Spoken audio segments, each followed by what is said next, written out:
All right. Welcome back, everybody. It's Friday, TGIF, August 16th, 2024, and we're back here at the cafe.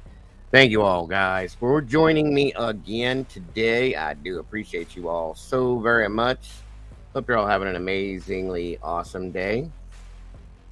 And I'm glad you chose to come on in here and hang with me for it. Today, we're looking into the missing case of Mamta Kafle. I think I pronounced it right, but that is what we're doing today.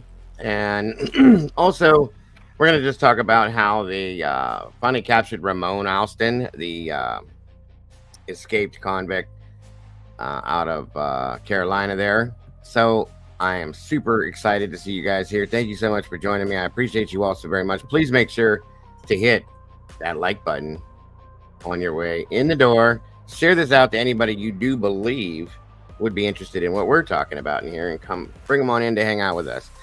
We got plenty of room. So that being said, let's get this show on the road. Here we go. Here we go. Here we go.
What is happening, everybody? Welcome back to the cafe.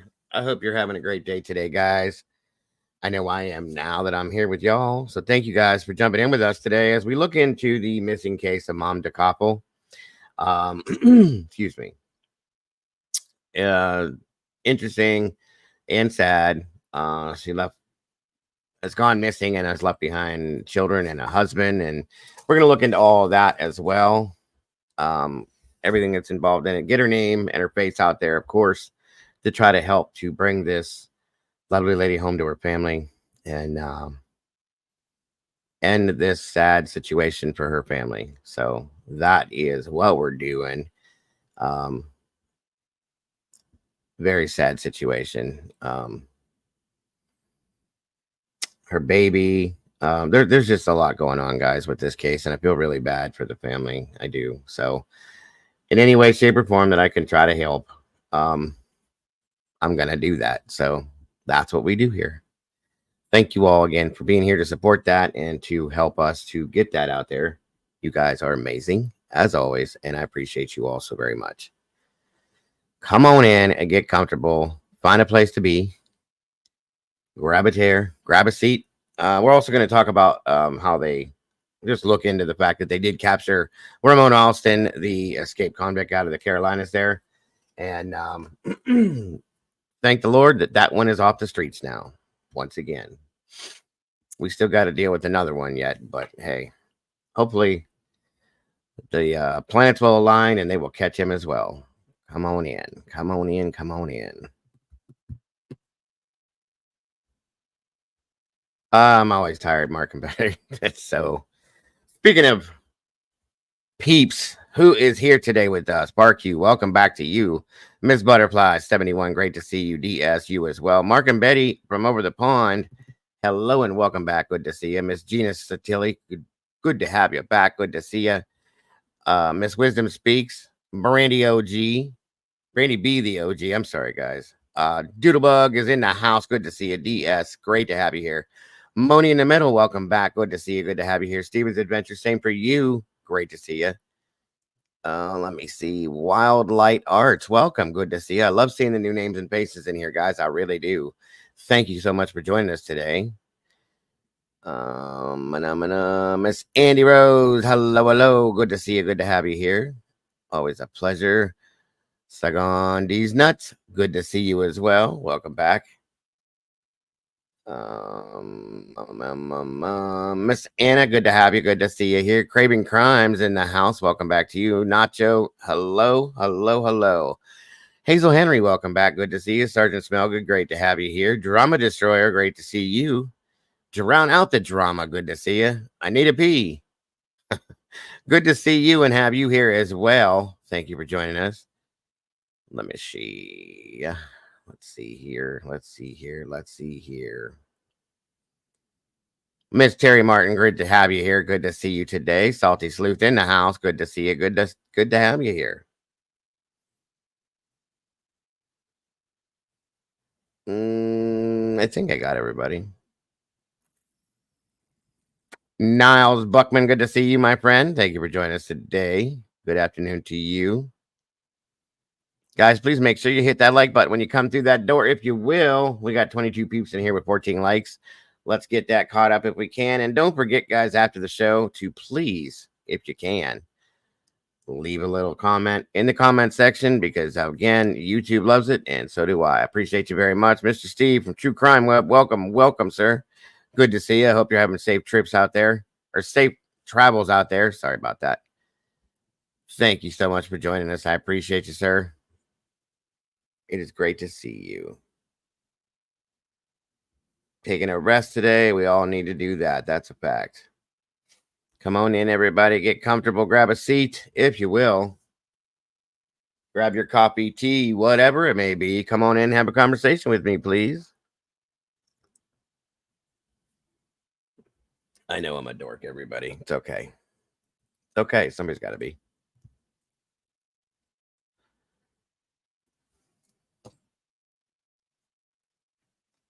All right. Come on down, guys.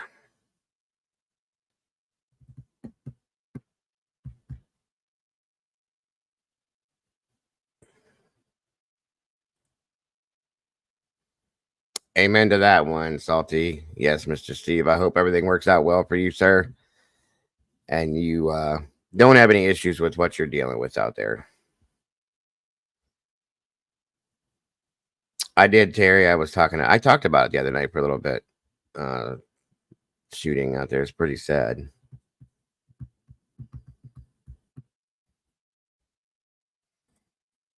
Absolutely, sir. Yes, also that case that we touched on last night at the end of the show, Jessica Rapsis was found safe and sound. Thank the Lord. Miss Paula brought that to us. So we got some good news all the way around in some senses. Ramone Alston was picked up and will be locked back down. One less bad person on the streets we got to worry about. And Jessica Rapsis was found. So thank the Lord. Thank the Lord.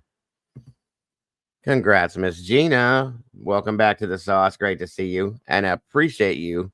Miss Gina's been with this community since right there when Miss Brady was. So about 3 years now we're going on in October, I think. I think so. So welcome back, Miss Gina, to the sauce. We appreciate you. And it's great to have you back. We have definitely missed you. Miss SRB's in the house. Welcome back, SRB. Good to see you. Good to have you here.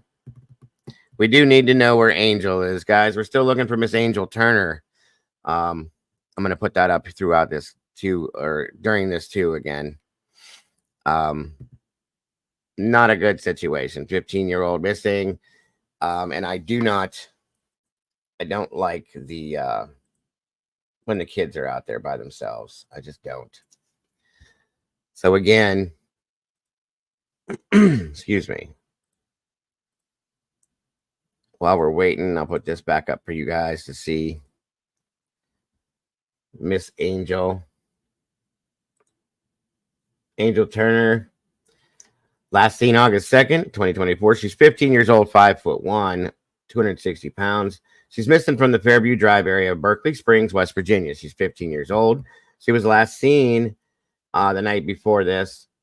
She was wearing a white striped t-shirt and black shorts with white sneakers. That is Miss Angel right there. If anybody knows anything, sees anything, or has heard anything, please contact the Morgan County Sheriff's Department at 304-269-0305. Very much so. Take a good look, guys. Please. Let me see if I can make it a little bit bigger. Whoa, not that big. There we go. A little bit better for you to see. Again, while we're waiting, we're going to throw that up there and let that sit for a minute and let you guys absorb. She's a beautiful young lady. She absolutely is. Her family's missing her. And her mother, Miss Michaels, needs her to be home. Welcome, sweet Melissa. Good to see you. Good to have you here today. So again, guys, please, please, please, if you see or hear anything, if you're in the vicinity of West Virginia or anywhere for that matter, because she could be anywhere, guys, please contact that number again. Morgan County Sheriff's Department, 304-269-0305.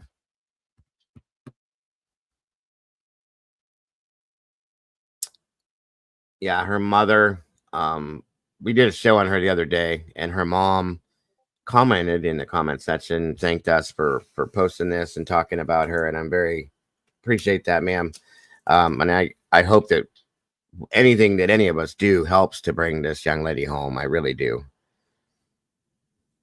I hate seeing this, especially these teenagers, any of these children. It drives me nuts. So we definitely need to get her home. Welcome, Miss Cassie. Hello. Come on in, everybody.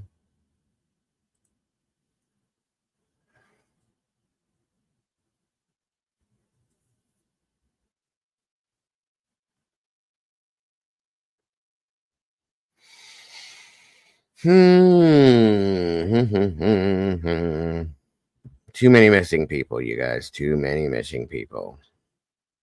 Again, I want to welcome Miss Gina back to the crew.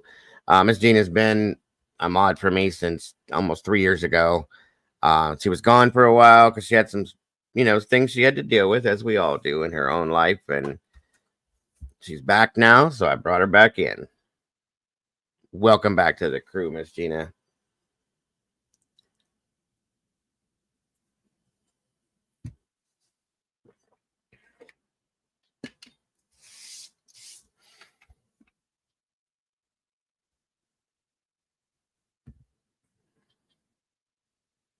Again, guys, anybody that's interested and maybe picking up a little piece of the cafe merchandise, one of these maybe, there is the link. We got all sorts of crazy stuff in there. Welcome, Meta Mom. Good to see you again today.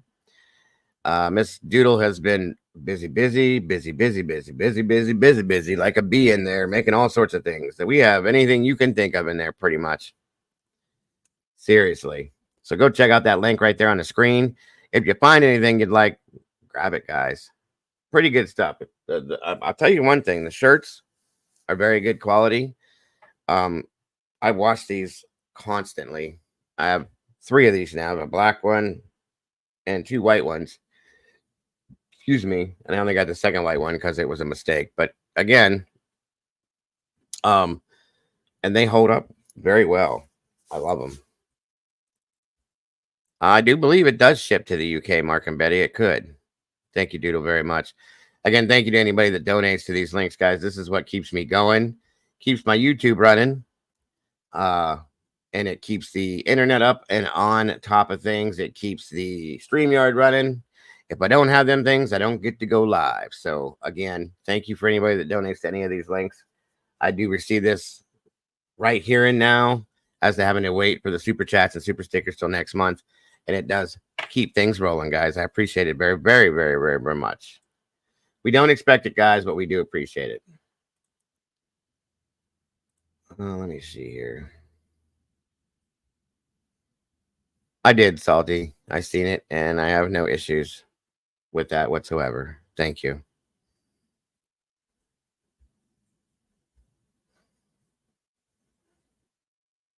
Let me see here. There you go. Our local sheriff's department's watching you on the break room TV. Ha ha ha. Say hi to Sergeant Smellgood, please. Well, hello, Sergeant Smellgood. Again, thank you so much for joining us. That's awesome.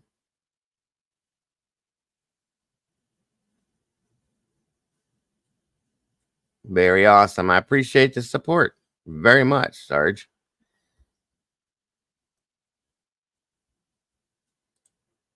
And thank you for everything you do, my friend. I appreciate you being out there doing what you do, putting your life on the line every day. God bless. It is free to hit that like button. That's absolutely right. Thank you so very much, SRB. Appreciate that very much. I like to see when law enforcement is watching and following, because I like to think that what we're trying to do here by finding these missing people and these types of things, or putting them, not finding, but putting out information to help to bring awareness to these missing people and so on and so forth, is something that we're doing to help in a good way. Obviously, never near as much as what law enforcement does, but it is so very much appreciated. So, Doodle has us all watching you. Well, I appreciate that. Doodle's a winner. I tell you right now, I'm lucky to have her. I promise you. But I appreciate that, guys. I do. Very much so. Everybody, if you will, please welcome Sergeant Smellgood to the cafe, and thank him or her. I hope him. I don't want to be offensive to the community, and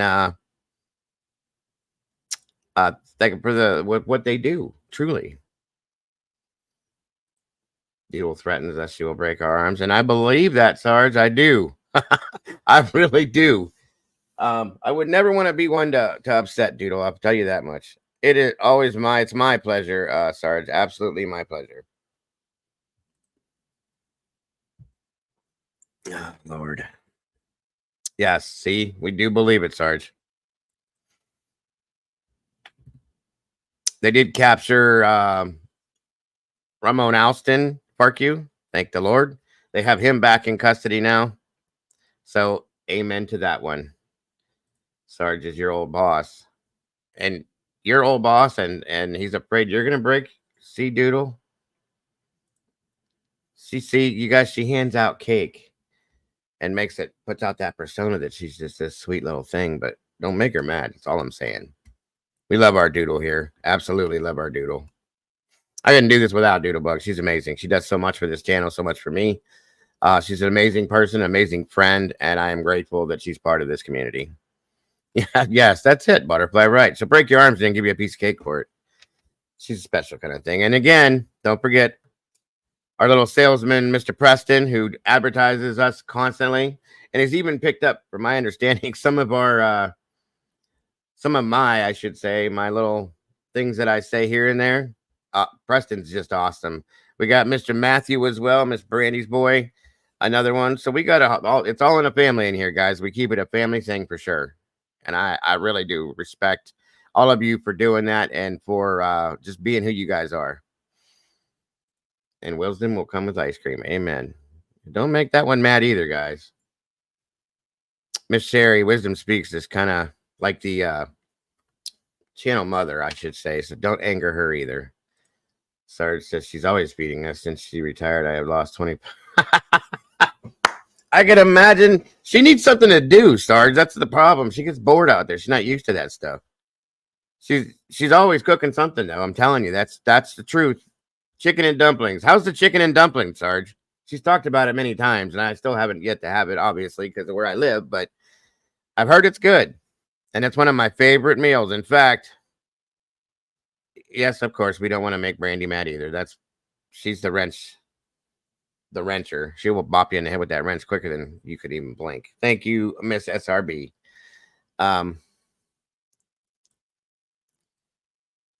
Okay, see, I guess they are good. There it is. Absolutely, absolutely.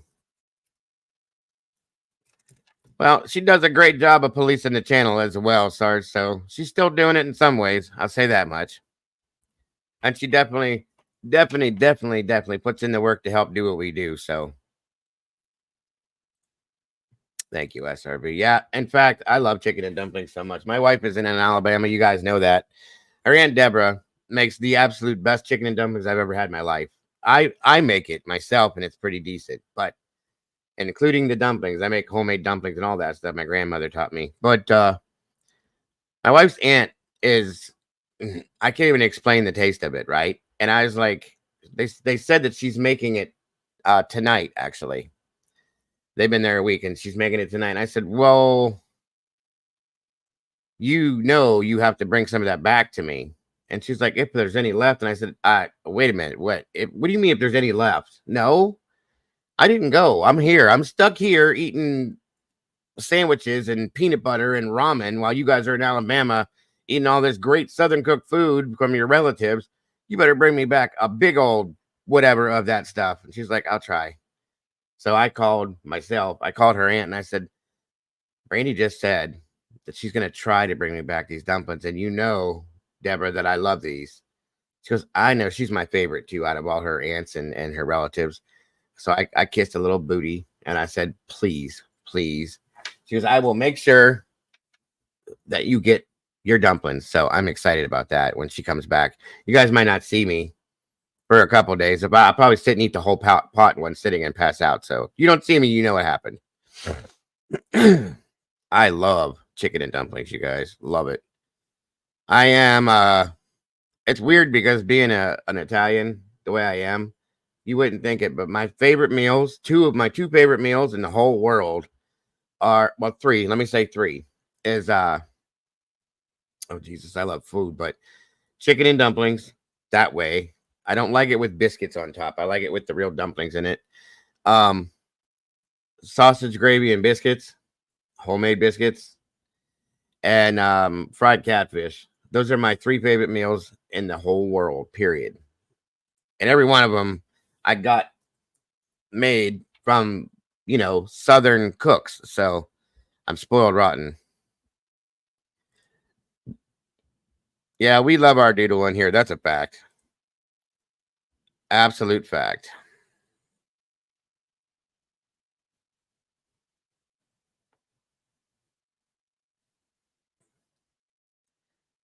And I thank you guys down there for taking care of her when you guys did too.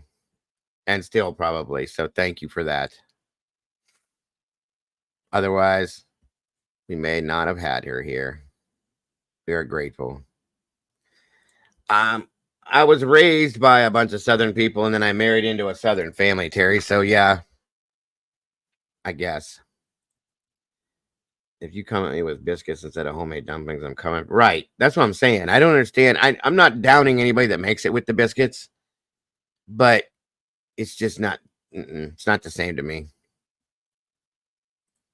I loves it. Loves it.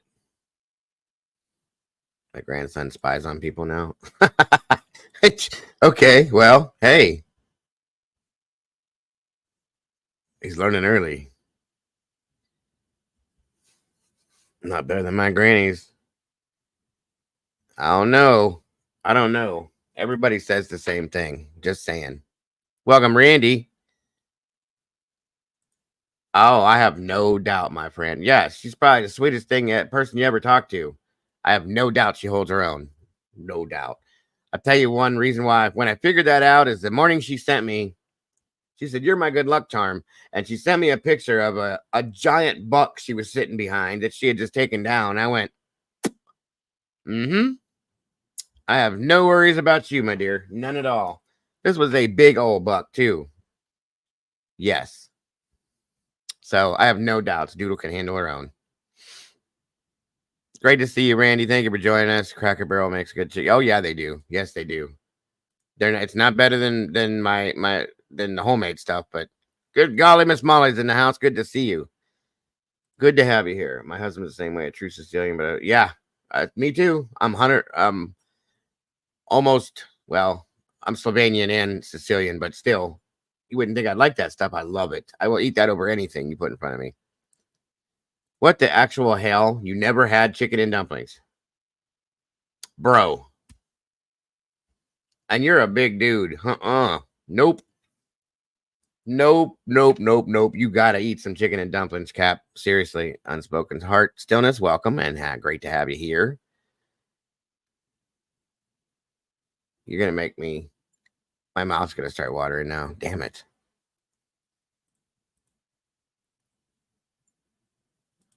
Yes, her and that hunting never missed a day of work, but off a week. Right. Exactly. Exactly. Boy, they know you real well, don't they, Miss Doodle? Yes, they do have good catfish too. We always end up talking food. You know that, SRB. Long as she puts gas in her car. Uh-oh. All right, guys, real quick. Again, looks like we got 32 peeps in here, guys. Please make sure you hit that like button and share this out to anybody if you will. I'd greatly appreciate it. Again, before we get started on the other stuff, Miss Angel Turner missing since August 2nd. 15 years old, 5'1", 260 pounds. She went missing from the Fairview Drive area of Berkeley Springs, West Virginia. She's 15 years old, like I said. Was last seen wearing a white striped T-shirt with black shorts, white sneakers. Again, if anybody has any bits of information, any thoughts, anything at all, please contact the Morgan County Sheriff's Department at 304-269-0305. We got to bring this young lady home, please. We really do. Welcome, Claire. Good to see you today.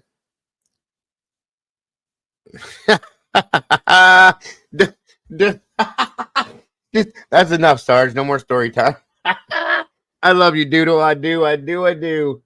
That's great. Thank you, Sarge. I like this guy. This is great. I haven't eaten animal meat for 38 years. Well, Moni, I don't know if I want to ask this question, but what other kind of meat have you had? The way that statement rolls out, it kind of sounds a little strange there. Unless you're eating that vegetarian stuff, which ain't meat. I can't handle that stuff. What the hell was that? Veggie flakes are supposed to be like a meat substitute or something. I was like, oh God, no. Somebody made a friend of mine's wife was big time vegetarian, and she made hamburger helper one time and they had me over for dinner, and they put those veggie whatever the hell that was in there. No, nope, no. Couldn't do it. Couldn't do it. I had to eat it to be nice, but nope. Couldn't do it. We had a lady one time when I was on the fire service. A lot of times when you help people, they send you things. They would send stuff to the fire department or whatever for the holidays or thank you like gifts, and bake stuff and stuff like that. Good Lord, guys. This lady, it was around Christmas time, and I hate fruitcakes. I hate them. They are so I hate it. This lady baked like 13 or 14 fruitcakes and brought them into the fire department. And I'm telling you right now, we could have killed somebody with one of them things. You throw it at their head, you'd have knocked their head right off their shoulders. They were that heavy. It was they were so, God bless her. I appreciated it so very much, but no way. Don't eat fake meat. No. Gotta hush your dirty mouth. Dirty mouth. Don't eat the fake meat. That's it. That's what they're called. Soy crumbles. Thank you, Andy. Caca. It's just either eat it or don't eat it. You know what I mean? Either eat the meat or don't eat meat. Don't try to play around with that in between stuff. The tofu stuff ain't too bad. I've had that before. Um, my mother used to shove that stuff in my face all the time, and I tried it. It's not horrible. I could eat it in certain ways, but just not a regular thing for me to pick. I've never had a good one, SRB, ever. Never. Again, Bark You, welcome from down under. We got another friend from the Australia area. I love it. I went 5 years without animal products. Beans and grains are a complete pro. Yes, they are. They also give you a bad gas. Yes. Yes, yes, yes. I also use jackfruit sometimes as a meat fruit. I've never had that before. Jackfruit. That's interesting. I have to look that up. Again, thank you all for being here today. We got 32 peeps in here, guys. 26 likes. Let's try to get that up as high as we can to get this to an algorithm so that everybody sees this stuff and we can help in some way, please. Italian food and Taylor ham is the most popular thing. I'm like, what is Taylor ham? Never even heard of that. Is that canned ham, bro? Don't even tell me. Friday night is steak night here. Oh, yeah. The Love Shack. Okay. I got you, Randy. Who doesn't love steak?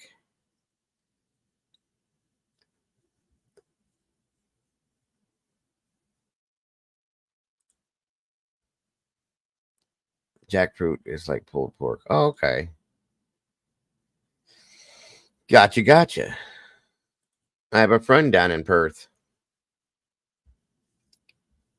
Mr. David lives in Perth. We have another friend that comes in here. I haven't seen her in a while, but she's down there as well. Love. Always wanted to go to Australia. Always, always. Beautiful, beautiful place. Dude, when are you going live at? Soon. Thank you, Sarge. Tell her she needs to do it. We're going to do it. I'm going to do it with her. That way, any stage fright she has, it's done.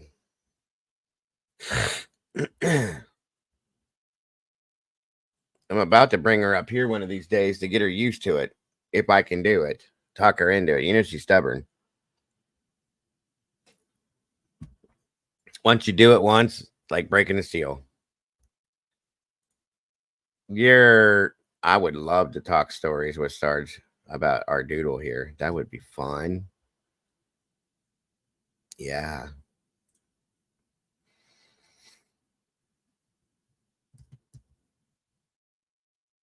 Gotcha, Gina. Miss Vicky Harrison, welcome. Good to see you. Good to have you here. Okay.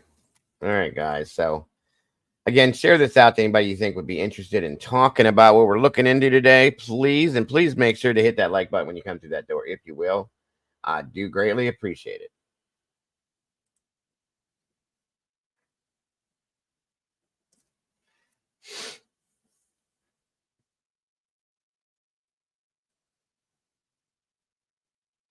Um,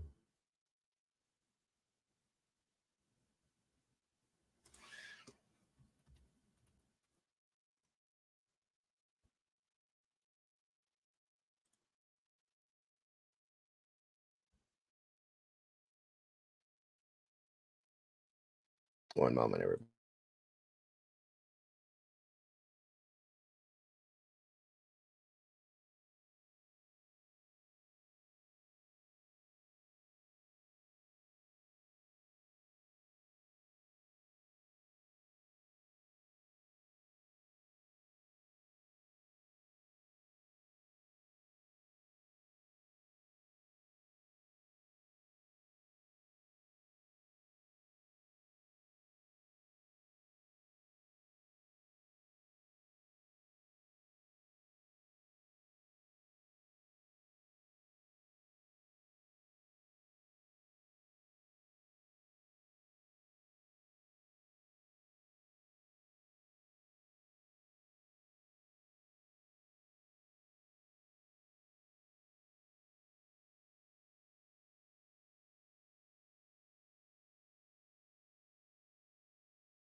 All right, all right, all right. Thank you, Doodle, very much.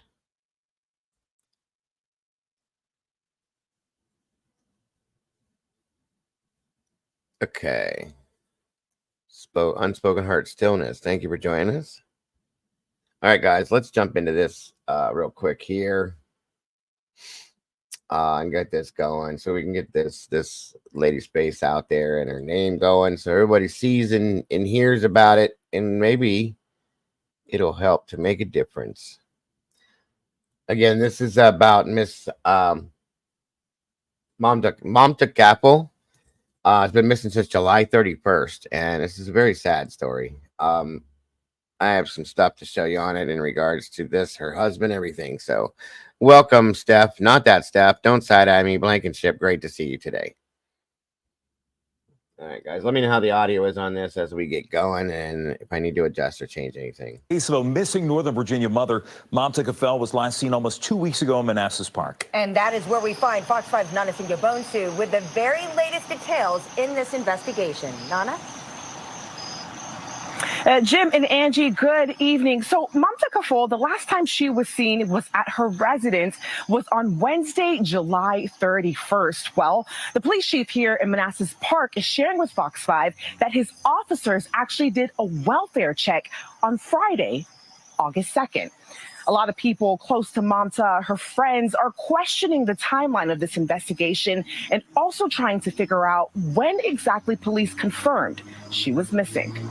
The timelines are not aligning. The last time Nadia Navarro heard from her friend was just days before she went missing.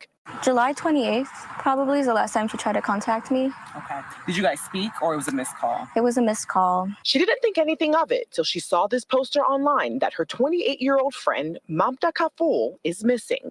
I was like, that's strange. We had just been planning a sleepover and to see each other. The two were roommates back in 2021 when Mamta's husband was deployed. Mamta was more like a big sister to me. Mamta and her husband later moved into a home in Manassas Park where they were raising their 11-month-old baby. She loved her baby more than anything else in the world. And now friends of Mamta's like Nadia are questioning why she would just up and leave her little girl. According to Manassas Park Police, Mamta was last seen at her home on Wednesday, July 31st. On Friday, August 2nd, one of her co-workers called police worried, asking for a welfare check. When officers arrived to the house, they spoke with her husband, who didn't say anything about her being missing. Police left, and days later, on Monday, August 5th, her husband called police to report her missing.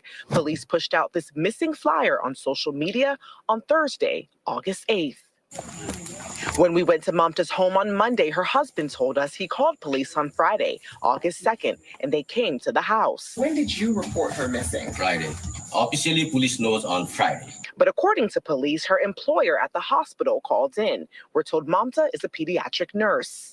Community is very devastated. Since her disappearance, her co-workers and friends have come together. Nadia created a donation campaign. The money has gone into flyers. That was what it was for originally. But now, since Manassas Park Police tells us they've, quote, conducted searches with negative results, they're planning their own search for a friend, mother, daughter, and wife. We purchased whistles and vests, and we're going to buy some flashlights so that we can start conducting our own searches as well.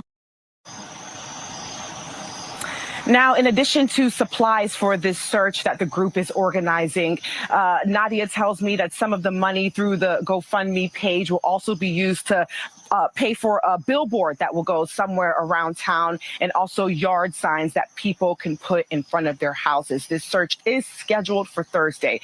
Now, when it comes to police, they tell us even though their searches came up negative, they are still investigating all possible circumstances. Guys.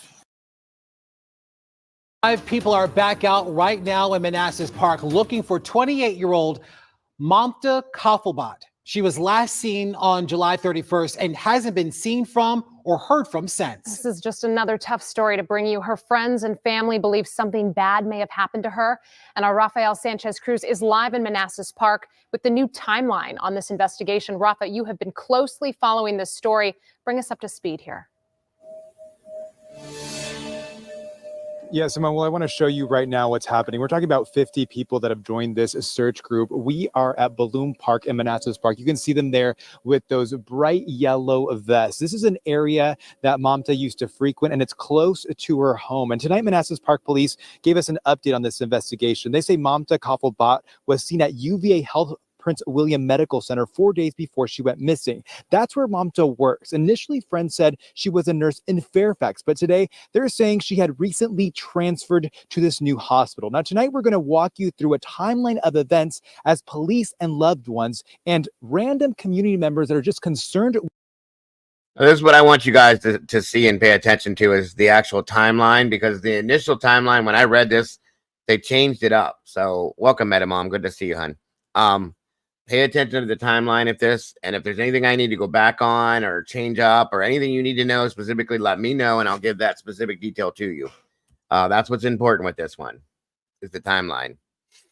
Well, the whole thing's important, but I just want that paid extra attention to so we can kind of work on that and work with that. With her well-being are trying to piece together this ongoing puzzle. Okay, go to that's low. Nadia Navarro says her close friend Mamta Kafle tried reaching out to her the night of July 28th. She called me a couple times, but I was asleep. And I got a call from someone I met at Mamta's baby shower, and she was asking me if I knew where Mamta was. Manassas Park Police said July 31st was the last time anyone saw the 28-year-old mother. It was like normal day. We were taking care of our baby. Her husband, Naresh Bhatt, says they were together at home that night. He says he heard Mamta in their home, but it was not uncommon for them to sleep in different bedrooms. The next day, on August 1st, colleagues say Mamta never arrived to her shift. On August 2nd, Manassas Park Police say they did a welfare check at the family's house due to concerns from people at work.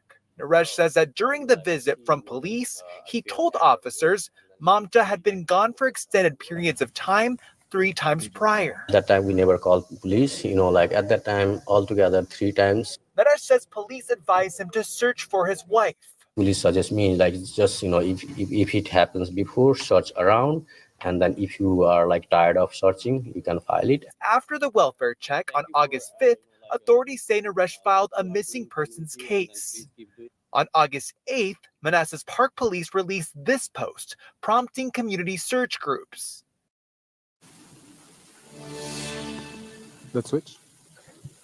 And so as we're going right now, obviously showing more of those groups that are working through Bloom Park right now. But we also want to tell you that Manassas Park Police told us tonight that Mamta's husband, her colleagues, and her friends have all been cooperative in this investigation, and they actually have reached out to their regional partners to help with this case. Now, coming up at 6 o'clock, we're going to continue on following these groups, and we'll have more from them at 6 o'clock. I'm live in Manassas Park. Rafael Sanchez Cruz, WUSA 9. This community, Rafa, thank you for showing that, because they have been diligent trying to find her. And I know their GoFundMe page is helping generate things like flyers and vests that you see some of those volunteers helping with. So please continue to follow this for us and let us know if you hear anything. We'll see you soon. All right, we want to get back to now Joseph Olmo, who's been standing by for us on the story of a missing Manassas Park woman. Joseph joins us this morning outside the Nepali embassy, where her family has been trying to bring as much awareness to this case as possible. Joseph. Hey there. It has been 15 very long days since the last time that Mamta Kafle was seen. She lives in Manassas Park. She is a pediatric nurse, but her most important job, she is a mother to an 11-month-old baby. And several concerned citizens of the Nepali American community came to Nepal's embassy here in Northwest Washington today to call on. This is Manassas Park, Washington. Cap, sorry about that. Public officials, both here at home and abroad, to do more in finding Mamta. Joining us is one of those concerned community members on News 4, Bandita Sharma Dahal. You are an attorney. You're not representing anybody specifically in this case, but you are a concerned community member. You met moments ago with the acting ambassador of Nepal to the United States. What did he tell you, and what did you ask of him? So this is a series of the event that's been conducted because our goal is to find Mamta. As you said, community is concerned, everybody is concerned about her whereabouts. We need to know where she is. It's been very long. So our goal today was to present before him in terms of helping us, coordinating, bringing her family. No, fuck you. Her husband last said he heard her in the home. Didn't see her, but heard her. A little weird to me, but that's what he said on July 31st. She contacted a friend of hers on the 28th. August 1st, she was not at work. That's when they called, sent for the welfare check. August 2nd is when they actually said she's missing. Okay, August 5th, her husband filed the missing persons report, and August 8th, they put out the poster on her. The timeline is strange to me, okay, which is why I said pay attention to this. Something's off with this, in my opinion, and I'll show you why here in a few minutes. Her parents, her sibling back from Nepal because her family members are there. Bring them from Nepal to US. So we are working on that visa side as well. Another thing is even to be a liaison between the community members and the mainstream, just so that her issues are raised and it gets the attention that it needs for her to find her.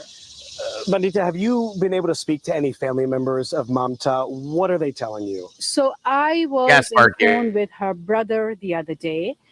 As I am an immigration attorney, so we are filing for her visa filing for his visa to come here. So we communicated on that behalf. Yes, I've been in communication with the family. And what are they saying about, what is her brother saying about his sister? I mean, they're worried, they're worried. It's been even for us, even though we are not related, just as a community member and public in general, everybody is concerned. But imagining somebody so far away, not being able to see the whereabouts, they're really worried about her. Absolutely. So you're in Northwest Washington, calling on the Nepali government to get as many family members from Nepal to the U.S. so that way they can be here in this time of uncertainty for Mamta's family. Yes, that's one of the reasons. And another is definitely embassy is very reachable. They are very reachable. They're always supportive. So they also said that they have been communicating with the police officials and everybody as well. It's an ongoing investigation, so they might not be able to share certain information, but they have already pressurized to find and at least give us information on what's going on. Bandita, bear with me because I only have a couple seconds here. There's a Facebook group with over 4,000 people following it where some updates are being shared. There's obviously a lot of community support here, but I want you to look into that camera and just, give a message to the community. Now we're in 15 days of not seeing Mamta. What would you like the community to know? So we are aware that she was reaching for help. She was reaching for some kind of help. We don't know what. But now our role as a community member, as a woman, as a mother, as a neighbor, we just need to find where she is. How we can support right now is being involved, getting into the police station, showing up every day, because this is a weekday at 11 a.m. and some of us are here. So this is going to be the series. Tomorrow some are planning to go to different park to find that. So just show up and read about her, spread the news. Maybe somebody will help us find her. A lot of community support is needed for something like this. Thank you so much, Bandita Sharma Dahal, just one of the many concerned family members coming to, community members, not family members, coming to the Nepali embassy today. Again, this is Mamta Kafle Bhatt. She is a pediatric nurse, but she's also a mother to an 11-month baby. And all this community is trying to do is reunite her with her family. Back to you. Joseph Olmo, everybody there hoping for a peaceful resolution to this in hopes that they see Mamta again alive. Absolutely. Joseph, thank you. About your wife. Okay, so now this is an interview that they had done, the news Channel 9 did with her husband. I don't know. I watched this twice. And you know me, I look for things. I watch body language and different things. I don't know. I want your guys' take on this interview and what you may think. If anything at all, it may be nothing. Just saying. So let's see here. What has been going on the last couple days, weeks? Yeah, it's been very terrible time, like we are just, like my baby and then myself, we are just waiting minute and second, every minute and second, just waiting like to get the, I don't know how to explain. How are you doing? I don't know. I'm like frustrating, How long have you guys been married? 3 years, you said? Plus. Talk to me about your relationship. What, the last couple of months, how have you guys been? Yeah, it's been like, very good, like, since like 2 months, like before that, one time we have like some arguments because, yeah. Do you want to grab her? Yeah, can you hold? Yeah, of course. Hi. So I don't want to put her on the camera. Line of events. Obviously, there's been a little bit of discrepancy in the day you last saw her. Talk to me about the last time you saw her. In the evening of the Wednesday, we were here and then we ate together. Yes. What did she say? What was she like? Did she? We don't have like any type of that. It was like normal day, like other regular days. Just like we were taking care of our babies. It was like very normal. Did she say anything about leaving? No. So how did you realize that she was missing? She wasn't fair at her work, and then she is very like focused on her work, and then once we know like she is not at work, then like that makes very serious to me, and that's how like I don't know like what I supposed to say. When was the last time you saw her? A Wednesday in the evening. Okay, and then what happened after that? Did she leave? Did you leave? No, just like she was like working on the kitchen, like after like eating dishes and then stuff like that. I just went upstairs with my baby. Okay, and you went to sleep, or? Yes. Okay, and then what happened next? When was she supposed to go to work that night? Yeah, we work early in the morning. Yeah, like about like 5:30, like around 6, we supposed to leave from the home. But she left the night before. No, like Thursday supposed to she at work. On Thursday she's supposed to at work. So Wednesday night though, what happened there? You went to sleep. Where was she? Oh, so she was like working on the kitchen, and then right there, like usually like if I have to work, like I go there, and then sometimes in the morning we do not disturb because of the baby, like who is not working, we do not disturb to another person. So keep taking care of the baby, and then slightly left the home and then go for work. That's what the regular schedule is. So she never came to sleep though. Yes, he came. Like I heard like noise, something like that. Like she came, like she was here doing like dishes and then stuff like that. I heard that. Like some type of noise, but like you don't like pay much attention like that because that is the regular schedule. Okay. Yeah. So you didn't normally sleep together at night. Oh, we do sometimes. Like if we have work, sometimes like if we feel like more relaxed, like we go like there is like 2 separate areas. Gotcha, okay. And then sometimes like one sleep on the floor, and then sometimes like another person sleep on the bed. Usually like we do not want to disturb our baby. That's why like we try to like minimize our noise, stuff like that. Gotcha. Okay. So police came to the home, and what did they say to you? Because you didn't initially report her missing. Why No, is that? like on the next day, when the like on the first day when like she did not come at home in the evening, and then I check around, like usually where she go for hang around and then stay for with the friends. Just I check from the outside, and then I thought like she went like before something like that. So I just came back and then sleep with the baby, and then next day once I wake up, like a little bit later, I was working in the kitchen with the babies, and then police say like she's not at work, she's at home. Then I realized very seriously, then I talk to police, and then I say like stay here, just talk to police, and then why she did not at work, this and that, and then I really start, and then I say like I'm gonna file it. So police suggest me like just if it happens before, search around, and then if you are like tired of searching, you can file it. And then very next day, and then I text to the police officer. He like I already searched everywhere, and then he respond me in the text message, and then later on like it's a long text message. He said like okay, now you can. Okay. First issue I have with this, and maybe it's just me being different than some people is he doesn't seem distressed whatsoever, like not even a little bit. Okay, that could just be how he handles things, though, guys. So don't jump on like the crazy train with that yet. But like, I just every time I watch this, I'm like, there's really doesn't seem to be no distress in his voice or how he's explaining things. Like it's not a big deal to him. You know what I mean? I think some of the issue may be a language barrier, maybe slightly. But still, I don't know. That's one of the things that bugs me is that's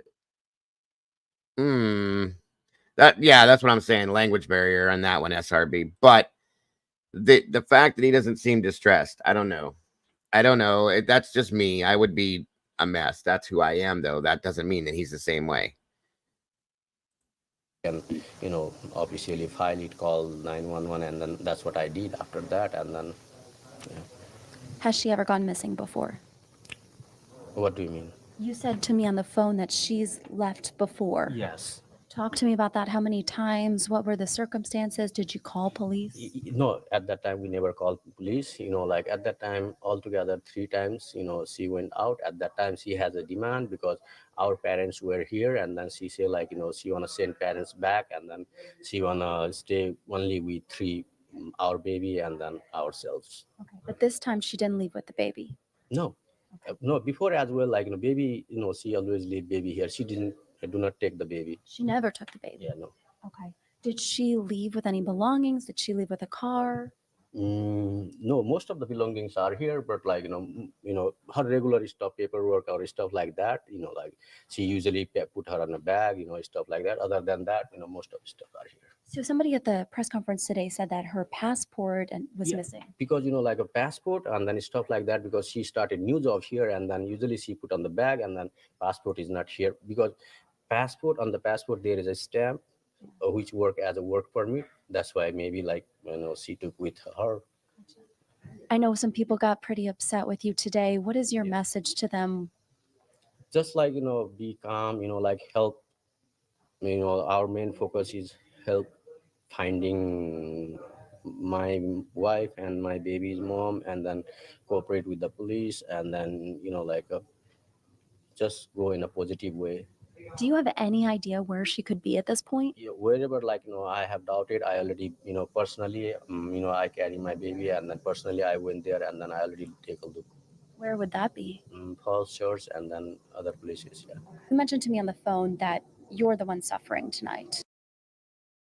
And then other baby, and then personally I went there, and then I already take a look.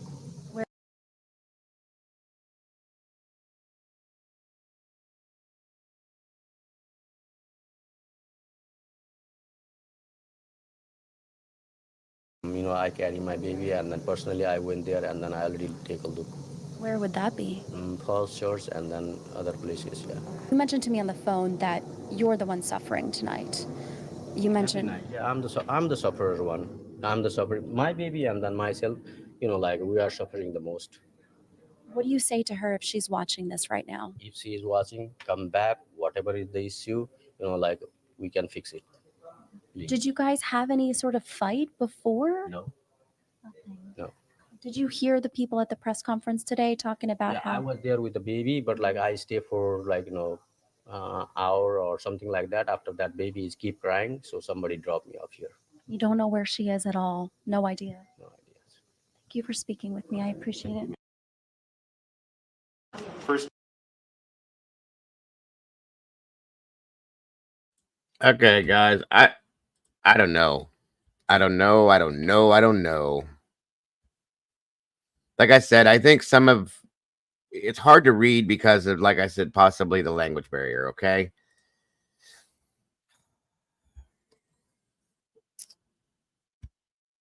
I don't know.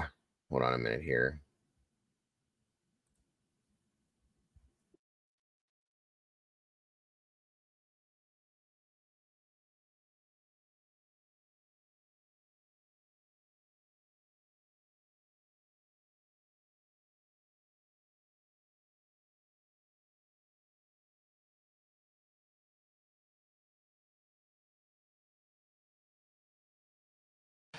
Mom Mamta Kafle.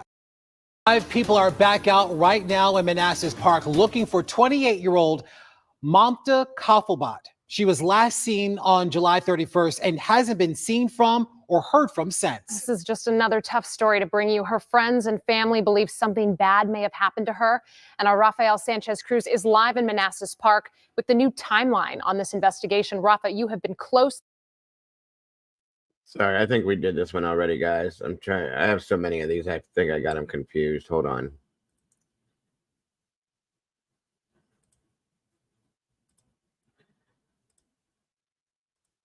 Yeah, 1 second.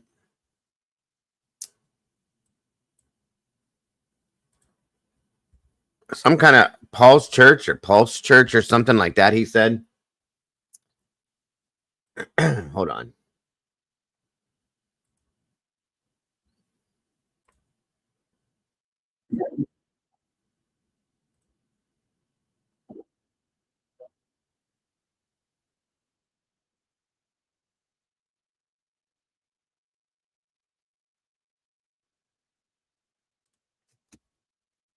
All right, guys, give me a second here.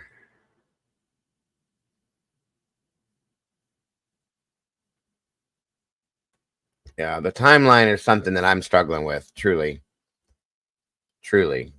Hold on.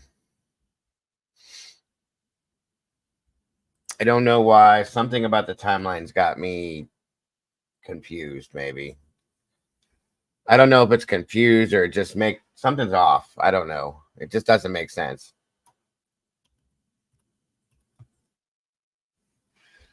BHATT.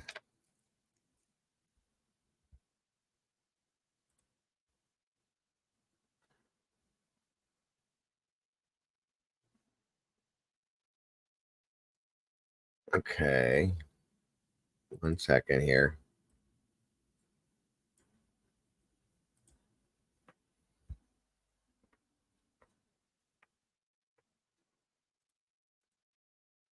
Right. That's what we're going to look at, SRB, for sure. Okay, so this is the Facebook page here.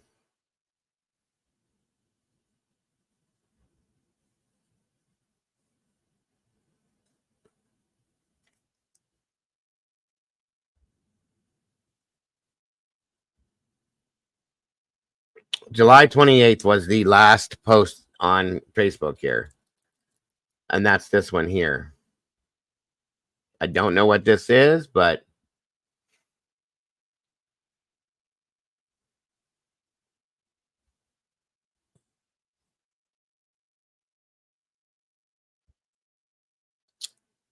I don't see anything that looks out of the norm or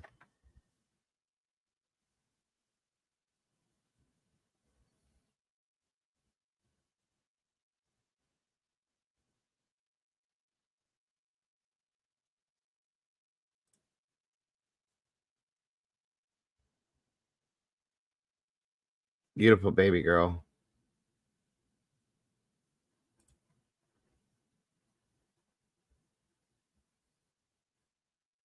She's got friends.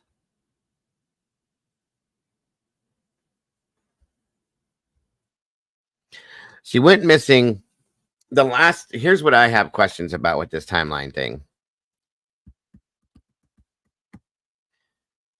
They had dinner on the 31st, Wednesday, he said he had dinner on the Wednesday, which was the 31st, okay? And then she was in the kitchen cleaning up or whatever from dinner. He goes up to bed because they had to go to work with the baby, took the baby up to go to bed. And then he said he heard some noises and so on and so forth, normal stuff that he's typically used to hearing. So he didn't make a big deal about it. But then he didn't say anything about the first at all, seeing or hearing her at all. And then on August 2nd, she never went to work. The next morning, he said they worked day turn, okay? She never went to work, so her employee or her coworkers, I guess, sent a welfare check. Why would you automatically send a welfare check if you're not at work for one day? She could have been sick. Okay, so then let's see here. August 2nd is when she was reported missing by somebody. Or no, that's when it says that she was last seen by, but that doesn't make sense. August 5th is when he filed the missing report on her. August 8th, they put up the missing poster for her. Why? I'm lost within this whole timeline thing because of the delay in days. Yeah, Gina, missing the 31st, reported August 5th. Why did he wait 5 days? I'm not sure if there's more than I think there's more than one baby in the house, but that's what I was looking at. I didn't see. I only see this one little one. Maybe not then. It's just this little one.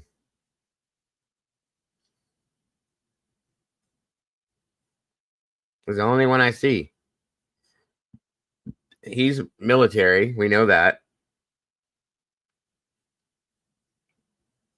Yeah, that's the only child I believe there is there. I wonder if somebody else lives in the home, though, to help take care of the baby.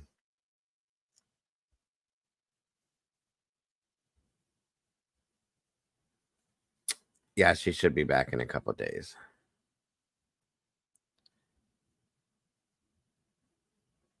Welcome, Jared. That's what I was thinking of myself, Jared. I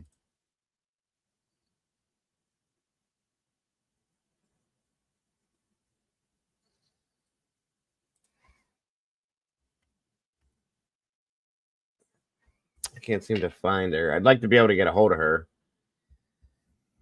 Oh, let me see here. Yeah, there's not a lot on the Facebook at all.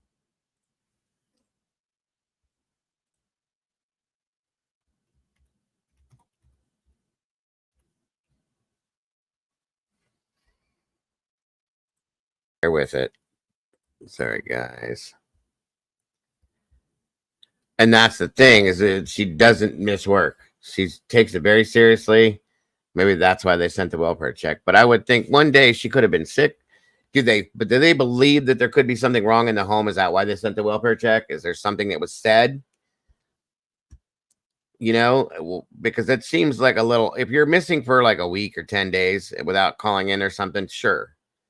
One day they called in a welfare check immediately. It makes me wonder, is there something that she had said to her coworkers that made them wonder if there was a problem within the home that could have been an issue? Do you see what I'm saying? That's why I'm saying I gotta wonder.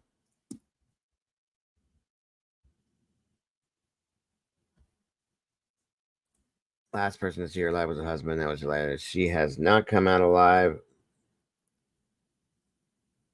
Their house when that's it. They need to go look for neighboring camera. Yeah, that's a good point, Jared. They do not definitely go.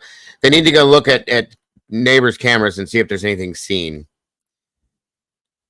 It's a good point. I don't know, Park I don't know. All right, here we go.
on her. Joining me, an investigative reporter from Fox 5, Nana Santu-Bonsu. But first, I want to go to a friend of Mamta's, Nadia Navarro, friend of Mamta, GoFundMe organizer, and the GoFundMe is Help Find Mamta. Nadia, again, thank you for being with us. When did you realize Mamta was gone? August 9th, I was made aware. I got a call from a friend I met at Mamta's baby shower. August 9, today is August 14. So you found out she was missing on August 9. Okay, I'm already 5 days in, but it gets worse. It's much further than just 5 days in. Nadia, tell me that one more time. Who called you? A friend from the baby shower that I met there. Okay, tell me about the baby shower. Let's start right there. Okay. It took place last year, and there were probably around 100 people there. It was really big. This woman is so loved, and there you see her at in her traditional garb at the baby shower. The gender reveal had already happened. They knew they were having a baby girl, and look at the joy on her face. I wonder what she's thinking right now and what has happened to that smile. She's now been away from her baby girl for quite some time. What time do we think she went missing? Well, she was last seen alive July 31. I understand, too, an investigative reporter of Fox 5 joining us, Nana Santu-Bonsu, that she was last seen July 31, but no one realized she was missing until she did not show up for her pediatric nurse shift. Is that correct? Yes, Nancy, thanks for having me. You're absolutely correct. Police are telling us, police in Manassas Park tell us that the last time she was seen was Wednesday, July 31st at her home in Manassas Park. And as we've been discussing, according to her co-workers, she did not show up for her shift on the 1st, and that's when they got concerned and they called police and a welfare check was requested. Okay, Nana, I just had chills go down my whole self. When you say pediatric nurse, I'm just thinking of all the love, all the dedication, all the long hours the pediatric nurses in the NICU devoted and saved my children. And now she's gone. And who's trying to find her? Who's trying to help her? I mean, they literally saved my twins' lives. They saved their lives. And from what I hear about her, to you, Nadia Navarro, this is her friend, she was completely devoted to pediatric nursing, which is no small thing. That's a niche. That is a specialty. And then the miracle. She had her own baby girl. There is no way in HELL this woman would leave that pediatric unit, and more important, her own baby. That's true. She would never do that.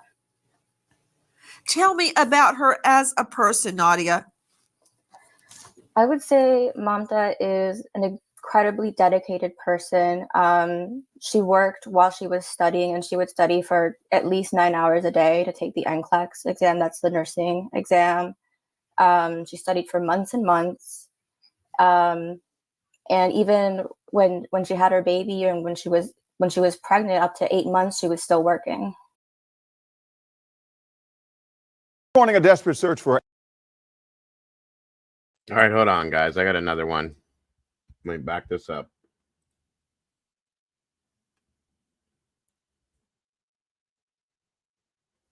One second.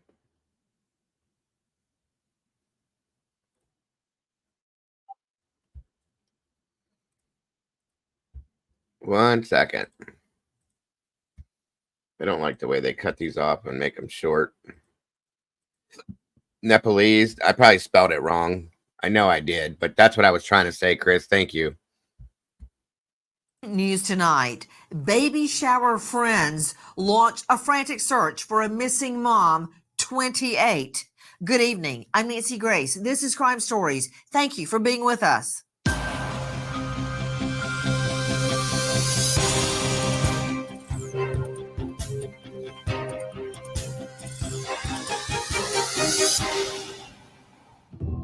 A Virginia mom. From my understanding, SRB, he said it seems like everything was there. I didn't hear anything about a phone. I don't know. That's a good question, though. I have to wonder, though, if the people at work have had conversations with her about the possibility of something at home not being quite right. And being that she missed one day, maybe she said to them, if I don't show up, call police.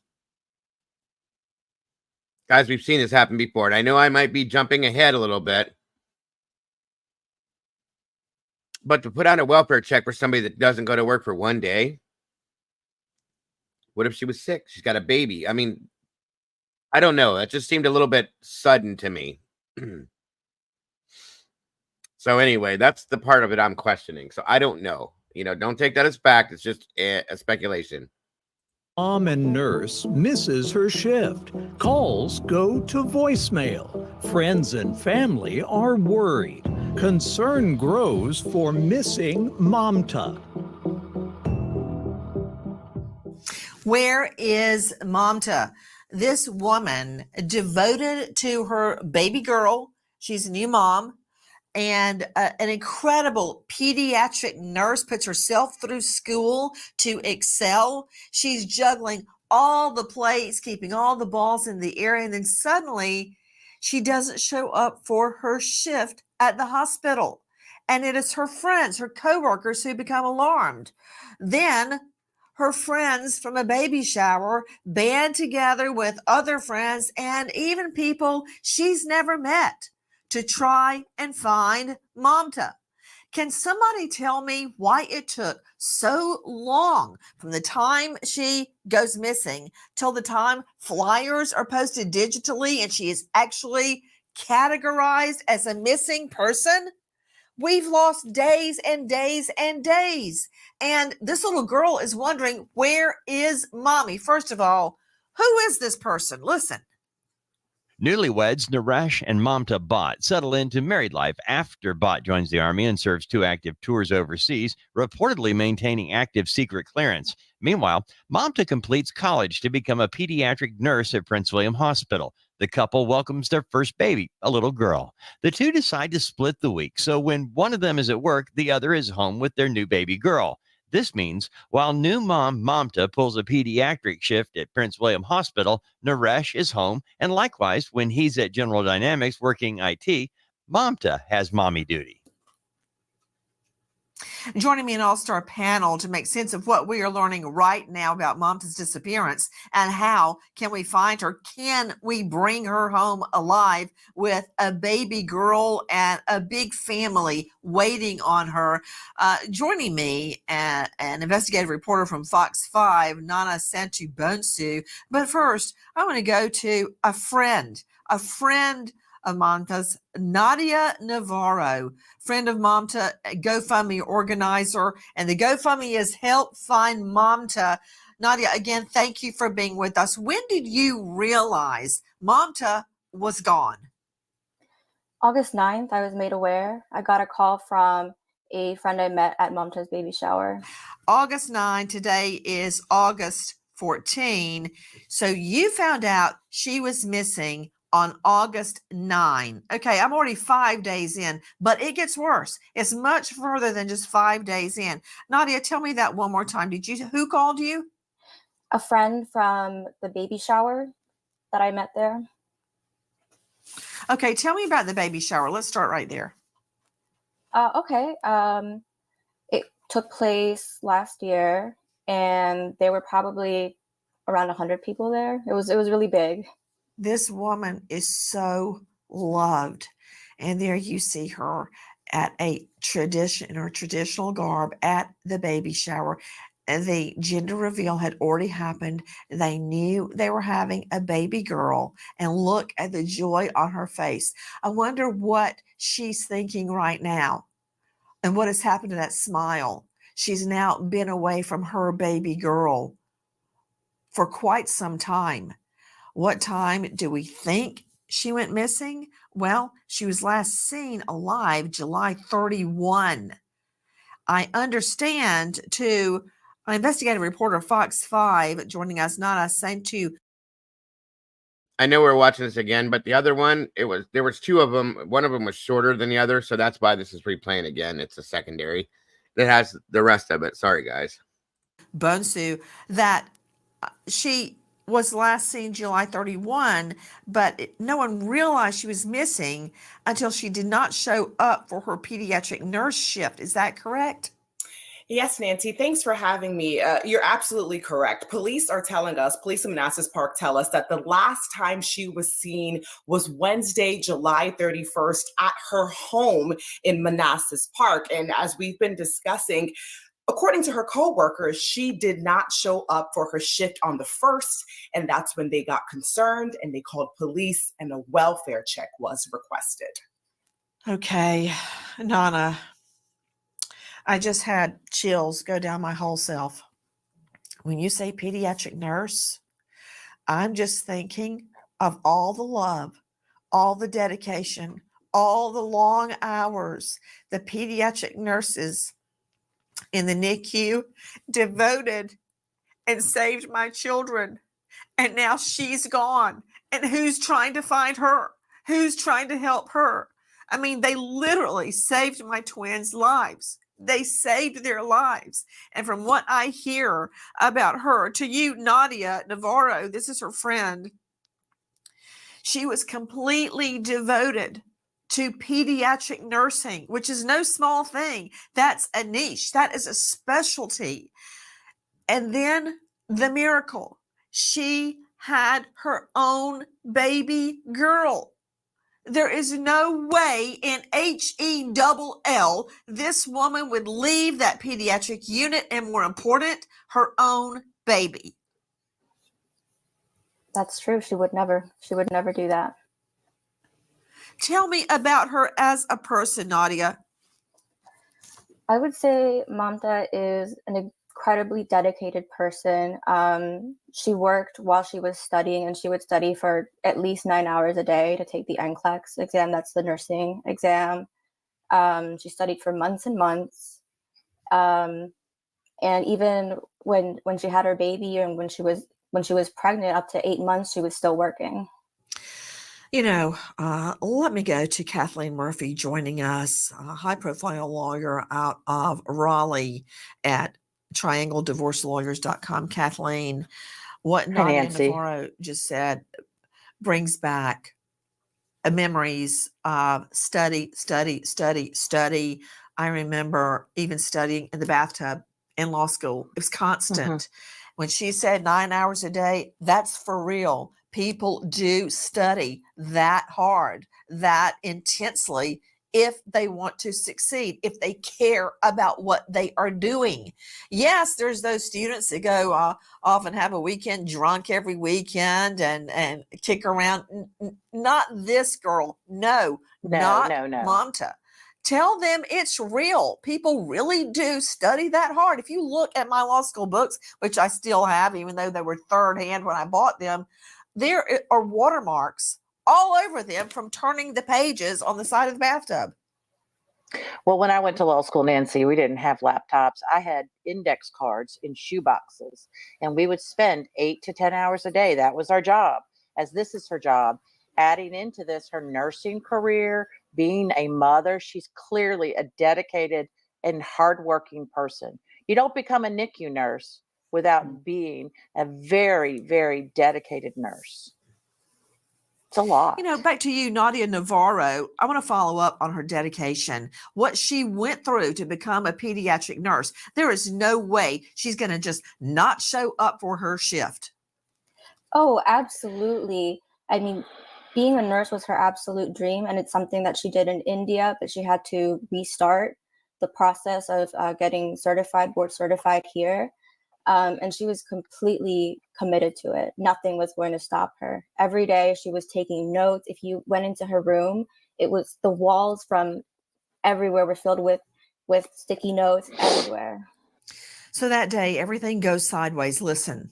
Bells of alarm go off when new mom, Mamta, does not show up for her regular shift at Prince William's. In fact, it's so out of character, Mamta's coworkers began reaching out to find out what's wrong. Unable to reach her, the hospital management calls Manassas Park Police begging for a welfare check on Mamta and her baby. To Brian Fitzgibbons joining us along with Nana Saintu Bonsu and friend Nadia Navarro. Brian Fitzgibbons, Director of Operations, USPA Nationwide Security, leads a team of investigators specializing in finding missing people, and you can find them at USPA Security. I could go on, but I want to get back to Mamta. Okay, Brian, thank you for being with us. You know what I hate among so many things? When women hear, you've got Nadia saying her baby shower friends let me know she's missing. When it's scoffed at, when it's frowned upon, when it's discounted, that moms, friends, baby shower friends, as in this case, say something is wrong. Why do police, God bless them, because they are the backbone of every case I ever prosecuted. Why did they go, oh, she'll show up. She's probably with her boyfriend. What? Okay, my head is starting to hurt right here. She's with her boyfriend, or she's just having a layabout, or she's having me time, or she's gone for a girls' weekend. That's such BS. Why is this discounted? Why did so many days pass before that digital flyer went online, before she was even reported missing? I'll get back to the husband on that in a moment. But why is the observation of women friends discounted this way, like we're all hysterical? I actually feel hysterical right now because nobody's helping Mamta. She's helped all of these babies, all of these women get through the single most difficult thing in their life that they've encountered up to that point. But nobody's helping her. Why? Why is it us and her baby shower friends trying to find her? It's amazing, Nancy. Time and again, we see this in situations with missing women, that red flags are blown by, that they're overlooked by either law enforcement or the public. Now, in this case, I think there is something important for us to note. Law enforcement categorized her disappearance as involuntary. Okay, this is important for a couple of reasons. First and foremost, when they categorize her disappearance as involuntary, that's in the NCIC database where all missing cases go. Okay, this is one of 6 categorizations, and that involuntary coding makes up less than 1% of all missing people in the United States. So when law enforcement did that, that's a strong indicator to me that they have more information on the circumstances surrounding her disappearance. Okay, that was a lot of words, Brian Fitzgibbons. And you know how I like to hear it? Fast and furious, like a bullet. Give it to me in a bullet. Can you do that? No? Well, okay, you know what? I'll take your words and I'll shoot them right back at you in a bullet. Cops say she's involuntarily missing. What does that mean? It's what we've been saying for now, 13 minutes? She would never have left her child, her baby girl, willingly. She didn't just decide to go to the mall. Can you agree with that, Brian? Absolutely. Absolutely. I think back to, I have 2 children, Nancy, and if my wife was gone for more than 4 hours, I'd be calling everybody in the neighborhood to find where she was. The bottom line is days and days went by, and this is absolutely urgent matter. Put him up. Brian Fitzgibbons, did you just say the Director of Operations, USPA Nationwide Security, if your wife is gone 4 hours and you don't hear from her, you find that odd? Absolutely. I'm calling everybody in the neighborhood. So it's not just me. Her family. It's not just you, Nancy, no. Because if my husband is gone that long, I'm not like, oh, let me read his emails. He's with somebody. He's out at a bar. I don't think that. I think things like he's had a wreck. Somebody hit him over the head in the parking lot and he's bleeding out. Those are the kind of things that come to my mind. You know what? I'm with you. 4 hours and I don't know where he or my children are. That's a problem for me. So Nadia Navarro joining me, friend of Mamta and GoFundMe organizer about help find Mamta. When you were told she did not show up for her shift as a pediatric nurse, what did you think? What was your immediate thought? I thought that was impossible. She would never have missed a shift. She wouldn't. Virginia police in search of missing mom, Mamta, last seen in Manassas Park. Where is missing mom, Mamta? Notice we say missing. That has a whole meaning to it. When you say, oh, they're late for work, that's one thing. When you say they're missing, that's a whole nother scenario. To Dr. John Delatorre joining me, a licensed psychologist, mediator, specializes in forensic psychology. Dr. Delatorre, thank you for being with us. I'm a little concerned. Why is it us, you five and myself, and our whole crew searching for Mamta, her baby shower friends? Why was her disappearance so quickly discounted? Days went by before she was officially named as missing. Well, see, here's from my perspective, I think the police are trying to catch up, right? And you know, the other guest was describing how she's involuntary, but why did it take so long? Who says that the last time she was seen was on July 31st? Where did the police get that information? Could it have been possible that she's been missing for a lot longer and her disappearance just wasn't actually raised? Where was the urgency from her family members to get this name out there to say, hey, she's gone. She's engaging in a behavior that she has no business engaging in, that she would never do under any circumstances? Where is the urgency to get this done? Now, I can understand people, deal with stressors in all different kinds of ways, but if your statement is that you love her and this person is important to you, you would anticipate that they would do more to get a resolution to what is going on. Joining me, investigative reporter from Fox 5, Nana Saintou-Bonsu. Nana, Delatorre brings up a good point. Like, why didn't the family raise a red bell of alarm? Well, wait. When you are working crazy shifts as a pediatric nurse, that can be at night, that can be in the mornings. When you're raising a child and you're up with the baby all during the night, you may not check in with mom and dad religiously every day. 2 or 3 days can pass when you haven't spoken to them. Did that happen to me? No. But does it happen to most people? Yes. So 3, 4 days may have passed without her family even realizing she was missing. Nancy, that's a good question. And that's a question we've all been asking. Why did it take so long? Fine. If her husband didn't call immediately, what about her parents? Does she have family? How about her siblings? But to answer your immediate question, I don't know if Mamta has an extended family here. We only heard from a brother a couple days ago at a community gathering. He FaceTimed or video called in from Nepal.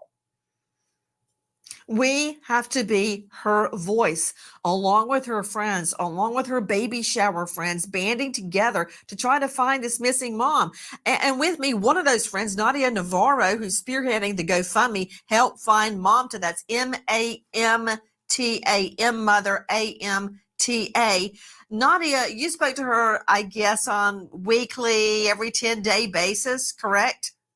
Yes, and the last time I spoke to her I heard from her was July 28th. July 28th. So we know she was alive July 28th. Good gravy. It's August 14th. So you heard hey, while I've got you, Nadia, tell me about her schedule. What kind of shifts was she working at the hospital? So I know she was actually working part-time. She was working twice a week.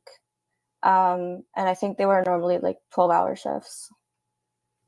So 12 hours per shift. I know she and her husband were passing off who was going to be with the baby and who was going to go to work. He's apparently an IT guru. So speaking of the husband, listen. As police pull up to the home, husband Naresh Bhatt tells police that he doesn't know where his wife is, but he isn't concerned, saying she often leaves for 2 or 3 weeks at a time. Bhatt tells police they haven't been getting along well and have even talked about divorce, even though their families frown on such talk. Satisfied there's nothing to worry about, the officers leave. Okay, what? Not worried, not concerned. Well, our friends go up in arms when they hear this. To Nana Saintu Bonsu joining us, Fox 5 investigative reporter, you stated that you went to the door and knocked on the door. He answered the door because I've watched him very carefully. And of course, I'm just a trial lawyer. But I see him trying to like walk away from reporters like, yeah, okay, bye. Man, I'd be laying on the courthouse steps screaming my head off, begging for people to interview me to help me find my husband. Don't even mention my twins. But he kind of like walks away. He goes, look, I got to go home and take care of the baby. Okay. Yeah, I can get that part. I can understand that. This video is from our friends at Fox 5 DC. What did you learn when you on the door? So as we were approaching the door, we weren't sure if he was even home because we did hear that he had spent several hours at the police department on Monday. So when we got to the neighborhood, we did like a door knock with neighbors first. We spoke to one neighbor who said, oh, he's home. We saw him enter. He went through the garage, so go ahead and knock. So what do? We approached the door. In these situations, you don't know how you want to enter it. You don't know if he's even going to open. You don't know what he's going to do when he opens. You don't know what you're going to be presented with. So my photographer and I, Jesse, decided, you know what, we're going to roll on the camera. We approach the door. I knock. We stand there for maybe 30 seconds, but he comes out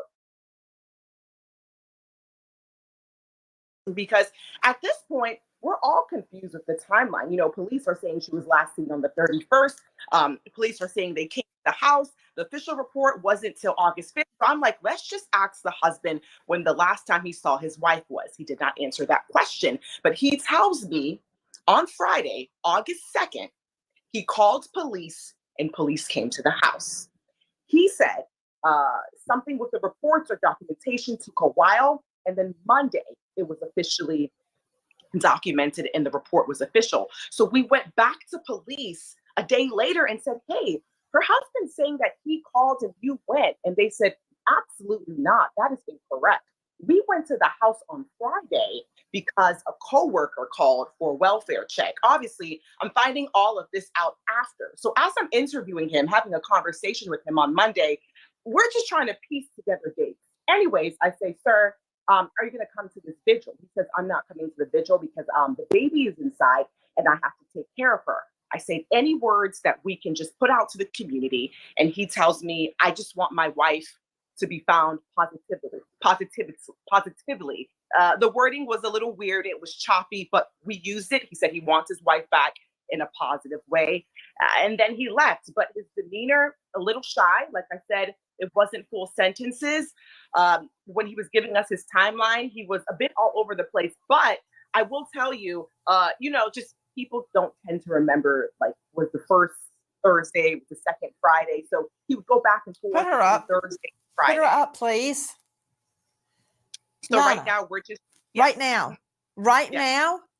Yes. I can remember the last time I saw my fiance, Keith, before he was murdered. I remember it distinctly. It was early morning, around 5 a.m. on August the 6th. I had on my pajamas. He had on a denim shirt. He got in his car. He rolled down the driveway of my parents' home. He took a right turn. And as he left, he slung his left arm, driving with his right, slung his left arm over the driver's window and waved goodbye to me. I remember it distinctly. I know the time, the location, and the date. So I'm having a little problem with you telling me that he was, quote, all over the place regarding the last time he saw his wife.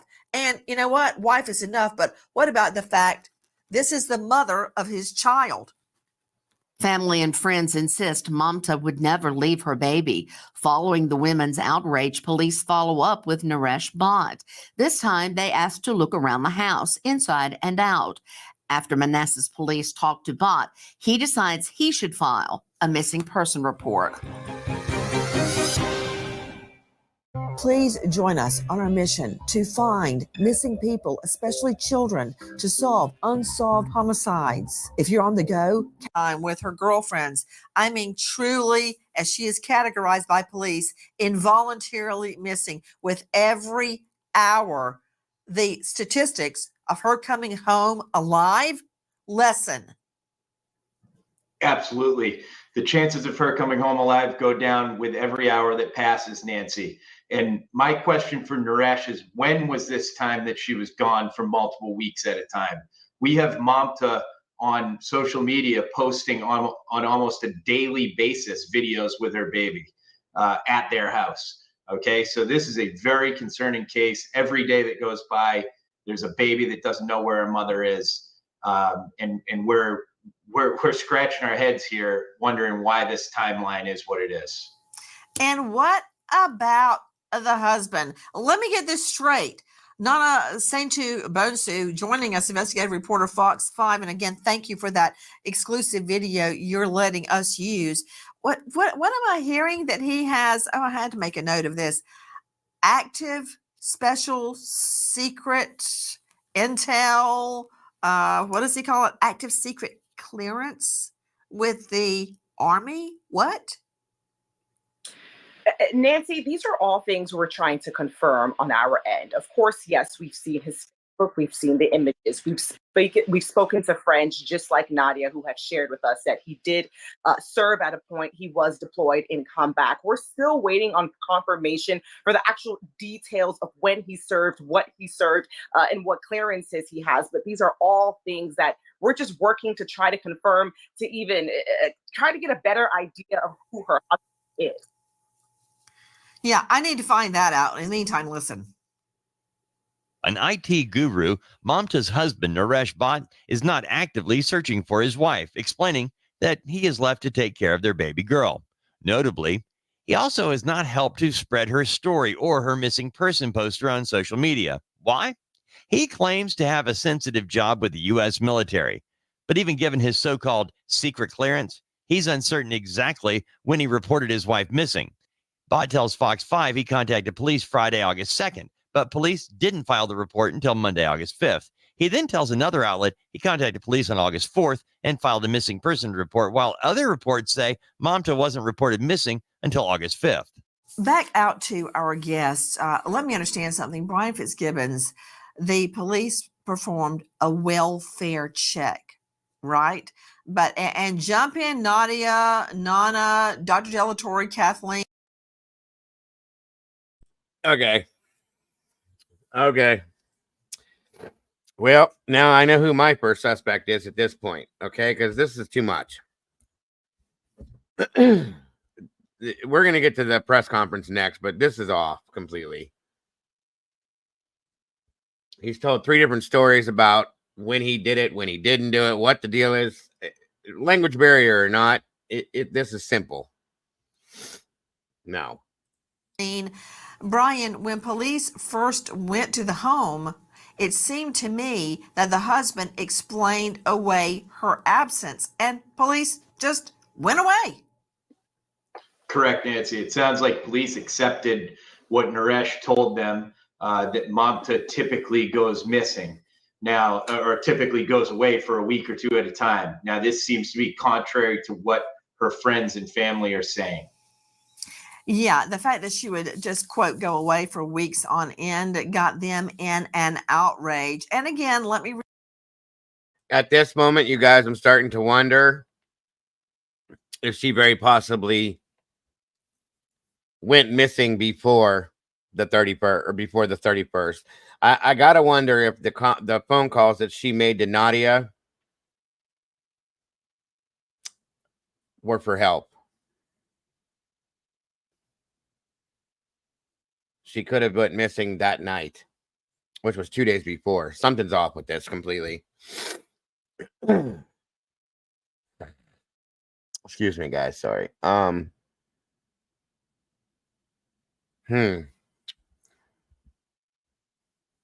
That's what I want to know, Park Hughes. The last time somebody spoke to her or saw her face before that day. Period. That's what I want to know. Report the husband has not been named Besides the husband. a suspect in Mamta's disappearance. But I want to follow up, Brian, with something you detected regarding a chat room, an online group Mamta visited. Yes, Nancy, and this gives us more concern in this case. Members of a private Facebook group have come forward and provided some screenshots of Mamta's communications over the last few months. Bingo. Separated, divorced, single moms of Virginia, Maryland, and D.C. February 16th.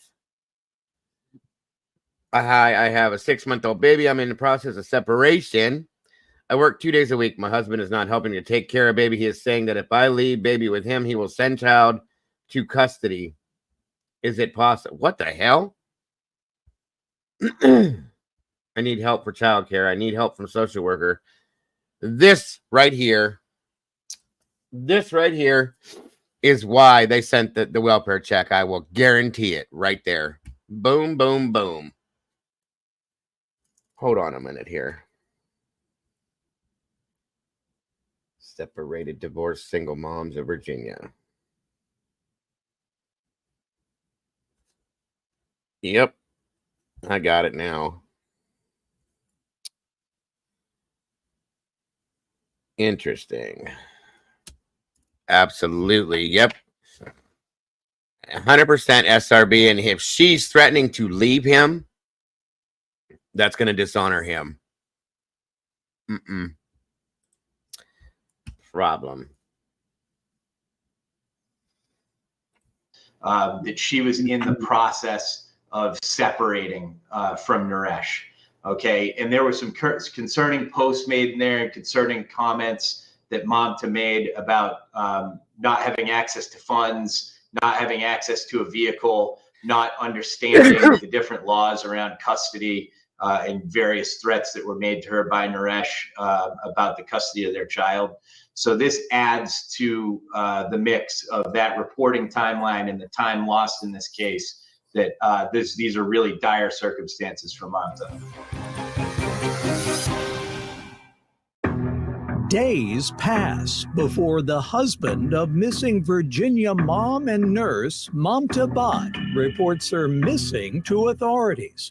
Where is Mamta? We were just speaking to domestic relations expert Kathleen Murphy.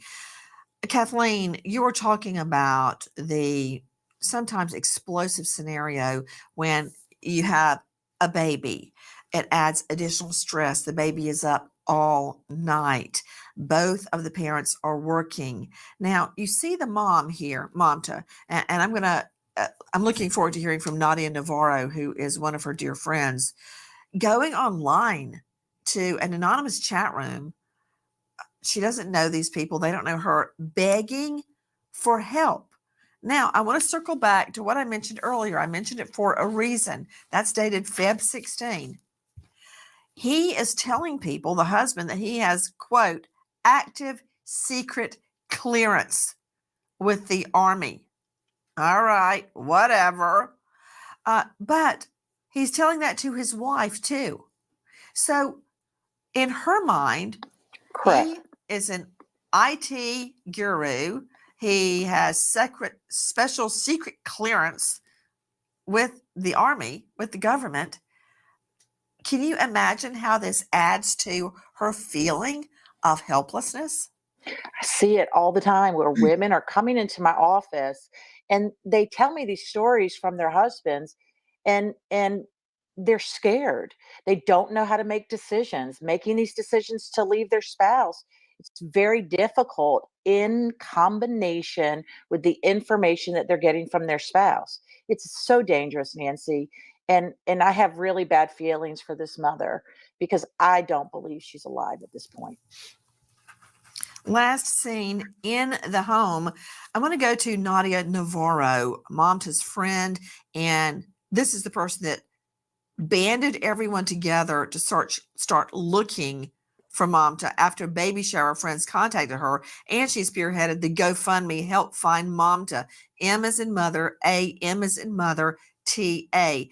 Nadia, were you privy to any of the dynamic between her and her husband? Absolutely. When I lived with them, I just lived with Mamta, and he would call me on my phone constantly and text me constantly. I figured it was Mamta's first time in the States and that he was just really worried about her well-being. But it did get very intense for me as he started to kind of control where I would go to. And like at one point I wanted to take Mamta to an Indian store so she could see all the spices. And it just was about 10 minutes further than we normally drove. It was only about 20 minutes then like total, but he wouldn't really let her leave the house like that was any further than 5 minutes. And on our way there, he started calling us frantically, and he started yelling at me to turn around and that she couldn't go there and that it was too far away. I thought it was a lot, but I thought maybe he's just, I can see now in hindsight that it was extremely controlling behavior, but I was naive and I just thought he was worried for her. Let me understand something. I'm hearing this for the first time. Nadia Navarro, a friend of Mamta's, you stated that he would call and text you constantly. About Yes. what? He just needed constant location updates from me. So if we went anywhere to grab food or to want to study, he would be like, where exactly are you? What are you doing? Who are you with? And you have to be back in 30 minutes, basically, to the house. What are you doing? Who are you with? How would Mamta react to all that? Oh, she actually reacted very well. She goes, oh, he's just worried. And it did make me a little worried, but her reaction would kind of soften it for me. She would say, it's okay, it's normal, he's just worried. And I was like, this doesn't seem normal, but if you're saying it's normal and it's a cultural thing, okay. You know what? I feel sick to my stomach. Dr. John Delatorre, explain. Yeah, it should make you feel sick to your stomach, Nancy, because here's the issue. These are the kinds of yellow flags that people often just kind of push to the side. This is clear power and control elements that are associated with domestic abusers. But it's still at the top of the list. There's a reason why if a woman goes missing, the first person you look at is her boyfriend/husband. Guys, let me give you a number. The National Domestic Violence Hotline, 800-799-7233. Repeat, 800-799-7233. And let me reiterate, the husband has not been named a person of interest or a suspect. Tonight, we are all about finding Mamta.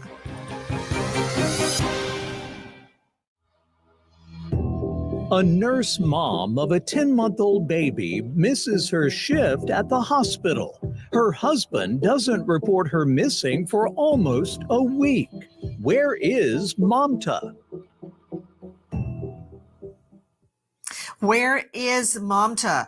There is a tip line number 703-361-1136. Repeat, 703-361-1136. She has been classified as involuntarily missing. Involuntarily missing.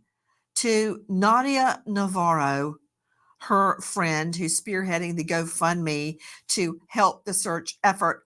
I'm amazed and flabbergasted that it's her baby shower friends banding together to try to find her, creating the flyers, getting it out there, getting it on social media. Tell me about the efforts to find Mamta. Well, when I was told that Mamta was missing, I had a really hard time finding news and confirmation of it. I Googled, I looked everywhere, and I just couldn't find information at first until I went onto Facebook. I had to go onto the specific Manassas Park Police website, and that's when I started seeing what happened. And I finally was able to find some things on TikTok, but they were only in Nepali, which is why I started the Facebook group Find Mamta Kafle Bot, so that I could consolidate everything that I could find on one page in English, so that more people could find out about it. Then I made a flyer. I printed out about 500 copies, and I let people know that I was going to be handing out stacks of flyers to post around town. And the first day I did that, only one person showed up. And we did our best to go into her neighborhood. We let her neighbors know. Her neighbors were not even aware. Her next door neighbors had no idea. I mean, nobody knew that she was missing. And I wasn't going to let that happen. We've also raised money. Now I've raised over $2,000 to help pay for flyers. We bought walkie-talkies. We bought marking tape for areas that we're going to search, and whistles and reflective vests. To Brian Fitzgibbons, Director Operations, USPA Nationwide Security, did you hear what Nadia Navarro just said? She and the other ladies are having to do a GoFundMe to get money to make more flyers. Only one person showed up to help her go search, physically search for Mamta. I mean, how wrong is this?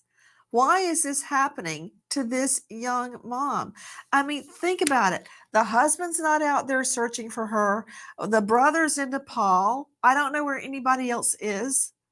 These ladies have banded together. She's reported missing late. The neighbors didn't even know what was going on.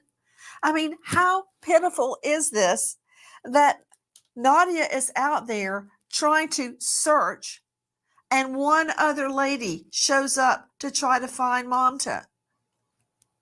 It's heartbreaking, Nancy, and thank God for these baby shower friends who have banded together to spread the word, because I don't think that you would have found out about this and been able to give this case the attention that it deserves. Yeah, I mean, and joining me literally at the last minute, Nana Saintu Bonsu, investigative reporter, Fox 5 out of DC.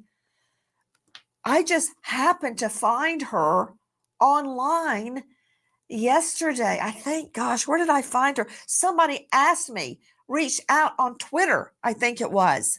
And I saw it. And then suddenly I'm like, we've got to change everything. We've got to do this, Mom, tonight, now. And then we, found you. But it's just so haphazard.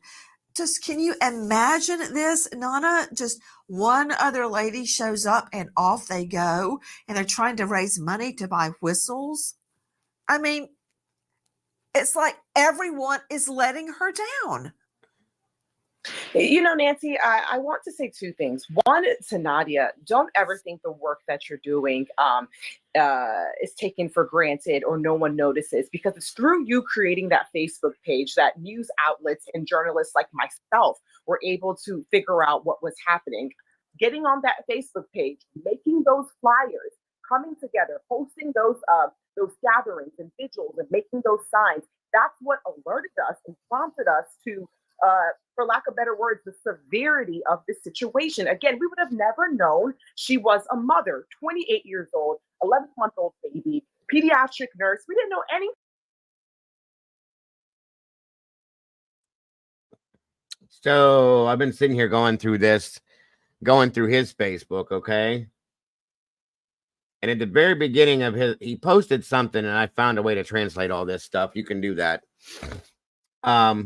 It was all written in Nepalese, and they were all positive comments, okay?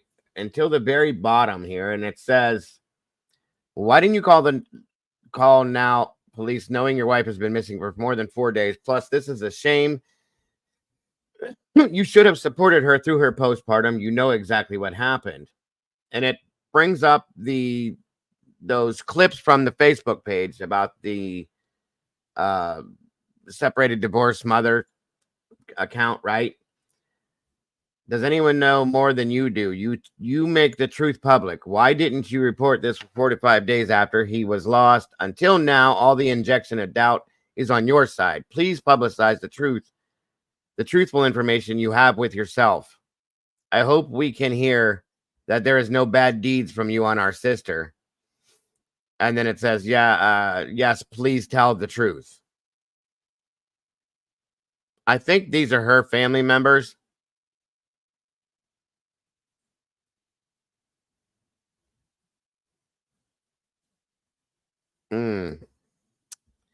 I think they believe that there's something up. And at this point, as do I have from the interview. We're going to go back and watch his interview again, too, because now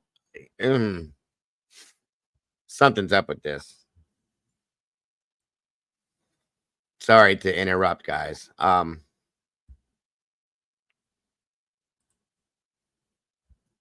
We didn't know any of this through the press release that Manassas Park Police put out. And another thing, before I give police too much of a hard time about the delay, who am I going to believe? Them or the husband? All I know is this woman is missing. And if it were not for Nadia Navarro and people like Nana Santu Bonsu, I wouldn't even know about it. Please help us find Mamta. Everyone has let her down. Don't let it be us too. Tip line 703-361-1136. We stop now and we remember an American hero, Trooper Joel Pop, Michigan State Police. Trooper Pop struck and killed by a vehicle while assisting with a DUI. Survived by grieving wife Stephanie, daughter Emma Lynn. American hero, Trooper Joel Pop. End of watch. Thank you to our guests. And thank you especially for Nadia Navarro. Thank you, Miss Nancy. I do appreciate that. Kinda, Mom. Kinda. I'm sorry I interrupted that as I'm researching and investigating this to try to find any little bits of information to lead me to something. I think I know where I'm at with this now, you guys, truly. Give me 1 minute. Truly, I think I know where I'm at.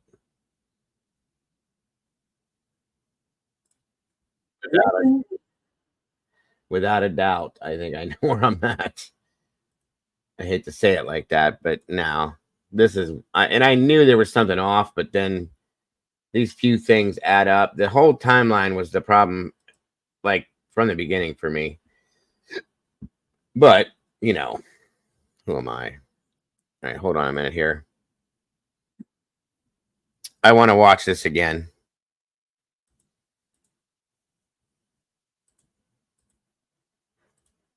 Now that I have those thoughts in mind, let's see this here.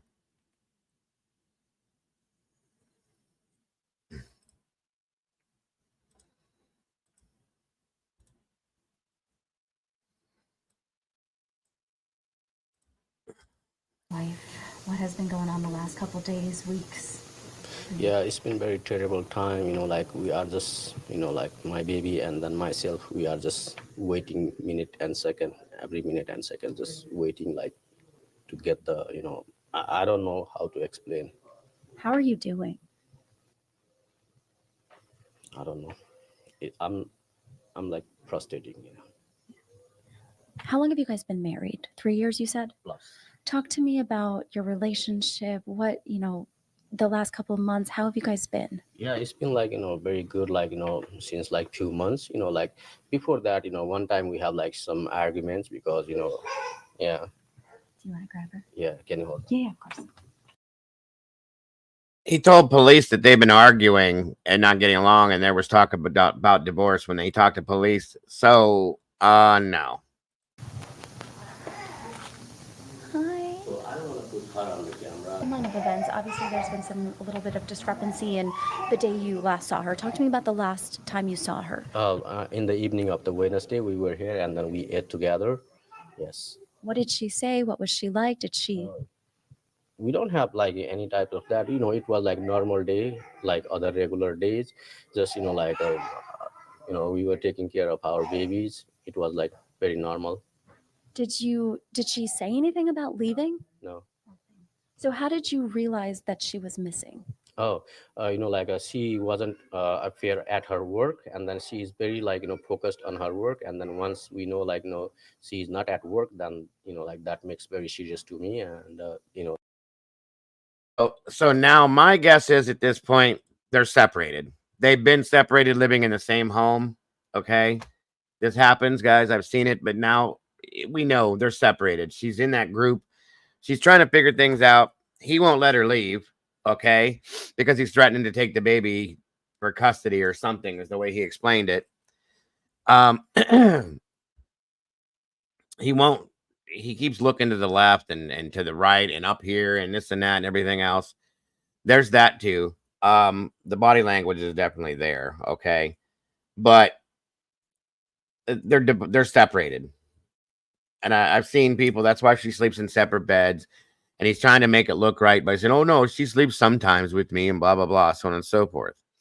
Yeah, I saw that she was found, met a mom, and I was ecstatic about that. I was grateful. When he's saying certain things like to be agreeable and shaking his head no, I mean, you guys know what that means. So that's how, I don't know what I supposed to say. When was the last time you saw her? A Wednesday in the evening. Okay, and then what happened after that? Did she leave? Did you leave? No, just she was working on the kitchen, after eating dishes and then stuff like that. I just went upstairs with my baby. Okay, and you went to sleep or? Yes. Okay, and then what happened next? When was she supposed to go to work that night? Yeah, we work early in the morning. Yeah, about 5:30, around 6 we supposed.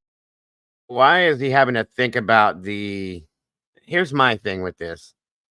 If you work a job you go to every single day, this part of this kind of was weird to me. And maybe it's just me overreaching, maybe. I don't know, guys. It's just I'm looking at him now funny.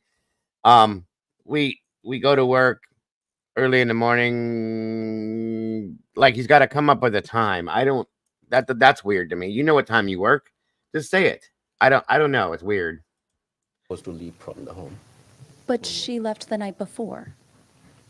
No, Thursday supposed to see at work on. Now, I want you to watch something. I caught this last time, but I didn't pay much attention to it. This time, she says, but she left the night before. Watch him freeze and stare at her the way that he does, as if just watch this. This was I got kind of goosebumps watching this reaction to what she said. Watch his eyes and how he kind of locks up for a minute, and then he answers. No, Thursday supposed to see 30, around 6 we supposed to leave from the home. But she left the night before. No, Thursday supposed to see at work on Thursday she.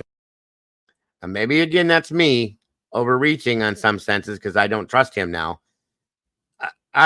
Something was wrong with that, in my opinion. I'm just saying. Supposed to be at work. So Wednesday night, though, what happened there? You went to sleep. Where was she? Oh, so she was working in the kitchen, and then right there, Usually, like, if I have to work, like I go there, and then sometimes, in the morning, we do not disturb because of the baby, like who is not working, we do not disturb to, another person. So, keep taking care of the baby, and then, slightly left the home and then go for work. That's what that's what the regular schedule is. So she never came to sleep though. Yes, he came. Like I heard, like noise, something like that. Like she came, like she was here doing like dishes and then stuff like that. I heard that. Like some type of noise, but like you don't like pay much attention like that because that is the regular schedule. Okay. Yeah. So you didn't normally sleep together at night.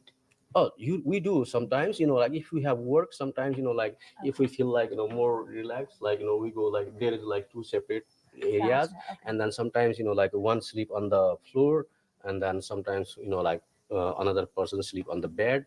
Usually like, we do not want to disturb our baby. That's why, like we try to, like minimize our noise, stuff like that. Gotcha. Okay. So police came to the home and what did they say to you? Because you didn't initially report her missing. Why No, is that? like on the next day, when the like on the first day when like she did not come at home in the evening, and then I check around, like usually where she go for hang around and then stay for with the friends. Just I check from the outside, and then I thought like she went like before, something like that. So I just came back and then sleep with the baby, and then next day once I wake up, like a little bit later, I was working in the kitchen with the babies, and then police say like she's not at work, she's at home.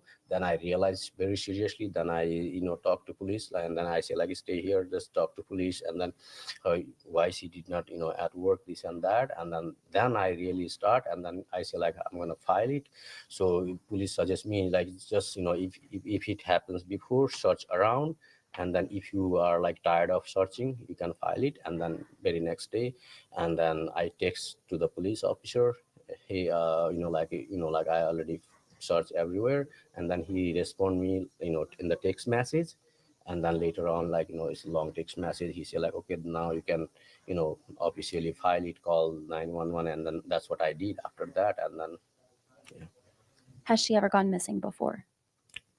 what do you mean? You said to me on the phone that she's left before. Yes. Talk to me about that. How many times? What were the circumstances? Did you call police? No, at that time we never called police. Like at that time altogether 3 times she went out. At that time she has a demand because our parents were here, and then she say like she want to send parents back, and then she want to stay only with our baby and then ourselves. Okay. But this time she didn't leave with the baby.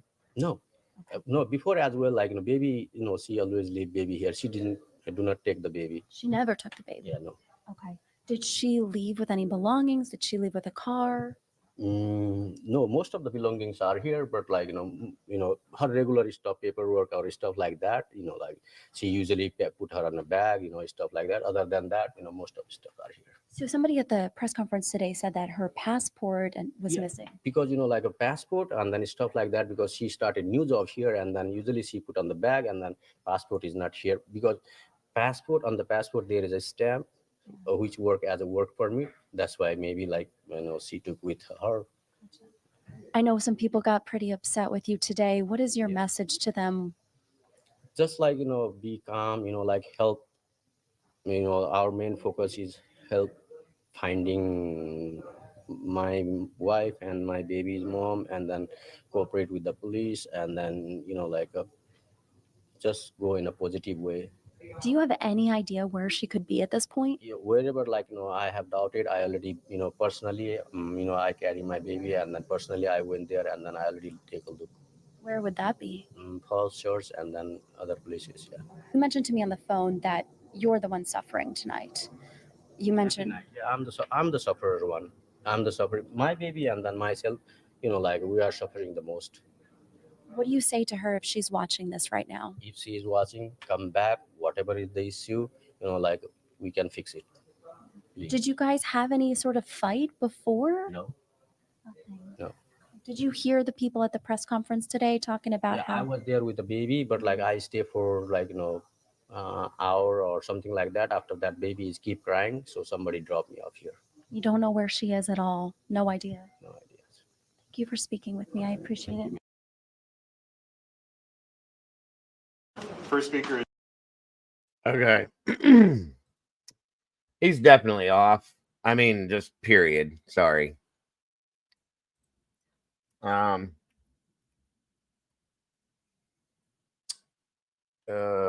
my gosh. I think he knows. Exactly. A lot more than he's putting on. Truly. Let's see here.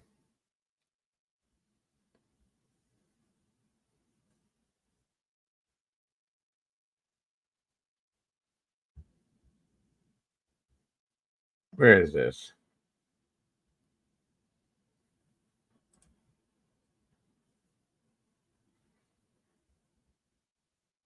One second.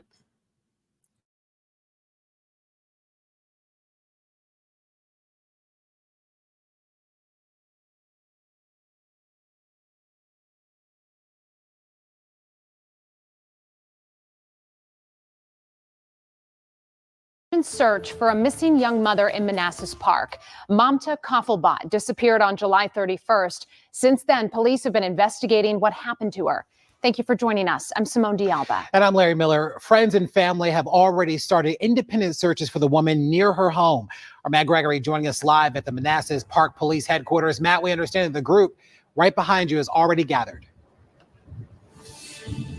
Yeah, Larry, they just wrapped up. And what we basically did is we put our mic out so we could hear what they were saying. We have their concerns. There are lots of different, emotions that are coming out now, heightened, because we haven't had a lot of answers really from Manassas Park Police. In fact, I just stepped out of their headquarters about an hour ago. I asked, is there any updates to the case, to the missing persons case? They said they'd let us know, they give us an alert, but so far nothing. But let me show you what it looks like here right now. As you can see, there's dozens of people gathered here, and they're all asking for different things, right? Number one, they want answers from police. Number two, they want to know where the investigation stands. Number three, they want to know what is the latest that people know about Mamta before she went missing. So I've been here all day, and it's been a kinetic situation, to say the least. Things are happening by the second, by the moment here. We got here because friends and family started to search in a park, Blooms Park, which is near where she lives. I was told by one of her friends that's one of her favorite parks to go in. So they were searching through there, independent, nothing from police that said that she might be there or that there might be anything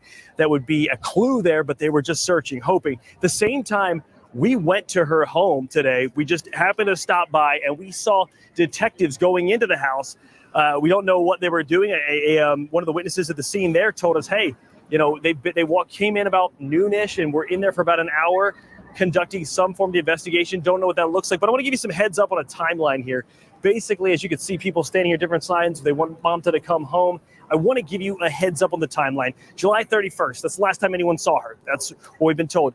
August 2nd is when her employer had a welfare check at the home. And by the 5th is when her husband, I'm told by police, reported her missing. And at this point, it is now a missing persons case, but of an involuntary circumstance, meaning they don't believe she went missing on her own. That's all Manassas Park Police will tell us. So as you can tell, this is wrapping up now. People are just kind of talking and congregating, but take a listen to the heightened emotions and the answers people want from police just about a half hour ago. Listen up.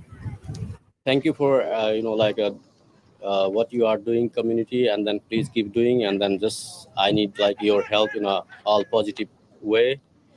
Just keep doing what you are doing, and then in a positive way, just help us in this tough time. She's been lost since July 31st. Where, how, when, what clothes has seen where? Did you have any information to provide us to the public? No one here wants to or is trying to hinder an active investigation. Everyone here wants an update and wants to know what is it going to take for us to find her, to bring her home. Now, that was State Senator Danica Rome right there. She has shown up here to speak about, what she's trying to do for the investigation. But the first person you heard from there, that's Mamta's husband. And he was here with their daughter, 11-month-old. You could see him speaking there, saying that he wanted the community to know that he's appreciative of their thoughts. A couple of notes while we've been here. There's been heightened emotions, as you can imagine, with a situation with a mother missing without any real response from Manassas Park Police about where the investigation stands. And it seemed to get heated just before you came to us. And that was sort of when Senator Rome, or State Senator Rome, decided that it was time to sort of cool tensions, and the press conference has since dissipated. You can see people are just congregating, praying, hoping, looking for answers. And every now and then you'll see people step inside the police station asking for just an update, anything, any shred of Mamta. We're going to be here throughout the afternoon, and we'll have something coming up about 6 o'clock to give a better idea of just what it looks like here and what we saw when we went to the home today that we hope you'll stick around with us to see coming up at 6 o'clock. But for now, Manassas Park, Virginia, Matt Gregory, back to you. Matt, I appreciate this. There is a GoFundMe as well the family has. They're raising money for things like flyers, safety gear, whistles for the search parties, and we really appreciate you bringing us up to speed on the very latest. And of course, we're hoping for the best here. Matt, thank you. 15 days and the search for that missing woman from Northern Virginia continues. Today's search groups combed a park and a wooded area of Prince William County, hoping to find her. Mamta Kafle is a pediatric nurse and mother of an 11-month-old. She was last seen at her home in Manassas Park July 31st. News 4's Jackie Benson was there as searchers look for clues that might lead to her whereabouts. Everybody knows that you can get your coordinates off of your iPhone, correct? The search took place along what's known as Blooms Park Trail, about a half mile from the home of Mamta Kafle, where she was last seen by her husband on July 31st, according to Manassas Park Police.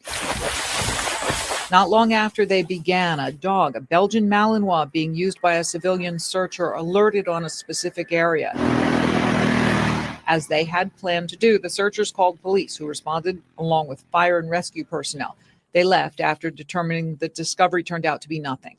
The search for the missing 28-year-old nurse and mother involved dozens of community members. I'm retired, I have free time, and I want to do what I can to help my community. I think it's very important. This young lady's a beautiful lady. She's got an 11-month-old daughter, and I want to do what I can. I knew everyone in the cul-de-sac for a while, so when Mamta and their family moved in, they were pretty new.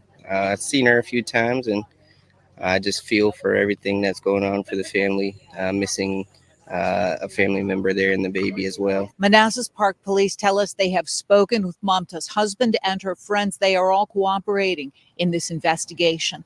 In Prince William County, Jackie Benson, News 4.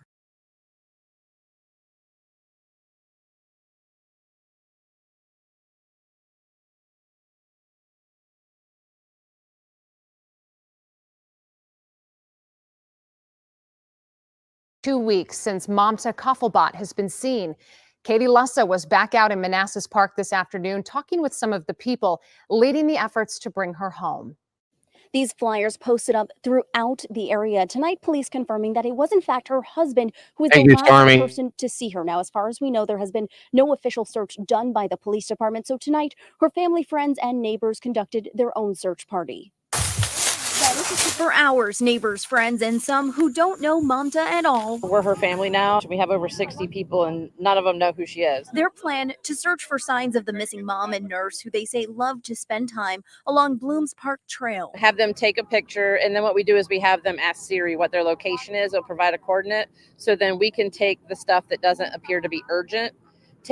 Whenever we're done, I'll take all those photos and coordinates up to the police. She says their goal is to help police. We made it very clear that we are not trying to interrupt their investigation. Early on, they called 911 after Pamela and her dog spotted a potential clue. The area that my dog had led me to, it was an area of disturbed earth in a peculiar shape and size. Police responded but left shortly after. Among those leading the searches, Nadia Navarro. Hair, scrunchies, scarves, and she really liked orange. She really liked green. Those are some of her favorite colors. I'm looking for her. Yes. Navarro says Mamta tried to call her the night of the 28th. She called me a couple times, but I was asleep.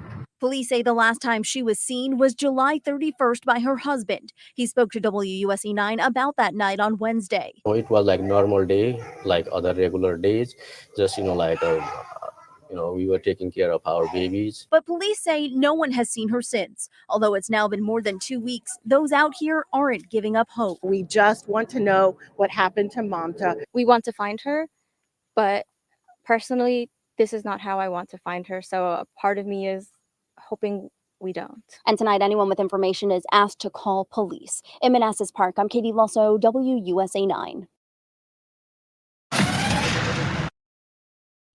Yeah, the big story tonight at 5. It has been 2 weeks since a local mother was last seen. Her family and friends demanding answers. They want help and information from police. Fox 5's Lily Zhang live tonight with the latest after a big interview today. Lily?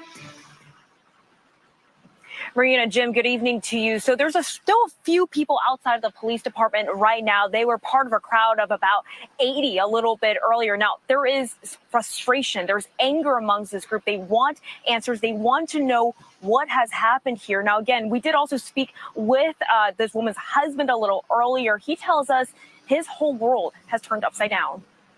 There wasn't any reason, even we do not have any conflict. It's been since April. We do not have any conflict, or we do not have any any type of argument or disagreement. We do not have that. This is the husband of Mamta Kafle. We spoke with him one-on-one today, as there is some confusion from family and some friends over the timeline from when she was last seen to when the police report was filed. Mamta works in healthcare. Her husband says he works in IT, so he says he's used to both of them working long and sometimes irregular hours. He says that she did not return home on August 1st. That is one day after she was last seen. He also told us today that he thought she maybe needed some time to herself. He says the police report was not filed until August 5th because he thought he was following the instructions that he says he was given from police, that he waited until all efforts were exhausted. We learned today from a rally outside of the police department that she actually had left home before. That is according to a close friend who spoke before the crowd. Now, she says the difference is that she let someone know last time, such as family. This time, nobody knows where she is. This friend, Mamta, has actually stayed with her for a few days earlier this year. A couple of weeks after that, she left again. She went to a Falters to one of the Nepalese. I don't know. She found it from the sada.com. So she stays there for almost 8 days. But her husband was able to follow her, where she's able to living in the apartment. So he convinced her to hey, okay, we were gonna work out and everything. And after that, this conversation in February. Now, we also know that police were at the home of this couple today. The husband says that they were asking him about things like routines, their relationship, things that he says he has disclosed in the past. We also did ask police today for an update. All they were able to tell us is that they are following up on possible leads. Guys. We welcome you back at 6:44. If you're just joining us, thank you so much. I'm curious what this other timeline might be. I want to see a full timeline that's put together. For watching News 4 today, I'm Millette Green. And I'm Tony Perkins. We are staying on top of the ongoing search for Mamta Kafle Bhatt. The 28-year-old nurse and mother has been missing for 16 days. Friends and family are planning another search for her today near her home in Manassas Park. News 4's Derek Ward is live with the latest on the search and investigation. Derek, good morning. Good morning. Well, there was a search actually held yesterday for Mamta Kafle Bhatt. It turned up nothing, but the searchers will be out again later this morning to do the same thing. Now, this is all in relation to this woman who's been missing, as he said, since late last month.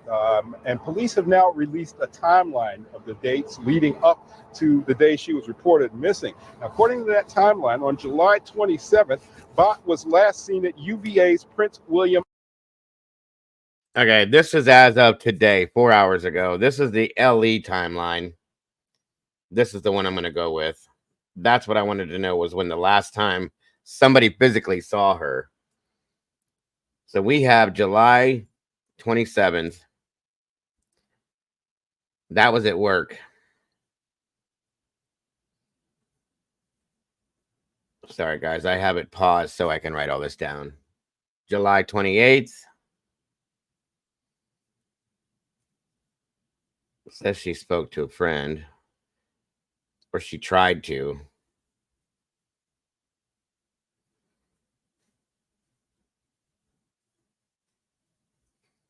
July 31st. Last seen by husband. And I don't trust that.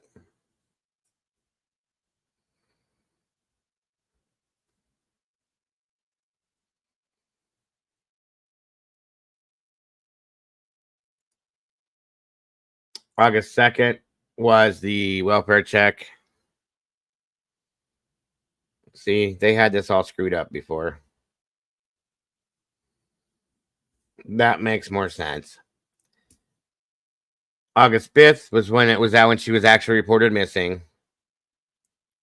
by her husband.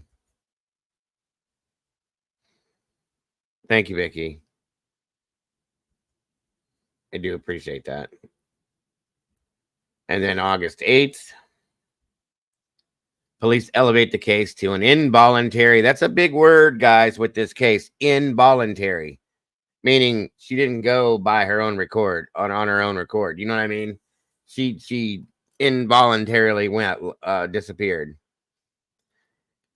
So they elevated it to an involuntary critical missing person. Interesting. Mom, if you're in here, I dropped you a link if you are interested in joining me. And if not, I understand.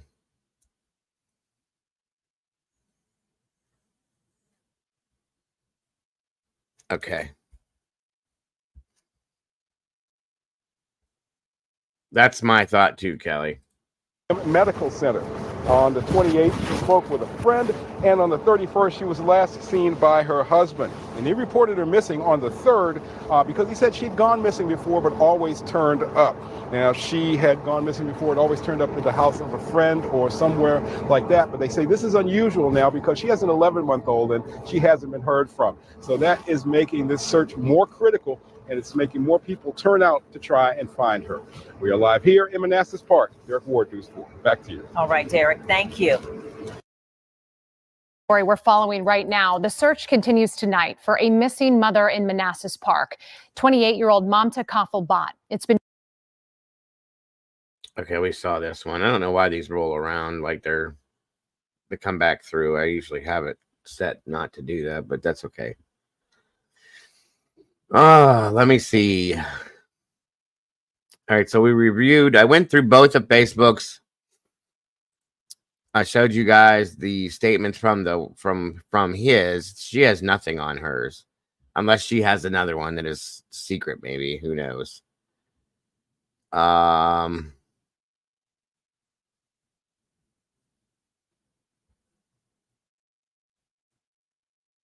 don't know.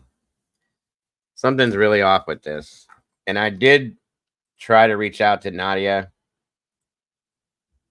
Navarro.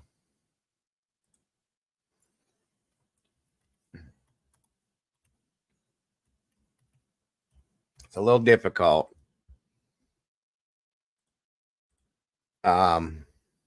Because the Facebook I found for Nadia, the last reported post was like August 21st of 21. So I don't know if she's got a different one. I can't find it though if she does.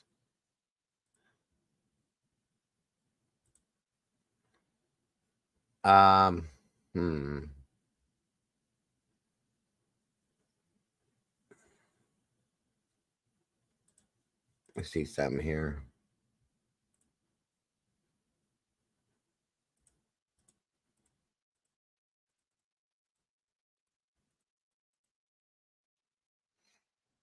Hold on, guys.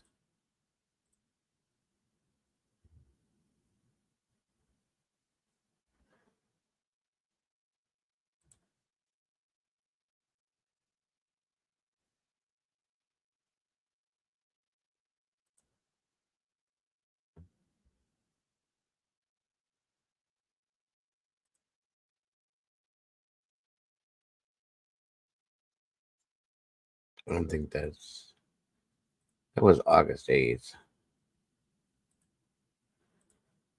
No, that's different.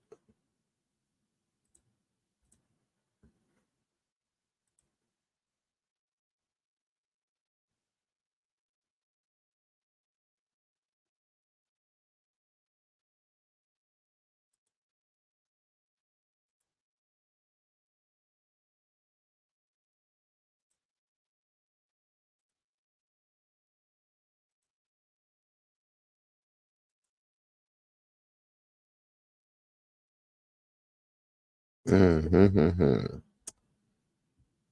I can't seem to find another way to reach out to her.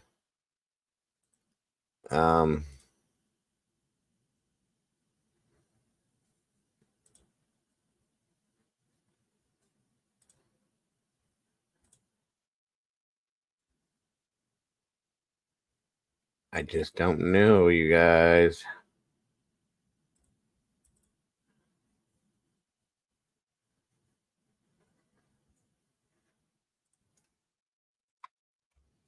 Let me see here.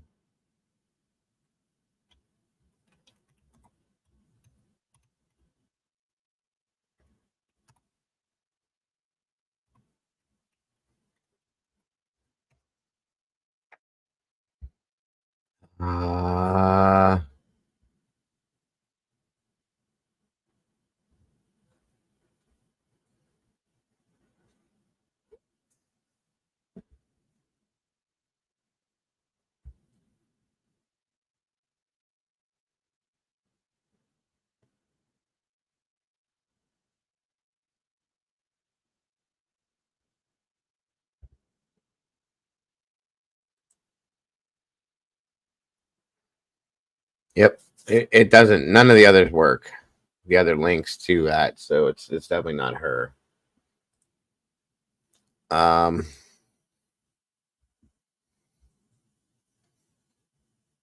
Any luck, Cap?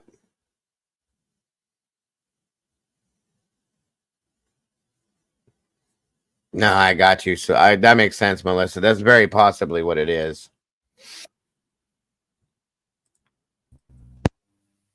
Well, hello, Mom. Hello. How are you today? All right. How are you? I'm Did you irritated. find her? No.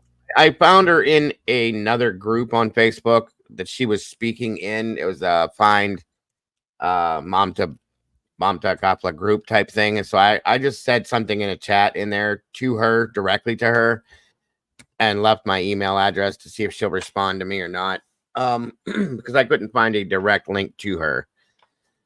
If you're not friends with her, like Melissa just said, I did find her Facebook, but if like Mom or Melissa said, if you're not friends with people, a lot of times it won't allow you to see them and their newest stuff. So I don't know.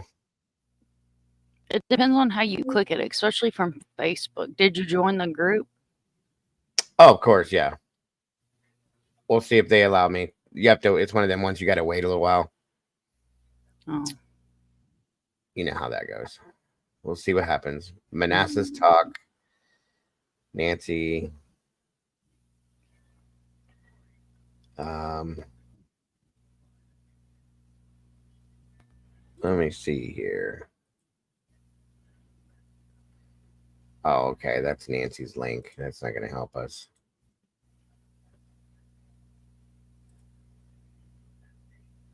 Hello, Vicky. WhatsApp is like a like, I don't know, tell my age. So back before the weirdos started using it, we had Kick, and Kick was like an app that you could download on your phone, and as long as you had Wi-Fi, you had texting service. So like a text now phone number. But like a lot of people that are international, they use WhatsApp because it doesn't charge anything to talk to people in other countries.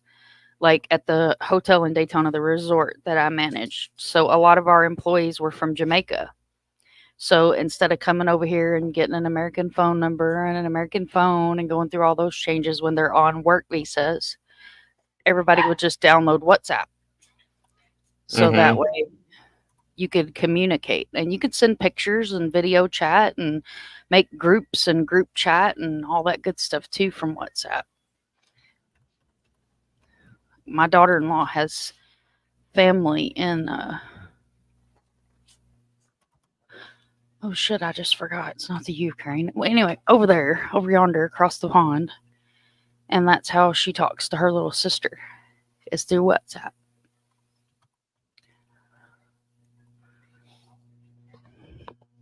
Nom. You know what I mean? Yup. Yeah, I used WhatsApp, like I said, when I was at the hotel.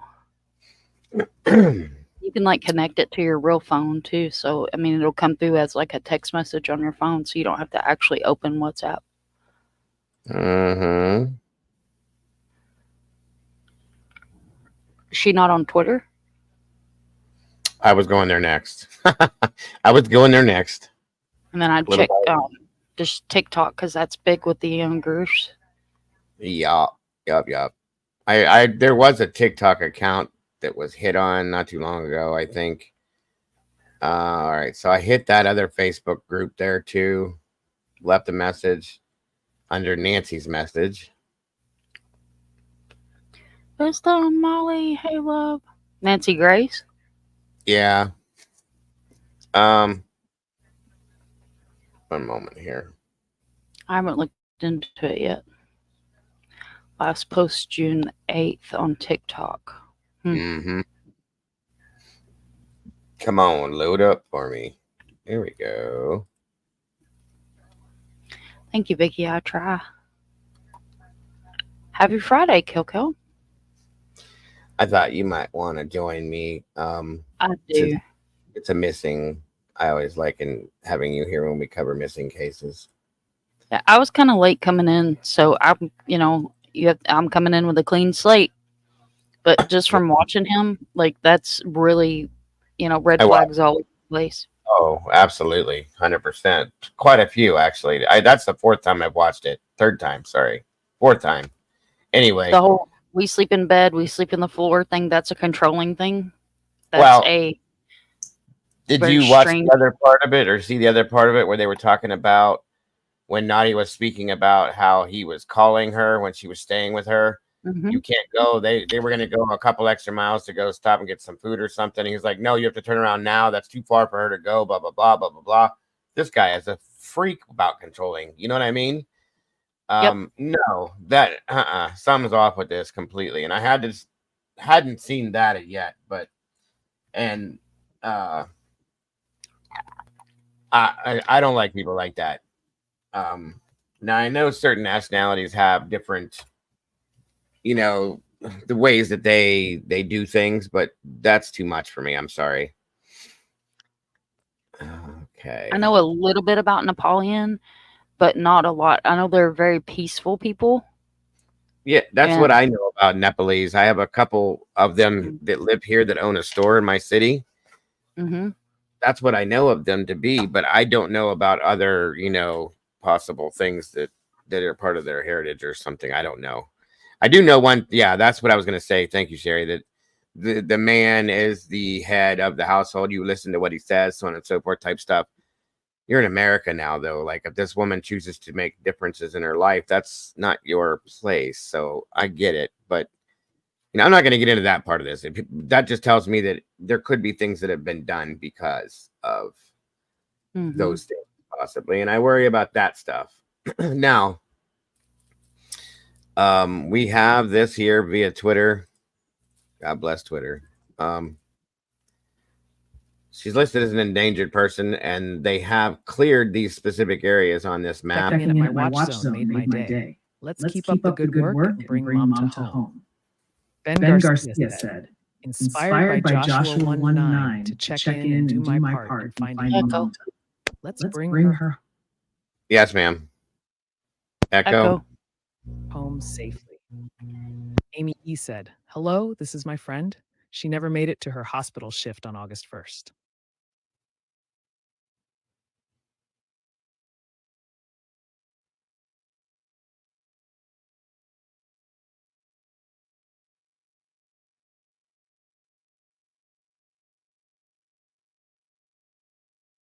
Thank you, Ms. Head Paula. northeast on Tiger TR toward Grant Abe to find Mamta.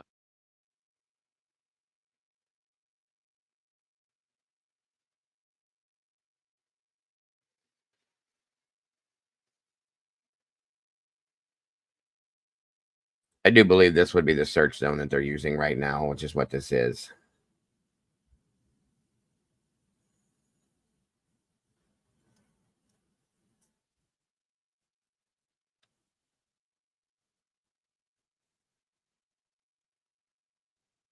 Is that a national park? I don't think it's national. I think it's a local park, Bloom Park.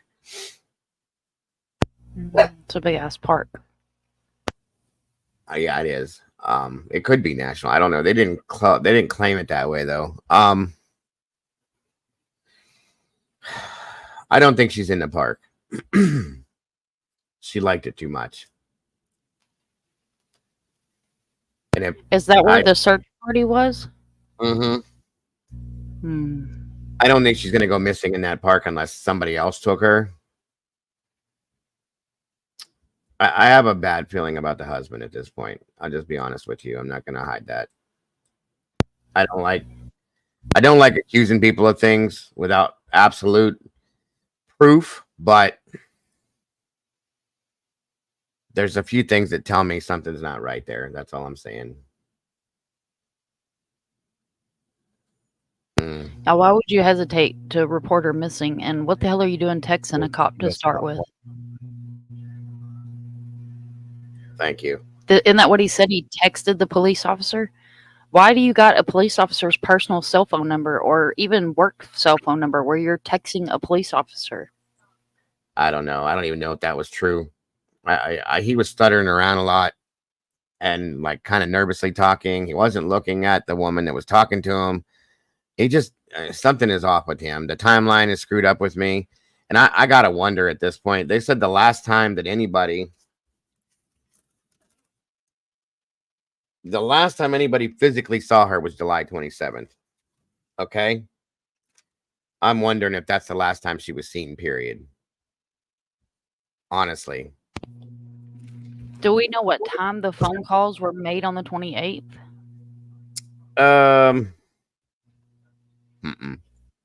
No, I didn't get that. She was asleep, so I wonder if they were late at night. That's what I was gonna say. Is if it was throughout the night, possibly. If something was going down, she was trying to call her for help, maybe. You know, or she got caught trying to call. Yeah, bingo. I don't think he liked her being friends with this girl. I'll put it that way. I've seen guys like this that are very controlling about who you are with, where you're going, what you're doing. If this guy was calling multiple times, and like this girl said, this Nadia said that at some point he was telling her where she could go or not go. This guy is way too controlling, in my opinion. Now, again, this could be their heritage. I don't know. You know, I'm not gonna be disrespectful to that situation and not knowing if that's the way it's supposed to be, but here in America, we don't do that to each other. That's not the way it's supposed to be. And if this woman is not comfortable with this, you know, then you don't have that right. I don't care if you're married to her or not. You don't have the right to make her do what you want or not do, period. That's just, I'm just all about not dealing with that kind of stuff. So the Kick streaming app, I've seen Kick. Yeah. I don't know, guys. This is bothering me, especially with this baby being with him, and you know, she's not around. I have a Kick, but I don't have anything on it, Meta Mom. Just a question. I do good to keep my YouTube going. I've seen the movie Not My Child. I've heard about it, Sherry. I've never seen it. That's what I've been trying to say as cultures. Thank you, FARQ. They don't control, so controlling. Yes, they have customs. I was trying to say cultures and customs together in that same frame or that phrasing, but I didn't have it right. So thank you. From what I know of them, they're very loving, caring, peaceful people. And Nepal is not a greatly huge place. And they, because the company that I used to work for many years ago, our owner would fly over there and he would buy stuff from locals. I mean, just beautiful carvings and, you know, gems. Oh, they have, yeah, amazing stuff. The couple, the husband and wife that own the convenience store here in my town, I always comment on their jewelry. Their jewelry is beautiful. It's a really deep gold color, and they just have really beautiful gems on their jewelry, and I love it. And I'm always, even his, you know, I'm always commenting on it, and they're very like thankful and grateful and friendly and just very sweet people. So, but I don't know what goes on within their relationship, when they're not out in public like that. So who knows if it's a customary thing, you know, um, you know, they don't cover their faces or any of that kind of stuff. Obviously, that's not a thing in some other Middle Eastern countries. That's the thing. You're not supposed to look at a woman, and you're only supposed to see this much of her. So I get that kind of stuff too, but it has nothing to do with, in a sense, cultural stuff. In my opinion, a controlling husband is a controlling husband. Fact. So No, Nepal is Indonesian, so that wouldn't be the Arabic no, type of culture. It's Yeah, an I was Indian just culture. clarifying that. Right. No, I know what you mean. And the other thing is that he made a statement to her that if she leaves or tries to leave, he's taking the baby for custody or something. He probably didn't know what to say. But that's telling me right there that he's trying to force her to stay there, not letting her leave the house, blah, blah, blah. So she's only allowed to work 2 days a week, it seems like. She says she chose that, but they made it sound like she only works 2 days a week. I wonder if that's because that's all he allows her to work. You know what I mean? 2 12-hour shifts, 24 hours a week. That's part-time. So is that her choice or his? She loves her job based on everything everybody said. She's never not been there. She takes it very serious. He even said that. So something's up with that. That's probably his choice, and that's just my opinion, just from the outside looking in. And like I said, coming in with no knowledge of much at all, just from what I've saw. I mean, he seems like a real controlling person, and I would like to know, while she's at work, does he frequent her workplace? I wondered the same. Does he show up there? Yeah, right. Does he just show up to make sure she's there? And thank you, Cap. That's what I was about to say. She had the baby. She has friends that live here that are probably liberated her a little bit. Okay. And he don't like that. He doesn't have his thumb on her anymore and lost control of her. Well, now at this point, that's a problem for him. So I have questions. And they talked about the fact that her visa was possibly missing. Passport, not visa. I'm sorry. The visa is what she would have to live here. But the passport might have been missing. But he didn't really get into that too much.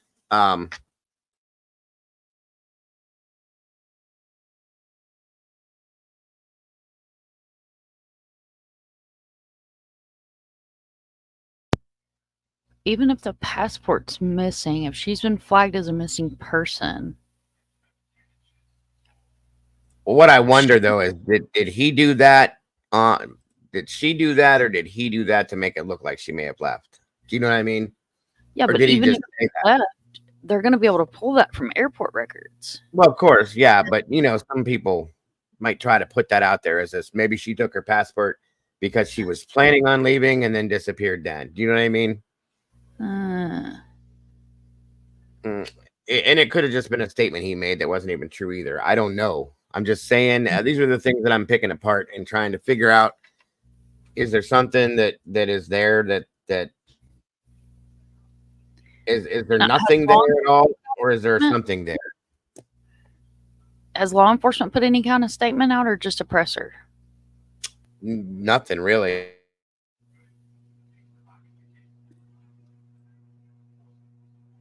There hasn't been really anything put out by law enforcement that I've seen. I was looking for a presser. I don't know. With her.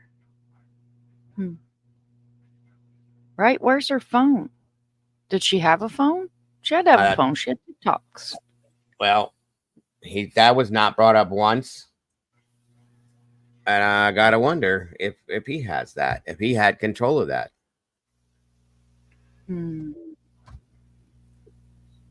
Something's off with this. It really is. The timeline is really screwy to me. I finally got an LE-based timeline, which took a minute, but they didn't put that out till today.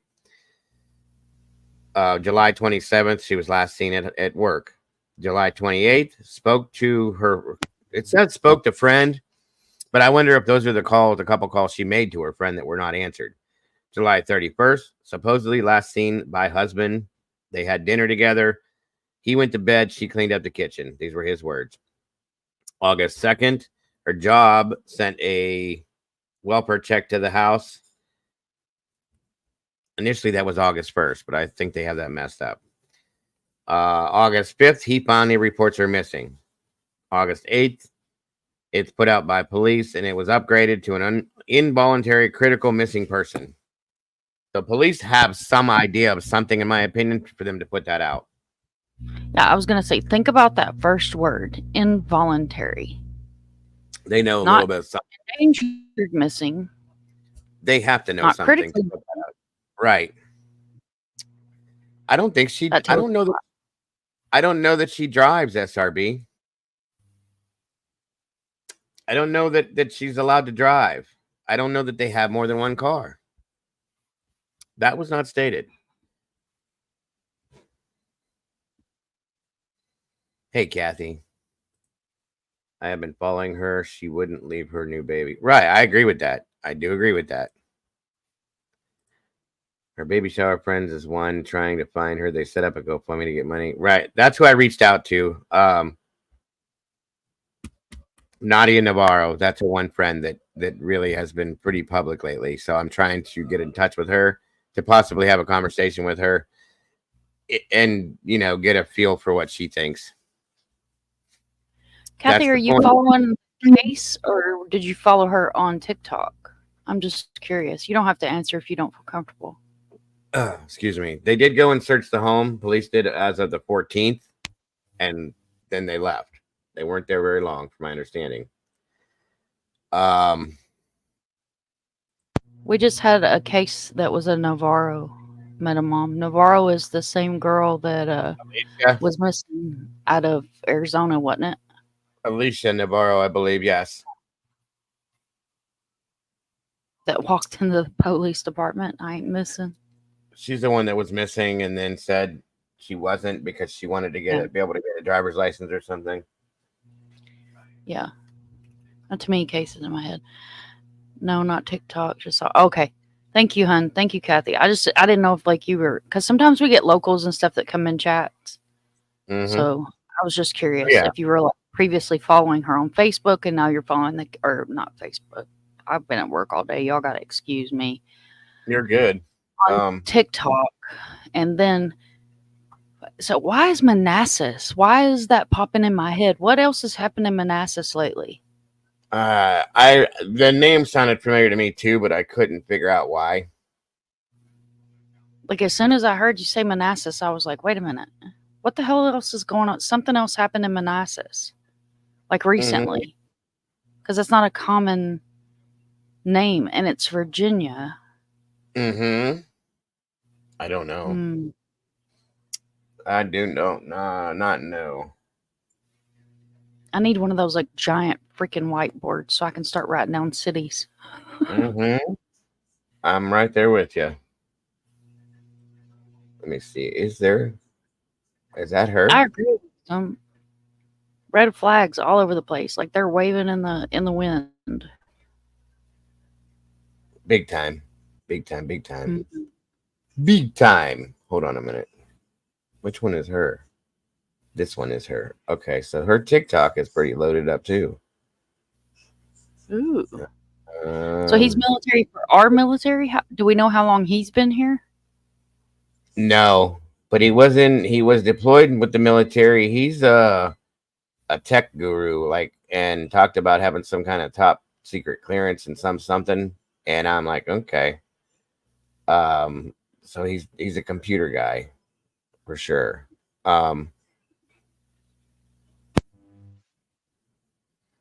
Okay, so the TikTok.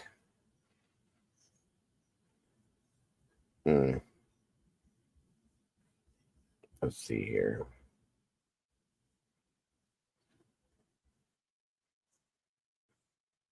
Alicia, I agree. We might start seeing some kind of a pattern or a trend. What do you mean? A whiteboard and start taking cities. Oh, yeah. Names beside it. Mm-hmm.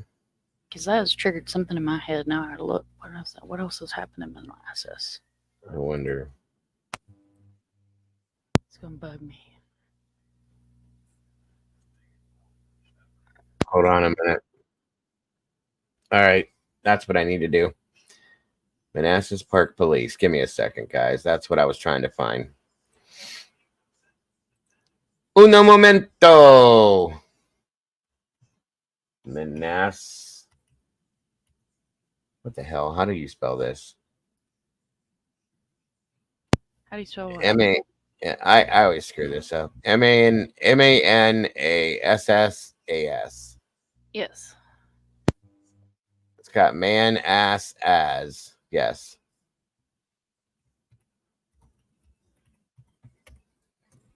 Let's see here. See if I can pull up a statement on this from Manassas Park. Well,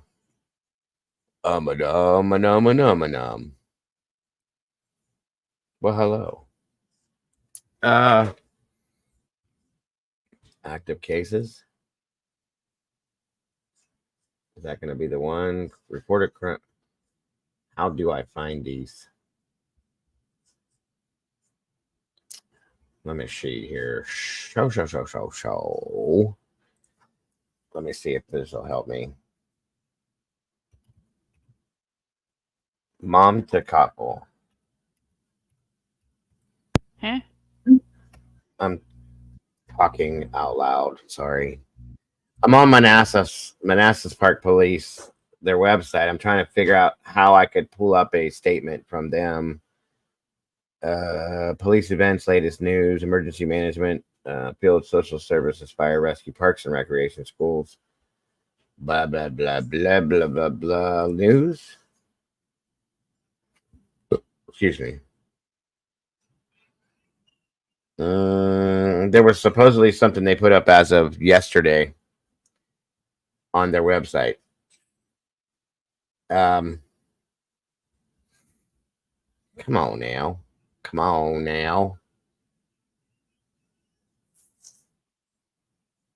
What do I look under, though?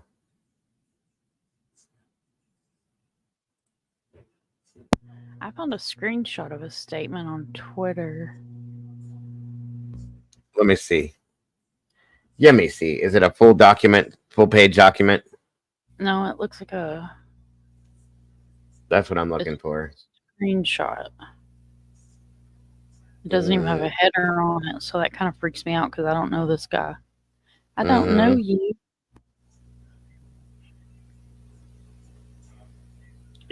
Press release. Oh, here we go.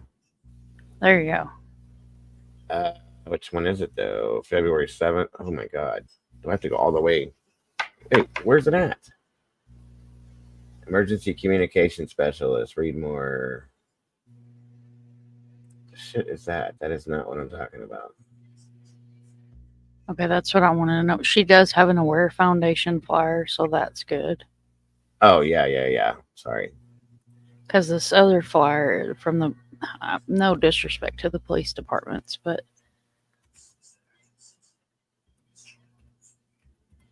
they make me cringe. I know what it is. It was a missing juvenile. That's what it was. The Manassas City Police Department was requesting the public's assistance in locating a 17-year-old female. Aliana? Yeah, Cortez Ramirez was last seen on August 6, 2024.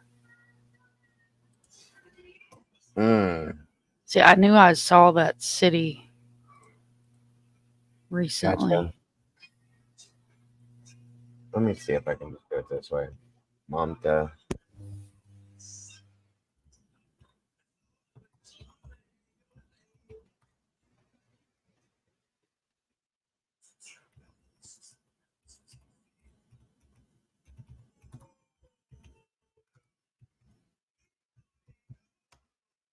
See if that does it. Police release timeline. No, I want the press release that they've put out. Damn it. Come on now. Help me here. Again, I'm talking to myself. Sorry. You're good. I'm a digging. Where did I see I just saw that they put it up. Somebody on Twitter posted that they did put one up.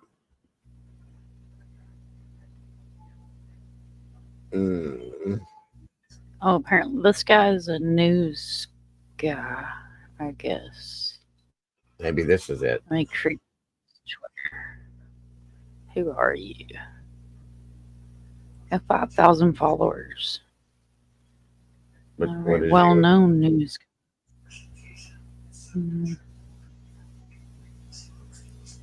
There's disappearance. That's what I was looking for.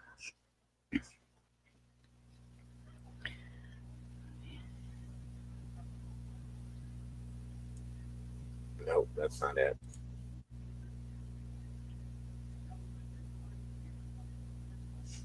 The statement was from the mayor, Mayor Jeanette Rochelle. You found it? I found a screenshot of it, but it's not like an official. Yeah, but is it a full page screenshot? A screenshot of a full page? Yeah, but it's all cut off. I get here. Let me zap it to my laptop. And then if so, drop it in the Discord for me, ma'am, if you don't mind. See if I can see it. By the way, since we're sitting here looking for stuff, I will let you know this fool here has been captured. This fool, he's captured and back in custody. Which fool was that? Ramone Alston out of the Carolinas. Oh, that's good. Now they need to find that other asshat. Yeah, right. Honestly, sadly, I don't think they will find him. I don't either, but this one is back in custody, thank the Lord. Another convicted. This was the one that killed the 1-year-old baby in a drive-by. So he is back in custody. Special place in hell for him. 1,000,001%, Mom. Yes, ma'am. Sorry, y'all. I may be raw today. When it comes to that, I don't care what day it is. His girlfriend, too. Yes, Miss Sherry. Thank you. They are in custody. She's going to get some real time, too, for helping him. So good. That's what I'm going to say. Did she help him? Put both of their hind ends in jail. Oh, 100% she did. See, he's claiming on his interviews that there was no ongoing arguments or any disagreements, blah, blah, blah. But he told police when they went there that they were, they did have disagreements and they were having problems. They were separating per se, possibly talking about divorce. So yeah, there were issues. And yes, I did. At first thing is when I first came in live at Mom, I talked about them finding Jessica Rapsis. She is alive and well and doing well. And she's been found. So that's another one less that we have to worry about. Thank the Lord. Thank the Lord. I was grateful to hear about that. I put it in your Discord. Well, I didn't put it in Discord. I sent it to you in Discord. I guess is a better. Why, thank you. Let me see here. Everybody welcome. Yeah, that's the one that Steve was posting about earlier. Who? Left her car and this something else and SF investigates. Right. Yeah. And they found her on apparently a huge piece of land. What was the deal behind it? I didn't read into it yet. He really didn't say. It said that I think the last thing I read he said, because it was at lunch, was he was still waiting on the go to release anything further than what he did. Gotcha. So this was from the mayor, I guess. The entire city stands with Mamta and her family, and the entire city prays for her safe return. Please know that our police department has been working very hard on this disappearance. They're doing everything possible. Not everything can be shared because in an investigation, any investigation that might compromise the investigation itself, I ask everyone to please allow the police investigation to continue to its conclusion. The process honors Mamta just as we all honor her and pray for her safe return. God bless everyone involved with the search for Mamta and the investigation. Sincerely, Jeanette Rochelle. Oh, that's nice.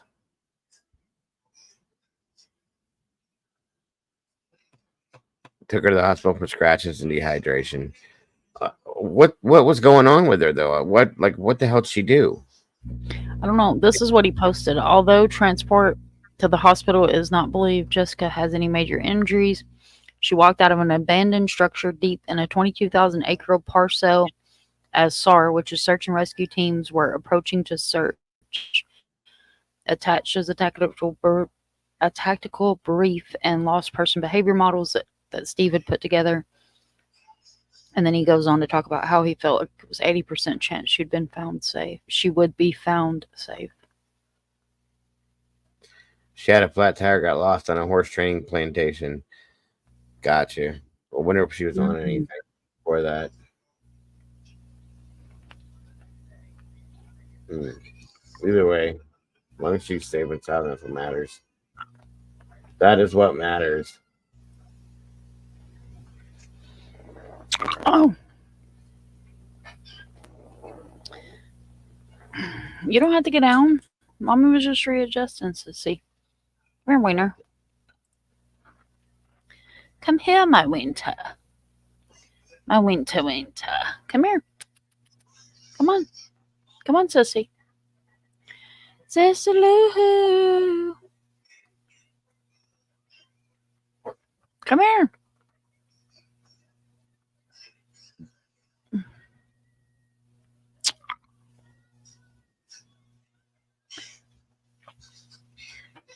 What did you eat? I was muted. I'm sorry. You guys probably didn't want to hear me singing to my dog. I ate me a sandwich and some pickles and some Cheetos because I have Cheeto issues. And I'm currently, I don't know, I take these notions. I've had the funk all week. I've felt like absolute just horrible all week. So my throat and my ears are bothering me. And I don't like cough drops because I don't like menthol. Mm-hmm. So I have ate strawberry. You know the strawberry hard candies like you used to get at Cracker Barrel with the juicy stuff in the middle? Yeah, the stuff in the middle. I love those, yeah. Oh, God, I didn't eat 2 bags of them. Oh, Lord. And I ate a whole huge, ballpark size bag of sunflower seeds. That's a lot. Dude, I get because I don't smoke anymore. Smoke the devil's lettuce. So I still get munchie cravings. And I literally sat and ate the whole bag before I realized it was all gone. He was like, "Where's the sunflower seeds?" I was like, "Yeah, those are gone." That's easy to do. Come on, load. My mama said, "Feed a cold and starve a fever." Rough. That's what the dog said. Rough. She's rotten, dude. She is whole rotten. Matter, SRB. I was headed there to search this morning when they found her. Sherry said, "Okay." Oh, Awesome. rock star. I knew she was going to because it was in her area.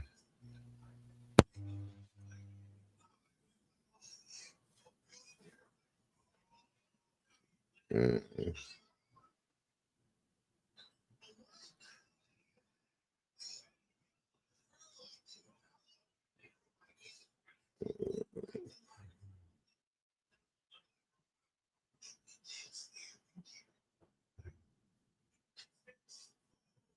It's not loading for shit. Lord. Taking forever to load this thing. It's a report from the police department in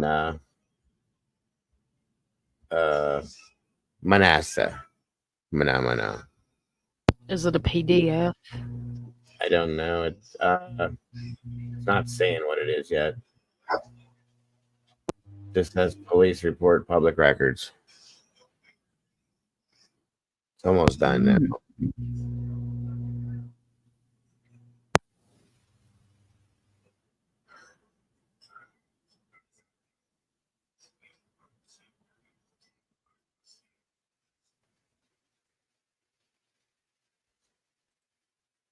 I ain't paying for this.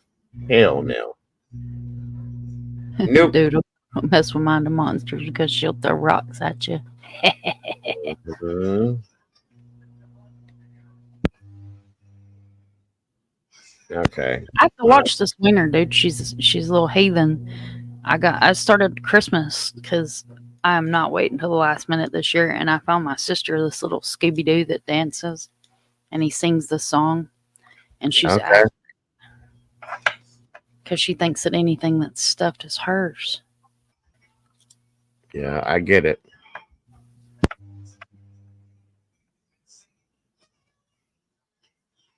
One of my humper dogs is like that. I think Dude, everything belongs to them. I get them all the we call them babies. I get them all babies at the same time. Mm. I show no difference in them. I never showed difference in the kids, so I'm not going to show difference in the furry kids. Sure. And I get them like I got the girls these little watermelon rings. They're like stuffed, and they had 2 squeakers on each side. Super cute. And got the pit bull like a bone. It was stuffed too. Had a squeaker in it. She totally destroys his. I mean, like ripped it into 2 pieces. Hers is still intact. I'm like, you're an ass. Tis funny. Tis very funny. I found out that all thanks to our duty bug in here that we had our local county sheriff's department in here was watching us. Sergeant Smellgood is a sheriff's deputy. They've been watching us in here. Smellgood? Yeah, that's the name. Oh. Does he smell good, Doodle? I don't know. I have to ask Doodle. Does Sergeant Terry, smell I'm good? old and lazy. Doodle? The shell. Hell no. Yeah, That ain't good. You don't want to do that, Terry. Mm-mm. That I will enjoy tear my up your, stomach lining. yeah, that will tear up your intestinal stuff. Shooting pellets. I'm lazy. I am too. I'm not going through all them changes. I like the seeds that are shelled. I used to eat the ones with the shells when I was coaching baseball and playing baseball, and all over the years I had, it was a lot easier then. I can actually open them and eat them and spit out the shell all in one movement with my mouth while I haven't used my hands. But it's easier nowadays just to get the ones that are shelled and I could tear them up. Mm-hmm. Just make a little bendy at the top of the bag and pour them bad boys in. Yeah, that's how it ends up at the bottom of the bag, and you're going, damn, I gotta go back to town. Mm-hmm. They're good to put in salad. I like them in salads too.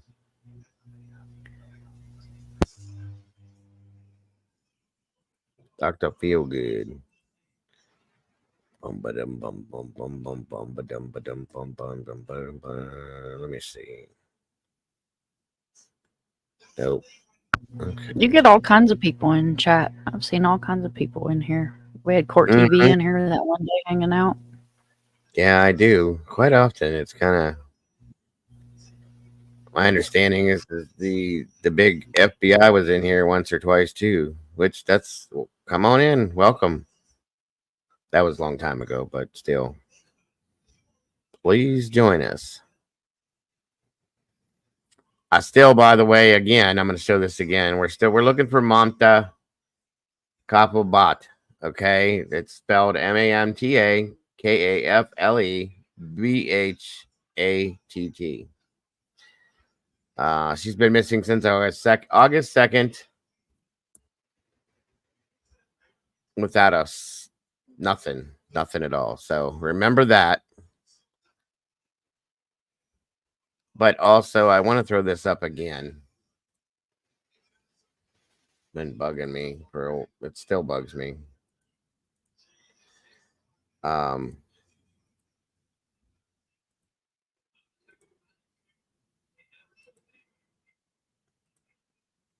Here we go.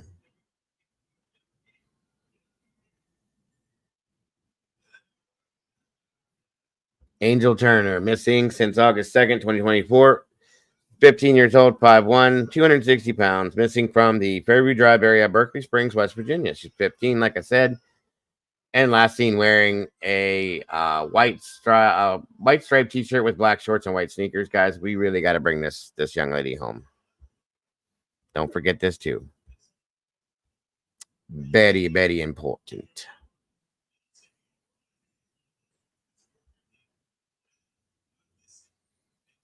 I agree, Cap. God, I'm hungry myself. I haven't really eaten. Sandwich was amazing. That's why I asked you what it was. Oh, it was turkey and mayonnaise. And okay, you guys can all laugh at me. So I'm from Kentucky. I am as country as can be. I ain't never been to one of them there fancy hibachi grill restaurants. And yeah, I love that stuff. Dude, it was so cool. I never been to nothing like that. So I got is that where they cook at your table? Yes. I got recognized at work. So I went and had dinner with the owner of our company and a bunch of people in management. But that was so amazing. And like I'm not, I'm small frame. I'm tall, but I'm a small frame person, but I can eat just like anybody else. Mm-hmm. So I never been in nothing like that. And the lady comes over there and she, asks me if I want sushi. Well, don't judge me. I don't eat sushi. I'm not touching sushi. I've took a bite of sushi one time. I just don't care nothing about it. Mm-hmm. And she asked me if I wanted the hibachi grill. And I was like, yeah. So she was like, cool. So she brings me a hibachi freaking menu. Good grief. Yeah. Brings me a menu. And I just told her the rainbow platter. Hell, I didn't know what the hell I was ordering. Uh-huh. So the guy came out there and he like fired up the grill and it was just so cool. He was like doing tricks with eggs and like flipping everything. And it was really, really, really cool. And I had salmon and chicken and shrimp and rice and vegetables and you got the big stuff. Yeah, the whole right. I know what you're talking about with the rainbow platter, right? Oh my goodness. The stuff called yum yum sauce. Yum yum sauce, yes. You can buy that in a store, you know that. Now I do. Mm-hmm. Let me tell you, if you take that and you pour it over your honey smoked turkey sandwich, some good Hillshire, I think it's Hillshire Farms turkey. Mm-hmm. That was freaking amazing. Sounds good. Damn, now I'm really, really hungry. It was called Amira. It was in Lake Mary. And it was freaking amazing. So if you're ever in this portion of Florida, but I'm going to go ahead and tell you guys, like, what terrifies me is when you go to a restaurant and there's no prices on the menu. Yeah. Gina, your dad's family's from Paducah, so am I. Paducah, Kentucky, or Paducah, Texas? And I don't think we've ever met. So hello, Gina. Gina's been with me for like 3 years and just hadn't been around for a while because she had stuff going on at home. But yes, she's been here for a long time.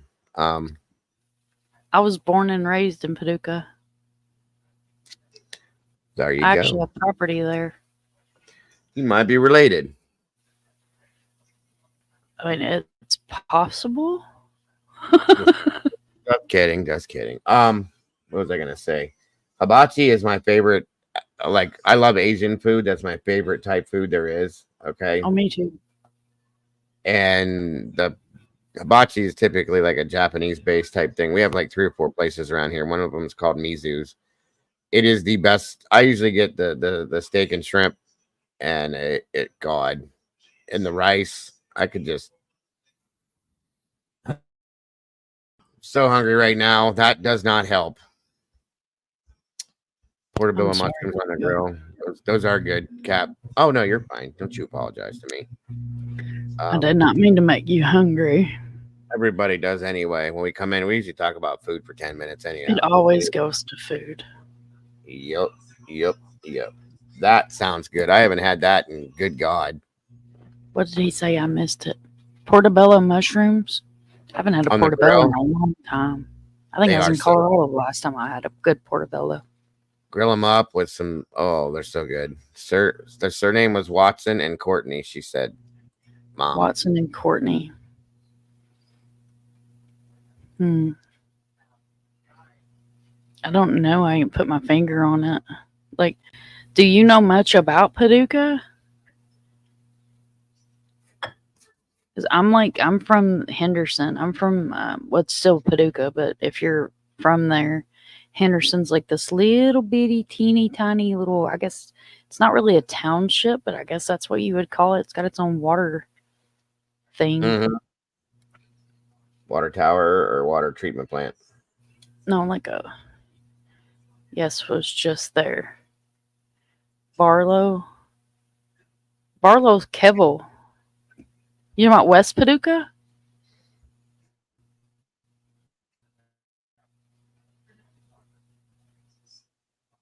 Out by La Center, Barlow? I mean, I'm not, hiding anything. My property is off Schneiderman Road. If you know, you know. Right. And I went to Lona Costa. I like that stuff too, Paula. I was just saying that this morning. Sausage, gravy, and biscuits, chicken and dumplings, beans. Oh my god. White beans and a ham hock. I do pinto beans. I do baby limas and ham and beans, and oh my god, every bit of it. I'm making myself more hungry. Good lord. And some homemade mashed taters. We're doing the paranormal stuff tonight, Mr. Steve. Rough. Mr. Steven, yes, we are, sir. All right. Well, then, I'm going to go eat a piece of cardboard. See if I can find something. I did report to you guys last night that abduction where the man stabbed I think his wife or the baby's parent, the child's mother, and then her daughter took off and then had a car accident and the 1-year-old baby passed away. I saw it on Twitter this morning. I think I was asleep at the late show last night. I said I ain't been feeling good, so that sucked. I was really upset about that last night.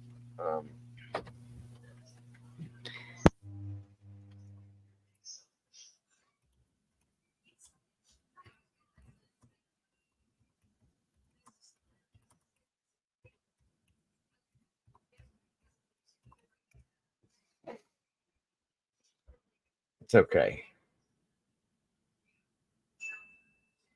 yeah, I know Reland back before.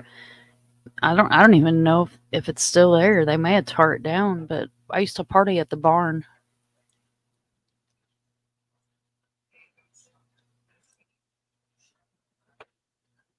That was many years ago. Many. I went to Reland High School for a little while too, and I got kicked out of Lone Oak. Many. That was a long time ago. Many.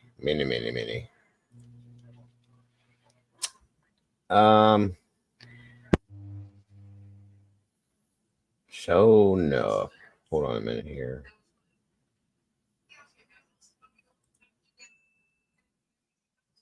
Good Lord have mercy. Come on now. Stop doing that. There we go.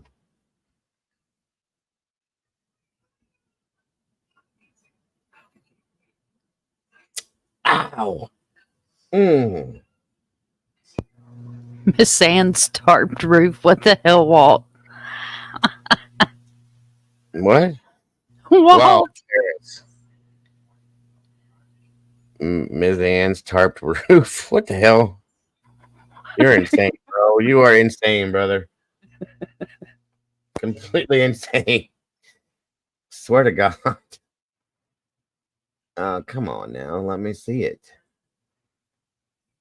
Never fails. Is it always? Always. I'm still talking to myself. I'm sorry. You're good. Sometimes you just gotta walk it out. Gotta talk it out. Goodness. Miss Ava, hello. Nah, we're done with what we had to talk about with it, Ava. We're just kind of talking right now, and I'm looking at a couple other things. I'll be preparing soon for the Paranormal Friday show for tonight.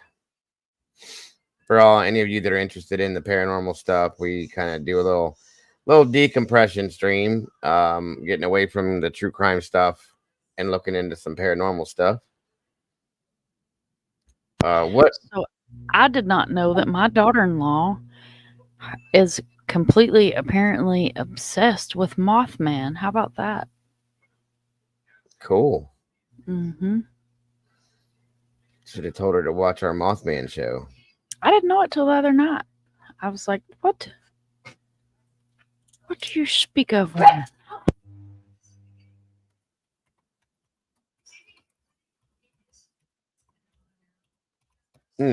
Interesting. My apologies for being late. You're fired. I'm just kidding. Had a little issue with work. Have the hairless dog crew at the park. Wait, what? Have the hairless dog crew at the park. The stroller worked great for my 17-year-old dog. Oh, Walt, you're a mess, brother. You're a trip, bro. It's okay. There's no. I never look at people as being late. I just say you come in after everybody else. No big deal, bud. No big deal. Well, damn. 1 second here.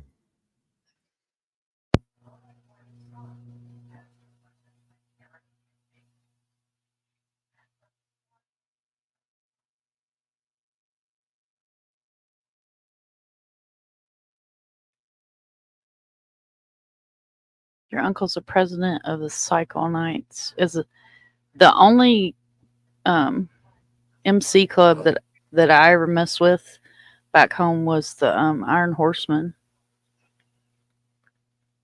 Say that again. Gina said her uncle is the president of the Cycle Knights. So if she's talking about an MC club, the only one I know of anybody that's in an MC in Paducah that I ever messed with was the Iron Horseman.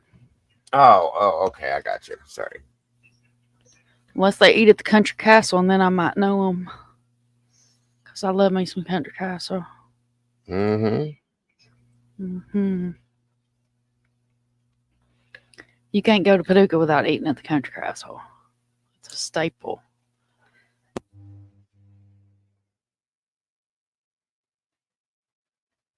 So enough. That's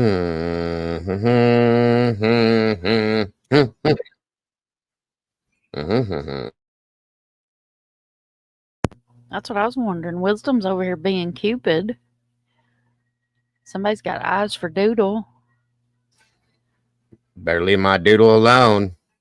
Doodle said she was having none of that, apparently. You better leave my doodle. Leave my doodle alone. She don't need none of that. She's got enough to deal with right now.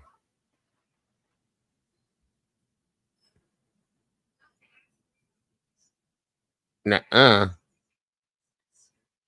I mean, if she wants a boyfriend, then yeah, but you better be nice to her. That's all I'm saying. Don't make me come for you.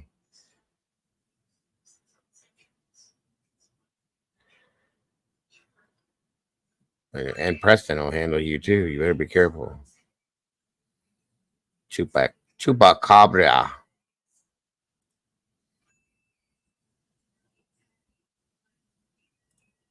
Yes, you do. He's an awesome little dude too.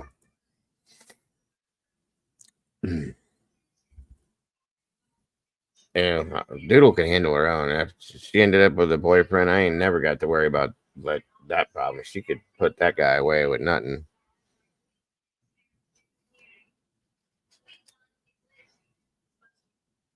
What are we talking about, Molly? Did you send me something? Hold on a minute. Oh, 1 second, guys.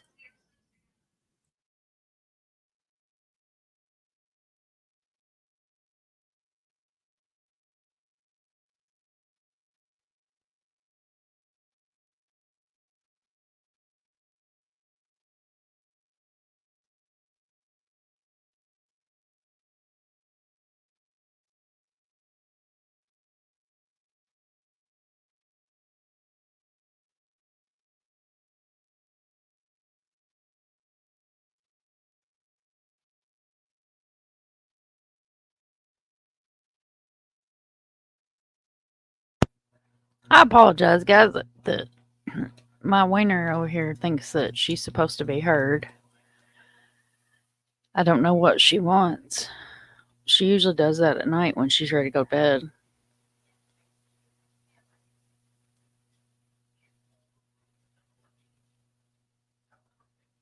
She may see something outside that she I thinks got a song. I got a song written for me. A song? A whole song written for me in the channel. Holy hell, ain't nobody ever done that for me. That's pretty cool. Holy shit. You want to hear it? Well, Here we you go. want to hear it. Hold on a second.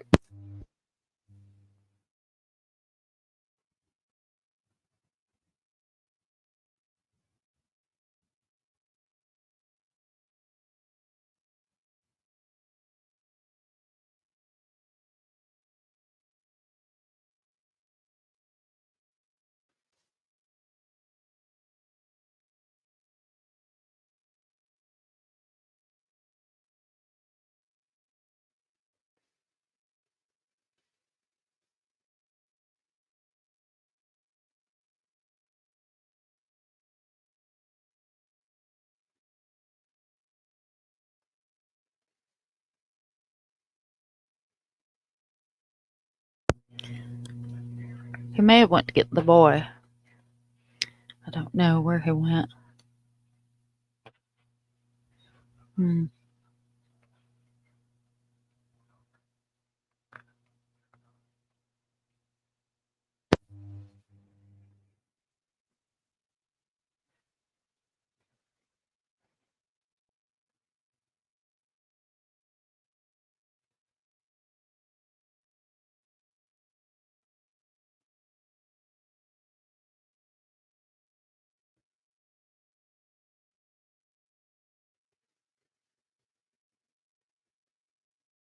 All right, sorry about that. You're good. Holy shite. Like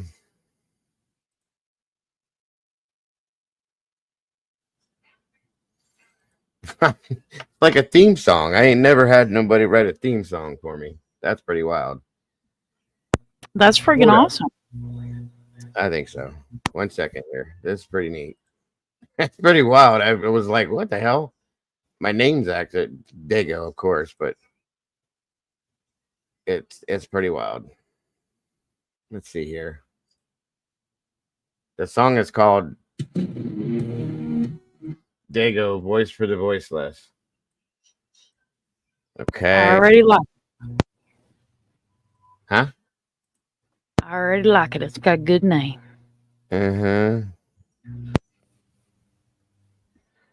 I think it's what I heard so far, I like it. What'd you say? Cap, 1 second.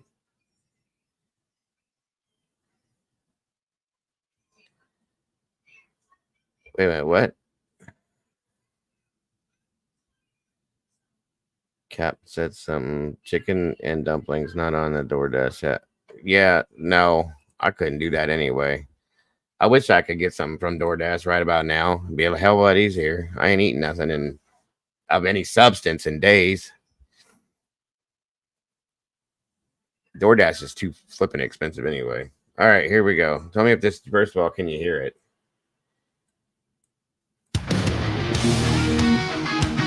Yes. Okay, hold on.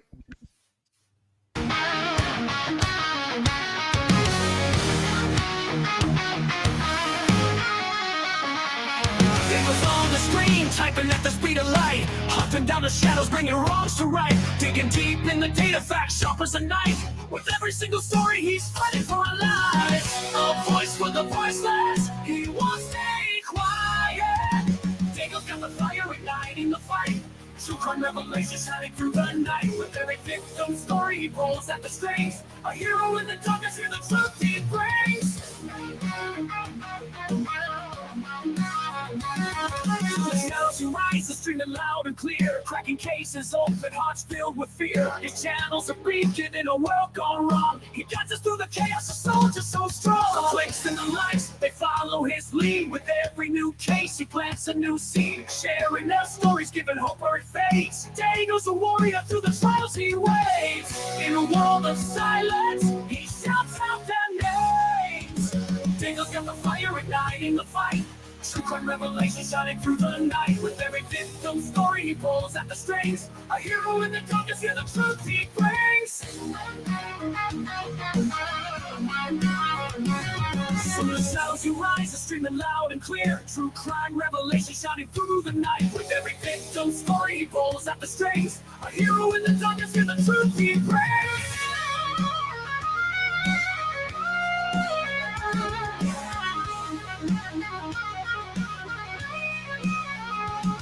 From the shadows and moments, he won't let us fall. Bringing the truth out, answering the call. For every soul forgotten, he's here to stand tall. Dago the genuine, will always give it his all.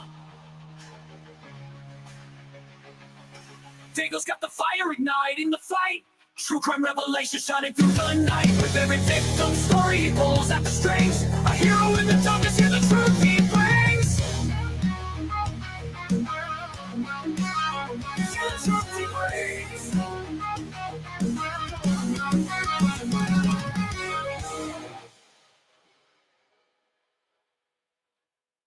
That was fire. I love it. Ow. Oh, first of all, the music was great. And then to throw lyrics to that, really? It's a Dago song, guys. Like, that's insane to me. I love it. That was awesome. Thank you, Molly. Very, very cool. I have my own theme song now. How about Fire. That? That's crazy. I love it, though. Thank you very much. That is very, very awesome. That's got a hell of a kick to it. It's kind of like a little bit of a 80s thing, but I love it. That's cool as hell. Very cool. Thank you. I'll have to add it in there somewhere if I can. Dog Bounty Hunter got Ozzy Dago got Molly Crew. The music kind of reminds me a little bit of that. I like that. That's really cool. Good job. Awesome job. I don't just like it. I love it. How many creators out here have their own theme song? You know what I mean? None that I've seen don't have their own theme song. It's called Dago Voice for the Voiceless. I love it. I like the music to it. I can't remember who the hell it sounds like. It reminds me of another band, but very cool stuff. Very, very cool stuff. I was trying to add it to my thing back here, and it's not letting me. Hold on. Uno momento. Did I close it? Did it not close? Ah, there it is. Maybe. Shoot. Hold on a minute. Oh, is it going to take it? Please let me. Does it? See if it works in here. I'll be damned. Did it work? Let me see.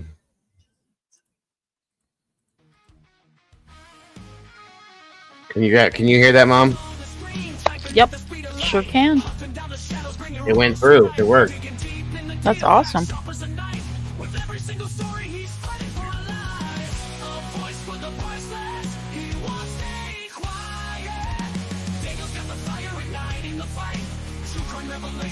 That's really damn cool. Freaking awesome.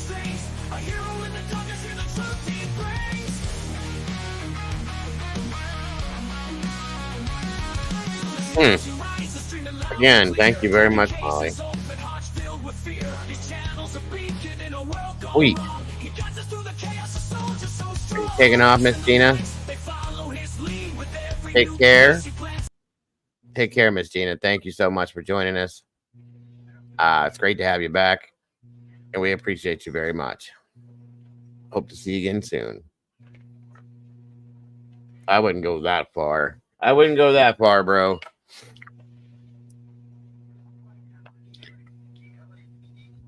I'm gonna, yeah, right. I'm gonna get you, sucker.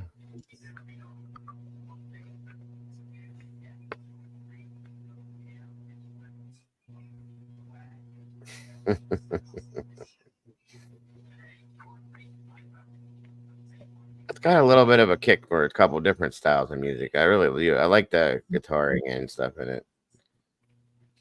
Dang it, dang it, dang it, dang it. Hold on. The new scene, sharing their stories, giving hope where it fades. Daniel's a warrior through the trials he waves. In a world of silence, he shouts out their names. Daniel's got the fire igniting the fight.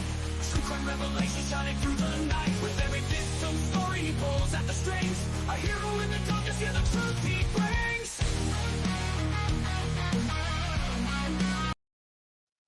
Yeah, I like it. I gotta come up with a new intro that'll match up with that too. Don't worry, guys. I'm not gonna get rid of the other music either, but I'd like to add that to something new to freshen things up in here a little bit.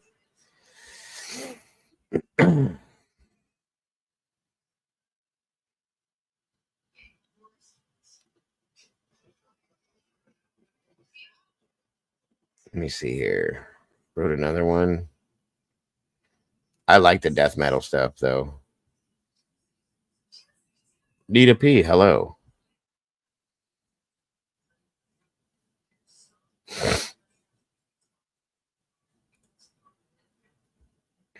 By the way, thank you again, anybody that had donated to the links there, guys. Thank you very much. That does keep the channel rolling.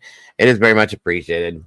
Never ever expected, but beyond appreciated. Thank you again, guys. God bless.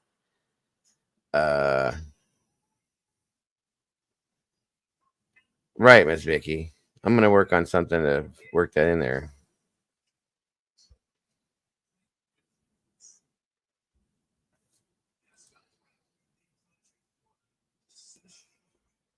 Are you there, Mom? Yeah, I'm here.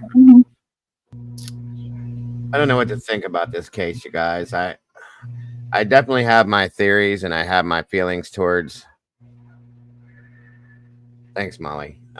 Towards the husband. Mm-hmm. But the dog agrees. She knows. She's a true crime baby. Mm-hmm.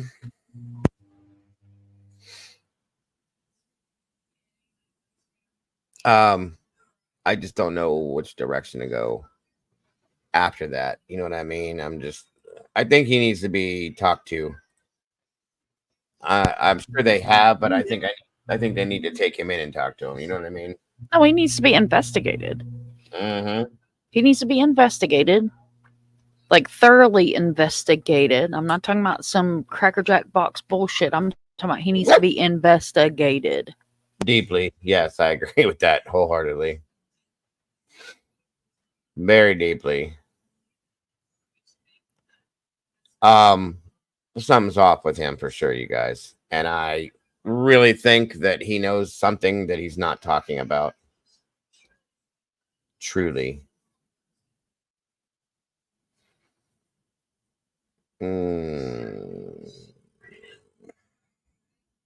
Oh, wait a minute. That's what I was looking for.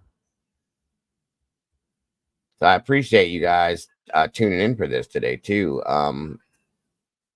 Anytime you guys come in here when we're looking for a missing person or supporting it, it means everything to me, guys, because the more help we can get, people that will share it out through their social media accounts and so on and so forth, that means everything. Because you never know, you might be the one that somebody sees if you share it that could crack the whole thing or make a difference. You just don't know. And I think that's what's important. Yep. Social media is a great tool when it is used as a tool and not people being a tool using it. Yeah, absolutely. For sure. For sure.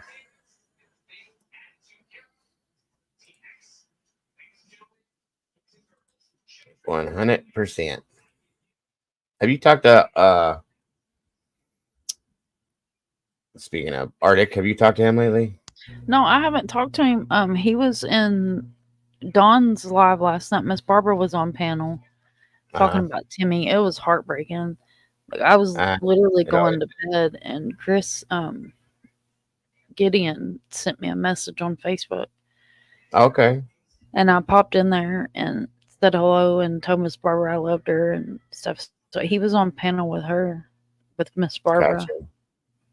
Which I haven't seen her. Like the first person that He helped her through a lot of that, yeah. Barbara on panel, like way back, you know. Mhm. So yeah. It was you in there, Doodle. She was so upset, dude. I literally was like, had my eyes pried open.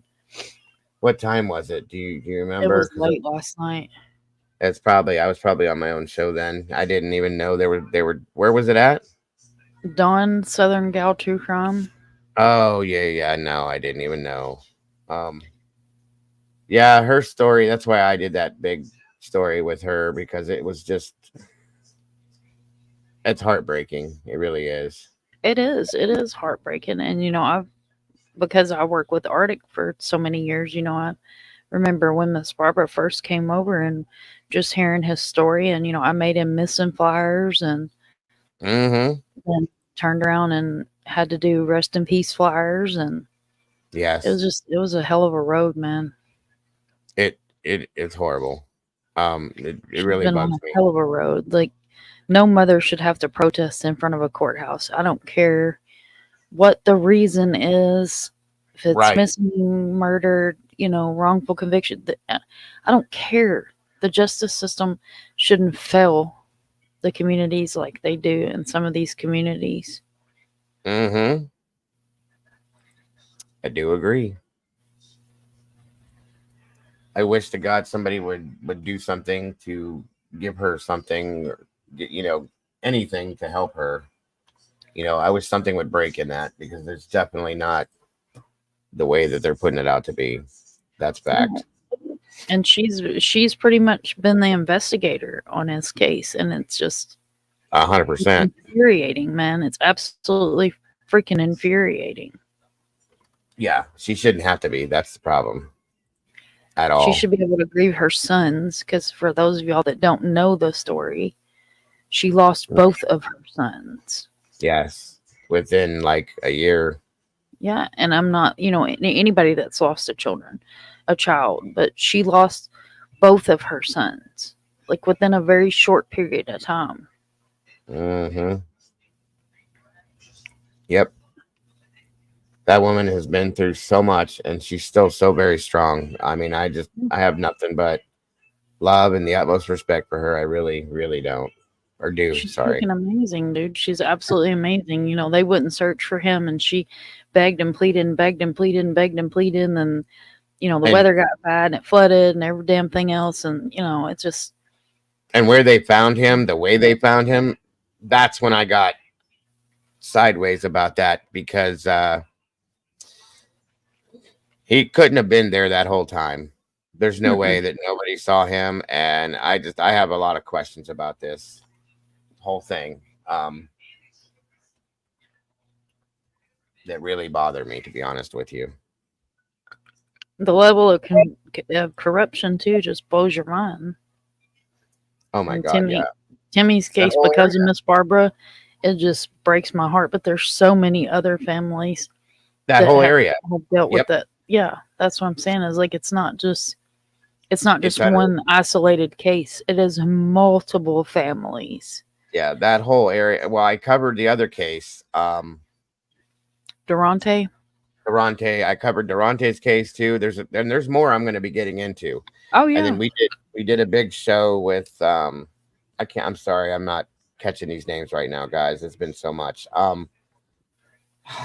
Judah put together an interview with her, and it was a long show. I think it was like an 8-hour show. We talked about a lot of stuff going on around and surrounding that area, and it's like, what in the hell is going on? And what is the deal with this law enforcement in this area, and why? You know, so I have lots and lots and lots of questions, Thank you, Miss Paula, very much. And they need to be answering to these victims' families now. Mm-hmm. Period. We do, Ava. We remind her all the time. Like, her name is Miss Barbara Hall. If you guys can hear the sound of my voice, if you ever see Barbara Hall in a chat, she loves love. So send her some hearts, man. Send her some hearts and She's one of the sweetest just people I let her ever know met. that she's freaking amazing, dude. Her and And Miss she, Marion Tate both. Marion and James, they both come in here too. James is in here James all the was in time. here earlier. Yeah, he's always in here. So yeah, they're amazing people, guys, and they've been through hell and back 2 or 3 different times. Thank you, Miss Paula, again. Elizabeth, Timmy went missing in Missouri, and I don't have my notes in front of me, so I'm just going to give you the short of it. He went missing, and because of lifestyle choices, she could not, Barbara Hall, which is his mother, could not get any help from law enforcement whatsoever, like at all. There were horrific. details that happened that should have thrown up red flags for the police to get off their asses and go find him. And they did not go find him. They did nothing. Really. They did nothing. Literally. And he was returned to her in skeletal form. Just the short of it. Which is another question I have, because of the period of time that he was missing for, the way that his body was found, it just didn't match up to me based on my knowledge. From what I've seen over the years and what I did for a living, it just didn't make sense to me. And Miss Barbara deserves so much more than what she's gotten from this. Does. She does. And just, fighting for justice for him and justice for the other families. And, you see this so often. You see these parents of missing and murdered kids that don't get justice, and they pull together and they build a community, you know, and that's why, if you guys ever hear me at the end of my shows, I always say it takes a village to raise a child. It's because that's what my mother used to teach me when I was little, was it takes a village to raise a child. It takes a village, whether it's raising a child or getting justice. It takes the whole village. And if you have to build that village around yourself because your village sucks, then that's what you do. We are, well, she's got, I'm sure I'm not the only community she's part of, but she's definitely family here. And Miss Barbara's amazing. Like I said, you'll see her all over YouTube. So anytime you guys see her, just show her some love. Throw her some hearts in chat and let her know that she's loved. Like Doodle said, she has a heart the size of Texas, and that she's been through so much and deserves so much more. It's a beautiful way to put it, Doodle. And speaking of which, thank you, Doodle, for dropping this link. Guys, if you would, this link right here, if you click on this link that's in chat here, Miss Sherry put up there. This is a petition, that she put up through viachange.org to have Timmy's case reopened. And once and if they can get it done, I'm all over that again too. I will be covering it 100% to make some noise on it. She needs real answers, because what she has gotten thus far makes 0 sense, and it doesn't add up, and it's just wrong. And she deserves at the very least that, so that she can have some real closure, guys. Truly. Yeah, and she's got Mr. Steve was, I know he went and met with her too, so I'm hoping he's able to pull some of his resources and maybe ruffle some tail feathers. Between all of us, I think, the attention that's been brought, Arctic did a lot for her, a whole lot, and still continues to. I talked about Timmy's case in depth. I've done a couple updates on it here or there. And put it out to other people for them to see as well. And Mr. Steve has done a whole ton of work with her on it as well. And I know that you've talked about it before too. Yeah, so I've made his missing flyer when he went when he was first missing, and there's some videos on my channel, and there's the majority of the interviews that I've seen with Miss Barbara, which I know she's done other interviews, is Arctic. Like Arctic is like, that's, oh god, yes, absolutely. They're like sugar and strawberries together. I mean, like if you want to watch a real good interview, like the very first interviews that Arctic did with her have a lot of information in them. Yes. Yeah. If you guys aren't familiar with him, he hasn't been in here in a little while, but he comes around here often. If we can throw his link in the chat there, go check out his channel. He's got a ton and tons of videos. Every one of them is for the missing guys, and he completely does amazing work with that stuff. But her stuff, he's done wonders with, and really started it and kicked it off, in my opinion, on that aspect. So helped her with the autopsies and stuff like that to get real answers, and they still have not given her, in my opinion, the truth to what she deserves. So there it is. Thank you, Mom. No, I agree. Jinx, Doodle grabbed it too. Thank you both. But go check it out. Arctic is a great guy. He's got I love Arctic. A huge heart and an amazing soul for what he does. And his cup runneth over. So sometimes you may not see him on YouTube, but know and believe that he's in the background doing something for somebody. Yeah, always. I can never imagine him not. That's the thing. Thank you very much. Again, Doodle and Mom. And then, of course, a lovely lady sitting next to me. Hit the link to her channel. Same thing. If you will. Check that one out, too. Pretty please and thank you. I haven't been on my channel in probably 2 months. I've uploaded some shorts, but haven't really been trying on to keep up with my shorts too, little by little. This week has been crazy. The past month, this month before this past month July was insane. It was probably the worst month I've had all year.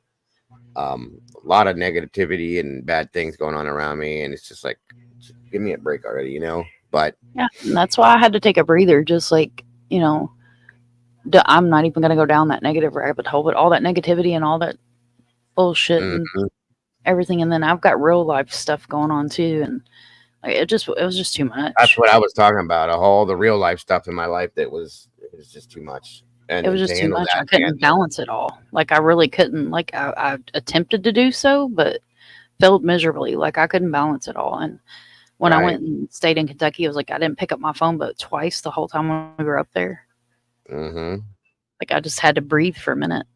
Right. And then when I got back, the temperature changed. You know, you go from the beach to the mountains back to the beach. It's like, you know, I just felt not feeling good. Yeah.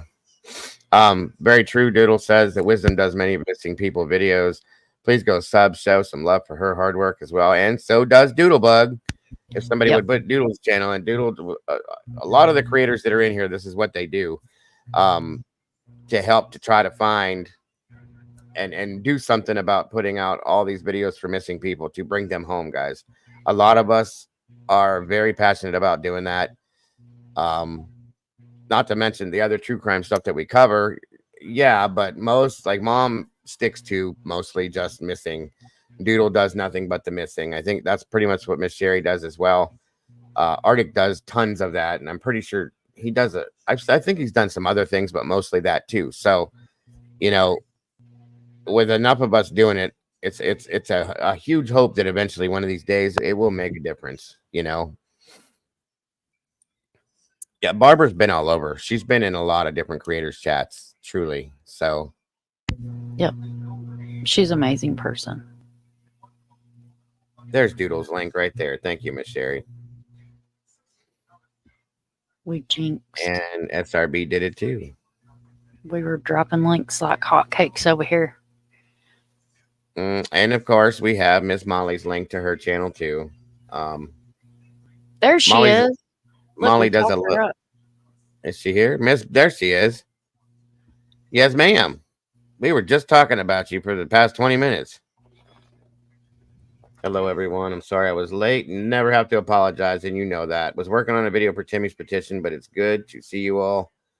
Number 77. Hope everyone gives. Thank you so much, my dear. We appreciate you so much. And there's Mr. James Tate. I believe that is James Tate is Miss Barbara's brother-in-law. Yes. So, and if you'll see, Marion when she comes in here would be James's wife. So they all come in here, guys. Wonderful family, completely wonderful family. So, absolutely. But yeah, this is who we're talking about right here is Miss Barbara. That's the case that we were talking about, Timmy D's, and the petition for the link that I just put up. All of that right there. So please, guys, anytime you see this amazing lady come in here, please wish her a warm welcome and let her know that you support her through her endeavors. Very strong family. Very, very. That's a great way to put it too. Yes, ma'am. Telling you, Miss Barbara is a warrior. She is an absolute warrior. Yes, yes. And an like advocate. I said, wonderful, wonderful, wonderful, wonderful person. Was your ears burning, Miss Barbara? We was up here telling everybody how awesome you are. I was gonna say that. Like as soon as we start, see, Paula does that to me all the time. I'll be looking at everybody that's in here, and I'm sitting here going, Where's Paula? Where's Paula? There she is immediately. It's weird as hell. Well, congrats, Miss Elizabeth. Come back. Welcome to the sauce. We appreciate you very much. Oh, 100%. 100%. It's one of the tightest families I've seen as far as being close. Absolutely. They support each other through everything. That's amazing. It's the way it should be in every family, in my opinion. I agree. Congrats again, Elizabeth, and welcome to the sauce.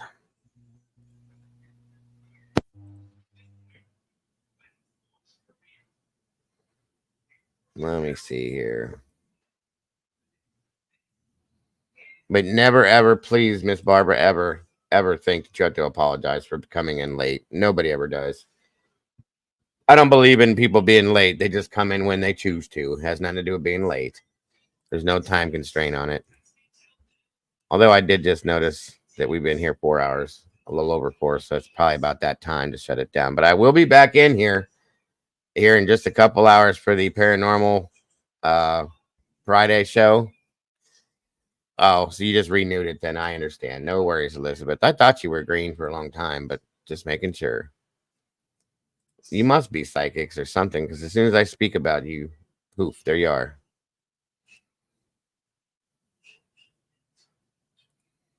People have been saying they're losing memberships without canceling. Yeah, I've seen and heard that too. I had a YouTube big drop does updates and it messes up everything. Mm-hmm. They can't leave well enough alone. Nope, and then it causes all sorts of other problems with the algorithm and everything else too. It's not cool. I paid 1 month, got gifted, now I renewed. It happens. A lot of times, I've had a couple people in here that have never had to cover it. They've been gifted every month. It's crazy. Yeah, the likes have been off for weeks. That's true too. I had 135 people in here one night, and it said I had 15 likes. No.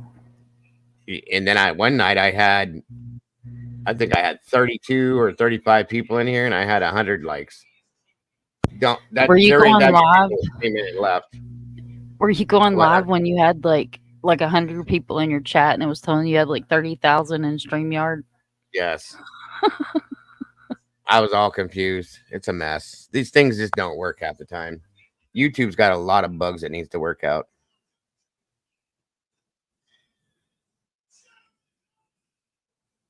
Just got to get it all back together.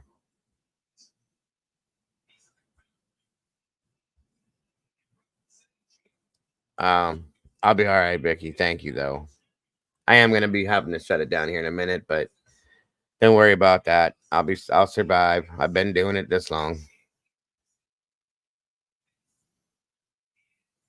Doodle, I tried to do the same thing, but let me tell you what'll happen. So if you go live at 3 a.m., that's how you get an Aussie community. Mm-hmm. Because it's for them, it's morning over there. So that's how I met Far. Welcome back, Sarge. There you go. I met her in another channel that I used to mod for, and then I finally got up the nerve to go live myself, and I was live at like 3:30 in the morning one morning, and I had a bunch of Aussie people that come in there, and this was when she used to go by her other name, which her government name, so I don't want to use it, but sure. She was actually my very first mod outside of Mini Monster, but he's family, so. Of course, of course. Giles Jeffers, hello. Good day to you.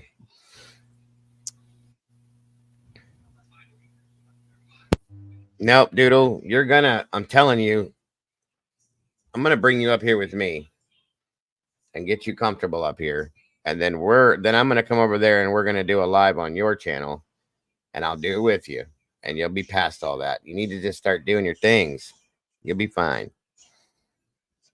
There's none to be ashamed of or embarrassed about or anything. You have a great voice, great face, great personality. You can't go wrong in any direction you look. I'm excited. Like, I can't wait to see Doodle. Man. And you can leave your avatar up. Like, you don't have to cam up. Like, I most of the time, I'm eating candy, so I'm not cammed up. And my hair looks like freaking it's on the top of my head because I've worked all day and I work from home. But we all do, Giles. Doodle's amazing. Preston goes back to school Monday, so I will, but I'm not showing my mug. There's nothing wrong with your mug. Nope. Quit doing that. All right, then. You know what? Then? I'm going to stop showing my face, Doodle. That's it. That's what you guys either get that or you'll get this version of my face.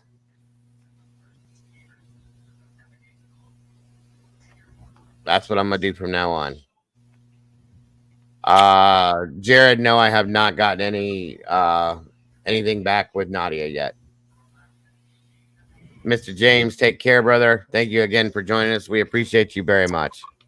Hope you have a great rest of your day, sir. Have a good night, James.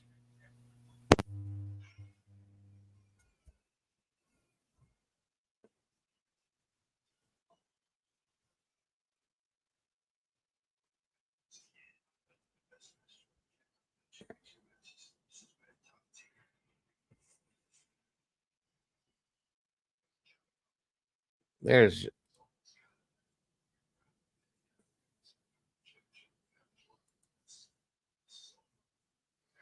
I guess. Ray Baltic, hello. Thank God.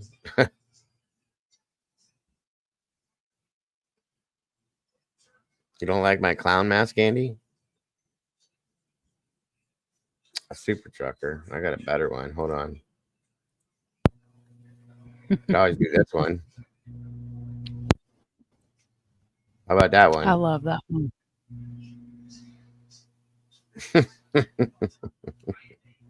Mine is an evidence photo. Oh, I got a whole God. I have a bunch of these, truly. My first I like one. this one. It's evidence. I don't ever drink water. I'm a coffee and Mountain Dew kind of girl. And it was really hot. And it was at the resort in Daytona. And I'd got a bottle of water, so I took a selfie and sent it to the old man. And I was like, look, I'm drinking water. And he laughed and he was like, what is that, your evidence photo? And that was it. Because it used to be the girls. It used to be my dogs. Mm-hmm. I have all sorts of these things I could change out up here.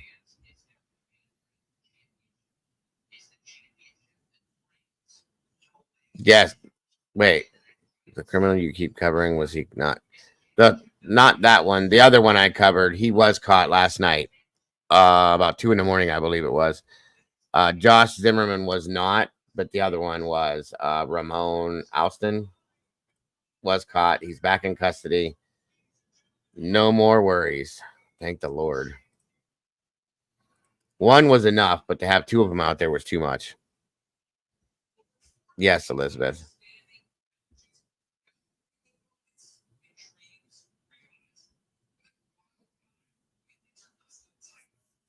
Well, Leslie's in the house.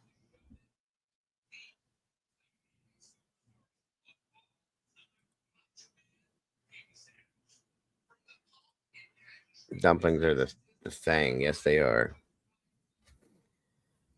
All right, U-Haul.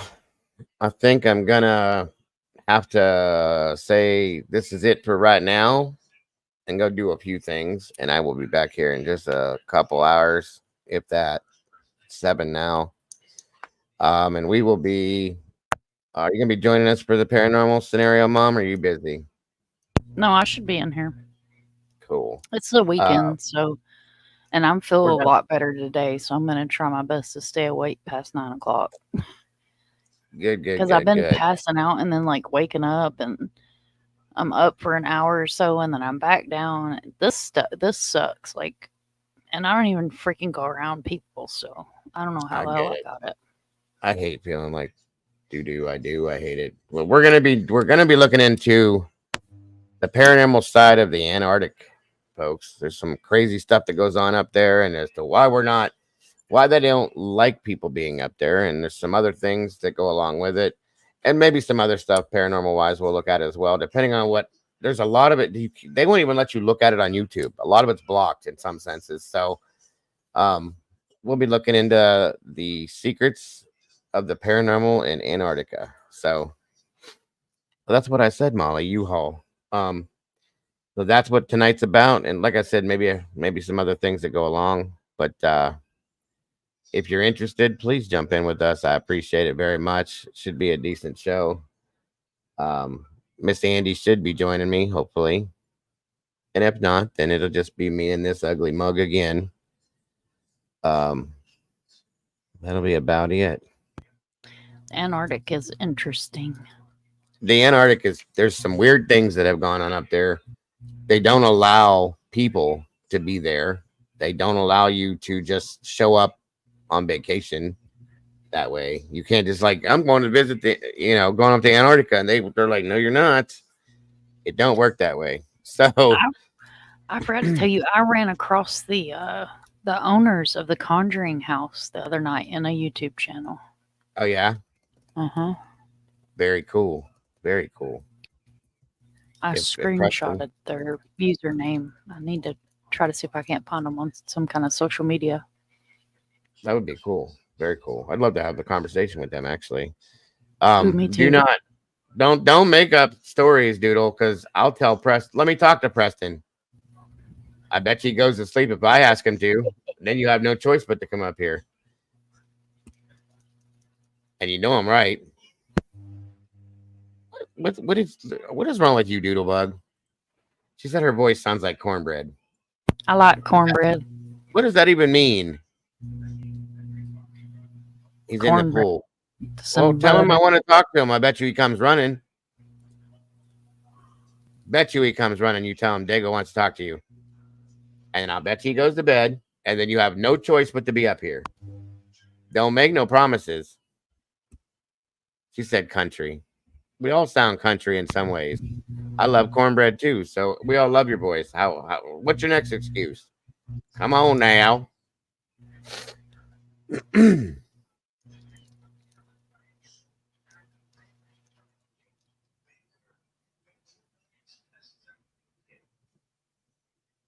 Cornbread with cheese. Ew, what? I like cornbread with anything. You don't put cheese on cornbread, Elizabeth. You put cheese in cornbread. Well, you can do that, but with some corn and some bell peppers and a little bit of onion. Jalapeno peppers. Jalapeno cornbread is so good too. I love it. And some sausage. Stop. Sausage. Killing me. You're killing me. I like to cut a big hunk of cornbread when it's still warm. Get a big bowl of beans and set it right down in there and eat it all together. God, I'm so beans in forever. Well, fall's coming, guys, and this is our fall food. My Southern beauty, my Southern belle, my wife, the love of my life. She makes all that good stuff, and her mom does too. So I get it all both ways. Deer jerky. Don't be teasing me, Doodle. Don't be teasing me. I ain't had deer jerky in over 10 years. That's good too. Honey and butter. Yes, I like it that way too. Butter especially. God, cornbread is one of the best things God ever created. Butter, beans, ham hocks. Yes, ma'am. Yes, ma'am. I'll be there when you make it. I could eat that probably 3 times a week. Mm-hmm.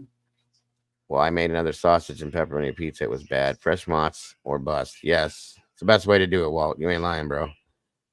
Cornbread and chicken. Alan Jackson said.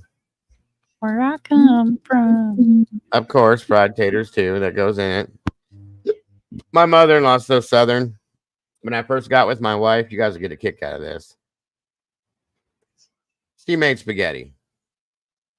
I'm about as critical as you can get when it comes to making spaghetti because I make spaghetti. My grandmother made spaghetti, taught me how to make her spaghetti, and it's the most authentic way you can make it, right? So, and I'm talking about homemade sauce and all that shit. So her mom makes spaghetti.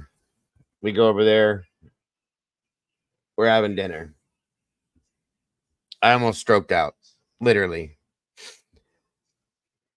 She was in the kitchen. We're in the living room, just sitting there talking, blah, blah, blah, so on and so forth. I go in the kitchen and I'm like, I thought you said we was doing spaghetti. She goes, we are. And I said, I looked around. She had one pot on the stove with a lid on it, right? Uh-huh. And I said, well, where is everything? She goes, it's right there. And I went, what'd you talk about?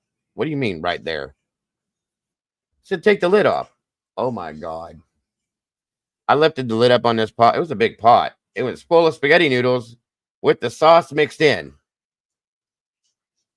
I almost left. I said, what is this? Yeah, there'll be none of that. You don't do that. Mm-mm. And then on top of that, she made fried potatoes to go with it. What? It's very strange. Oh, hell no. She's from Alabama, and that's what they did. Whatever. That's fine, but nuh-uh. You don't mix the sauce with the noodles, first off. You don't put sugar in the sauce, second off. And you don't make fried potatoes go with it. But that's what they did, so whatever.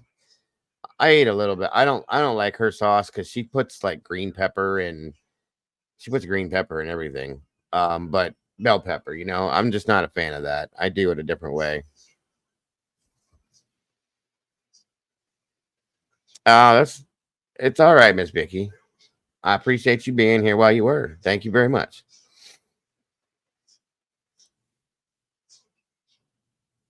Oh God. Stop with this. But I don't have anything to eat, folks. Stop doing this to me. I'm gonna go eat. I think we might have some ramen. Put an egg in it. I've done that before. I'm not sick of ramen. I ain't been eating it for a week. No sugar. That's right. You don't put sugar in spaghetti. Thank you, Miss Barbara.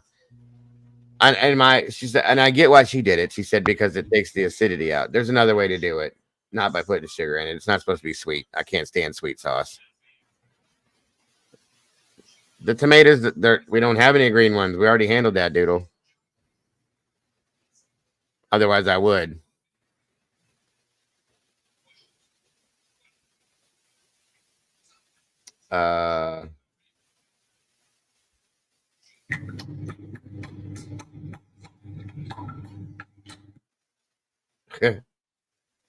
That was funny, Molly. All right, folks. Anyway, zucchini, they're gone. We ate them already. Fried zucchini, I've had a lot of that lately. Nope, they put it in their meatloaf too, Paula. I don't like green peppers in my meatloaf either. Yes, ramen. Sick of it. Yep, all the veggies are gone, Doodle. We eat them when we get them. We eat them fast, actually. In fact, I used the last of the bread the other day we made a couple tomato sandwiches, and that was the end of that. Now all the tomatoes are gone. I gotta wait for more to grow. Fried green tomatoes, fried zucchini, fried squash. Yes, hallelujah. Green beans. I can't wait. I'm gonna do this year fresh green beans with smoked sausage and onions in it. It's really good, guys. I'm telling you. Really good. Yep. I love some green beans. Mm-hmm. All right, y'all. So, like I said, time to shut her down. And what the hell was I gonna say? I will be here in just a couple hours for the paranormal side of things. If you guys are interested, Don't you dare say that to me out loud again, Leslie. I love stuffed mushrooms. Love them. For real. I do. Anyway, I'll be back. I hope to see you guys back here when I come back. While we jumped into, thank you very much, Walt. God bless. Appreciate that, brother. While we jump into the paranormal side of things, take a little decompress from the true crime side of things, and I hope it's going to be interesting to you guys. I hope to see you all here. Thank you, Mom, for joining me up here for this. I appreciate it very much, guys. Remember, we need to figure out what we can do to get the awareness out there to bring Mamta Kafle home, please. I gotta see y'all tonight. She showed me her hands, guys. Did you see it? There they are. I seen them. Seen them. I got a wiener behind me. I'm not saying a word. Moving on. You and Doodle are nuts with that. I'm telling you. It's 7:30 now, 8:39. About an hour and a half, 2 hours, guys. I should be back. I just have some things I got to do around the house. So I hope you're into it. Hope you're here for it. Let's do it. Hope to You see want you to guys see my soon. wiener? She's probably gonna act a fool, Doodle. You guys Oh are no, bad. she's gonna let me pick her up. There's my wiener. There's the puppy girl. Wanna say hi? Wanna say hi to everybody? Oh, you got headphones on. She can't hear me. Wanna say hi? She looks like she's wearing a little mask. That's cute. She's a dapple wiener. She is a hellion. Don't let her fool you with those cute eyes. That's the same thing with my little white humper dog back there. Mm-hmm. He humps everything. He can. I'm surprised. Everything. He's crazy. Bye, y'all. See you in a couple hours. Don't miss All right, the Mom. Thank you again. Appreciate you. Much love to everybody. I hope to see you all soon. For those of you that I won't, have a great night. God bless. Don't forget to love yourselves and love each other. And don't change a thing, guys. You guys are absolutely amazing. Love to each and every one of you. And I will see you all very soon. Bye-bye now. See if this works.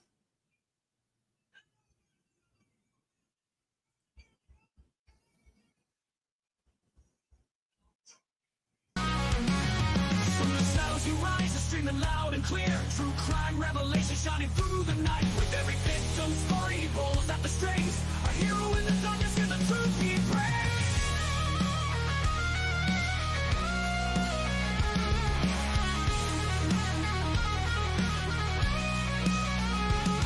From the shadows and moments, he won't let us fall. Bringing the truth out, answering the call. For every soul forgotten, he's here to stand tall. Tangle the genuine and always giving his all. Diego's got the fire igniting the fight. True crime revelation shining through the night. With every victim story, he pulls at the strings. A hero in the darkness, hear the truth he brings. Hear the truth he brings.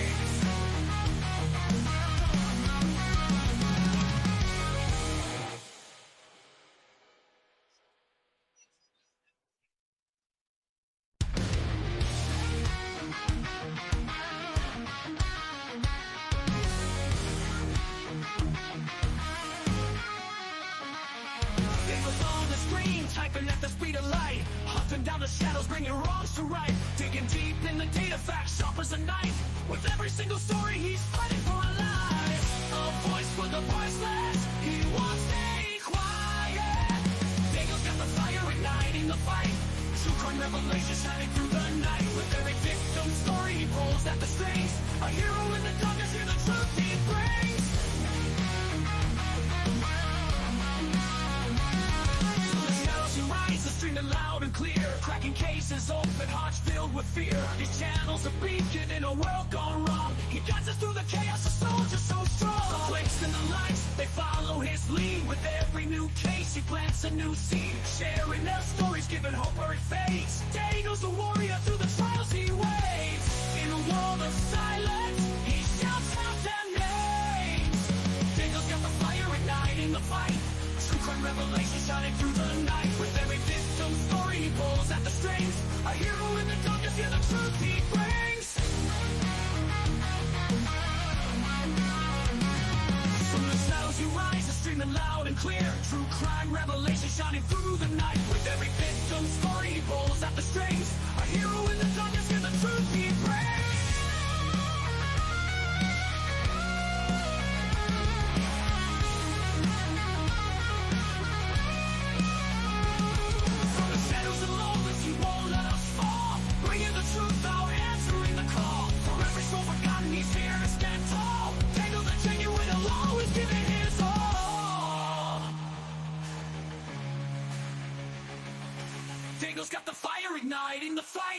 True crime revelation shining through the night with everything